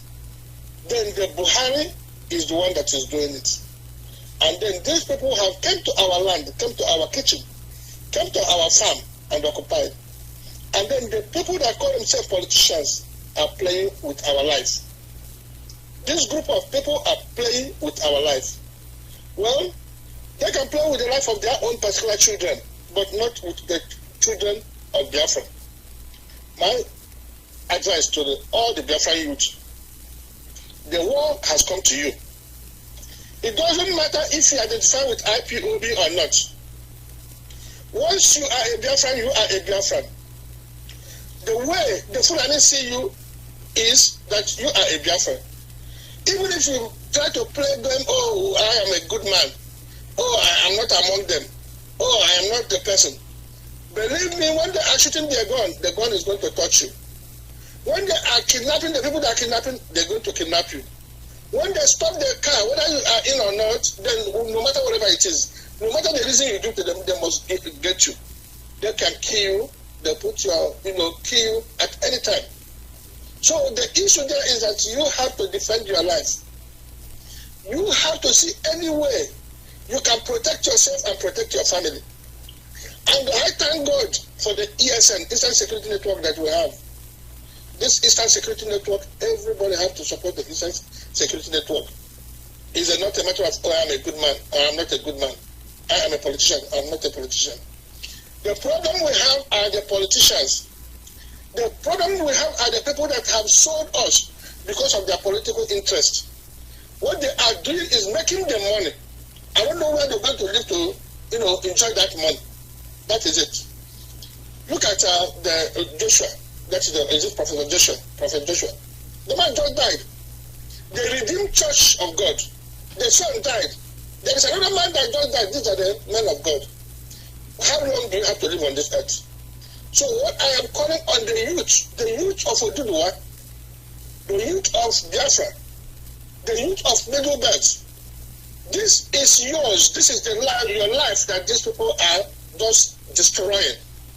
They are playing with your destiny. They don't have anything in store for you.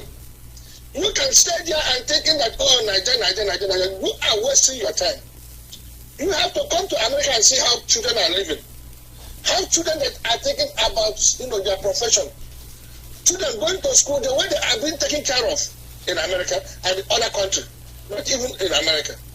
When you go to different countries, you will see how they are taking their people. But in Nigeria, what hope do you have in Nigeria? What hope? Because the plan there is that they have to take over your father's land. Look at the bomb in Oyo State the other day. They bomb and they kill up to 70 people in Oyo State. They destroy everything, they don't care. They go to the Middle Belt. A lot of people are living in refugee camp. They kill you, they uproot you from your own home. Then they are saying that they are building another place for you to go and relocate. But what happened to the ancestral home? I am calling you in Imo State, you have to stand up. Do not think, don't listen to these politicians, because this is the war that everybody is fighting. The Yoruba youth are fighting the same war. You don't have to be a chicken in Imo State and give up. You have to stand your ground. The Ariwa people are fighting the same war. You go to the Middle Belt, they are fighting the same war. So what happened is that it's the Fulani that have brought war to you, that are the youth in the country called Nigeria. You have to stand up now and fight this war. Because, believe me, you will never have this opportunity again. Nnamdi Kanu is the one that God have brought for you. Nnamdi Kanu has been talking and been guiding you on what to do. The best thing you can do is to support Nnamdi Kanu. If you are here in America, and you are hearing my voice, and you are an IPOB or not an IPOB, or you are a Biafran or even not a Biafran, and you from Oduduwa or you from Middle Belt, and you hearing this voice from the radio Biafra, and this voice is calling upon you to do the needful and help your parents that are at home, help your sisters that are at home, help your brothers, help your land, because this Fulani are taking over your land. Fulanis are taking over your land and they're not going to spare you. When you go home, they must, because threats. They are kidnapping the children from school. They are doing everything they can do. They have put themselves in the police. They have put themselves in every political post. So the only thing we have to do is either we fight or we die. So if you want to, you are in this country or you are abroad, and you don't want to rise up what we are doing back home, you know that you hate yourself. I am calling upon you to do the needful. Put your hand in your pocket. That is the only thing, the simplest thing that you can do. Because you are not there to fight the fight. You are not there to dodge the bullet. But you are here and God has blessed you. And you have enough money in order just to give so that they can save the life of your people. What you have to do is just to come and contribute that money so that we can use it to buy the equipment and everything that is necessary to protect the people back home. So if you want to do this, it is very simple. It's not complicated. The place just to go and put this money. That's why I am advising you to go and go to our website. And that website is www.ipobinusa.org/donate. www.ipobinusa.org/donate. As you are doing this, God will continue to provide and bless you. Thank you, Mazi. Thank you very much, Mazi. Thank you.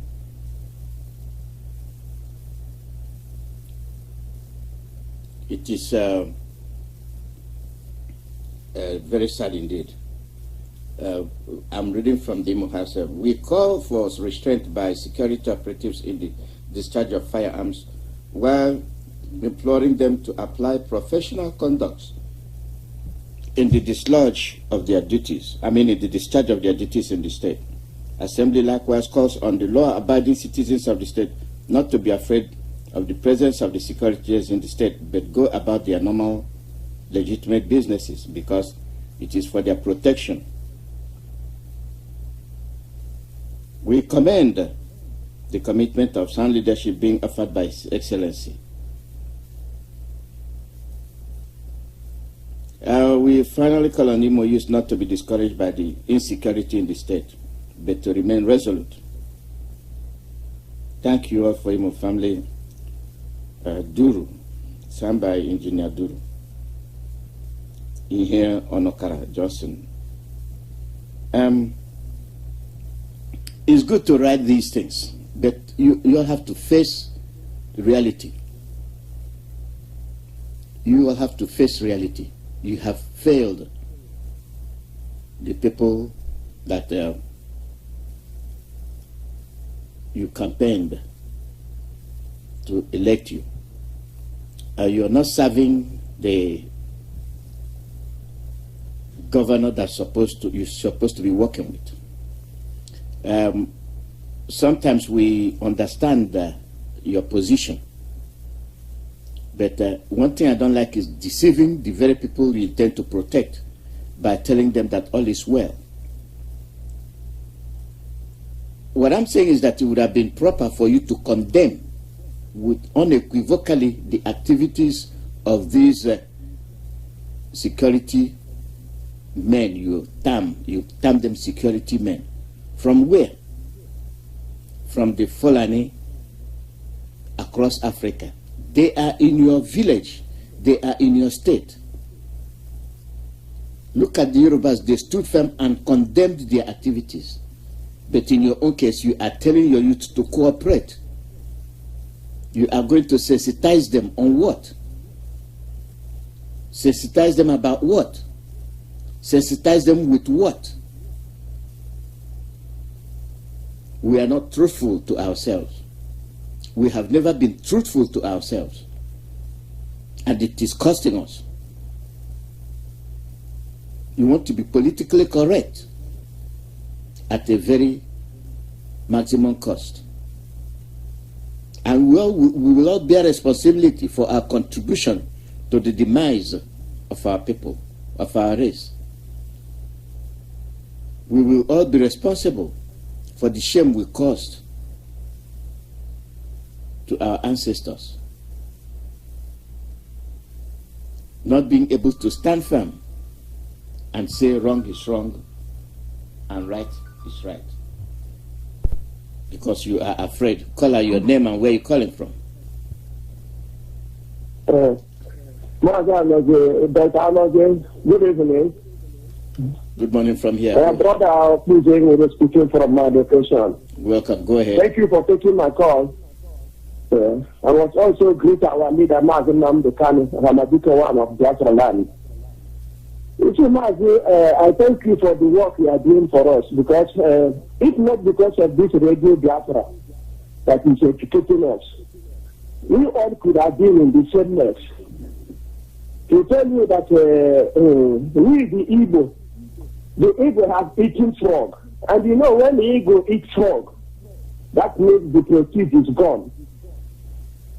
Upon talking that we have eaten frog, now, that's why I'm watching, and the only way I take a very Aboki. So, and that in Aboki will take for us to share it. But we thank our leaders who have now helped us and bring out formula, because our leader is a mathematician in this work. The work that God brought him to do, he's a mathematician on it, and he's doing it according to what God told him to do. So I'm here according to our people that our leader has given us formula. We are now on next stage. There is nothing like going back. No going back. Anybody thinking of going back is committing a suicide themselves. And we who are moving forward will left the person behind. So I'm telling to our people that the best thing, even if we talk from today to tomorrow, and we didn't support ESN, our work is not going to be complete. I'm appealing to our people. This is God's work. Let's help ESN. Let everybody donate to ESN so that ESN can. Your line has gone. Your line has gone. I like it when people say Assembly calls on the law-abiding citizens of the state not to be afraid. You've always been law-abiding and you are still afraid. Why are you still afraid? Because for the fact that you've been law-abiding, they have taken advantage of that to kill you, to belittle you. You are law-abiding without any arms and ammunition, and they are decimating your population, and you are still telling them to be law-abiding. What differentiates them from a terrorist? Where?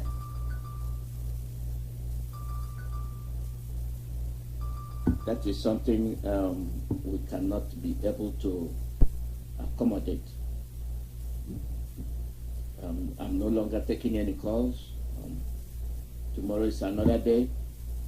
I'm sorry the call came in late. We was overstayed. We have to jump and make way for our next station. You can call our South African station coming up next, and you will be here. I'm so angered by our people's political foolishness. We are talking about insecurity. They cannot condemn any acts of aggression perpetrated against their people. All they are telling you is be law-abiding. And that's why we are the way we are, up to date. Be law-abiding. They cannot condemn any acts of aggression perpetrated against their people.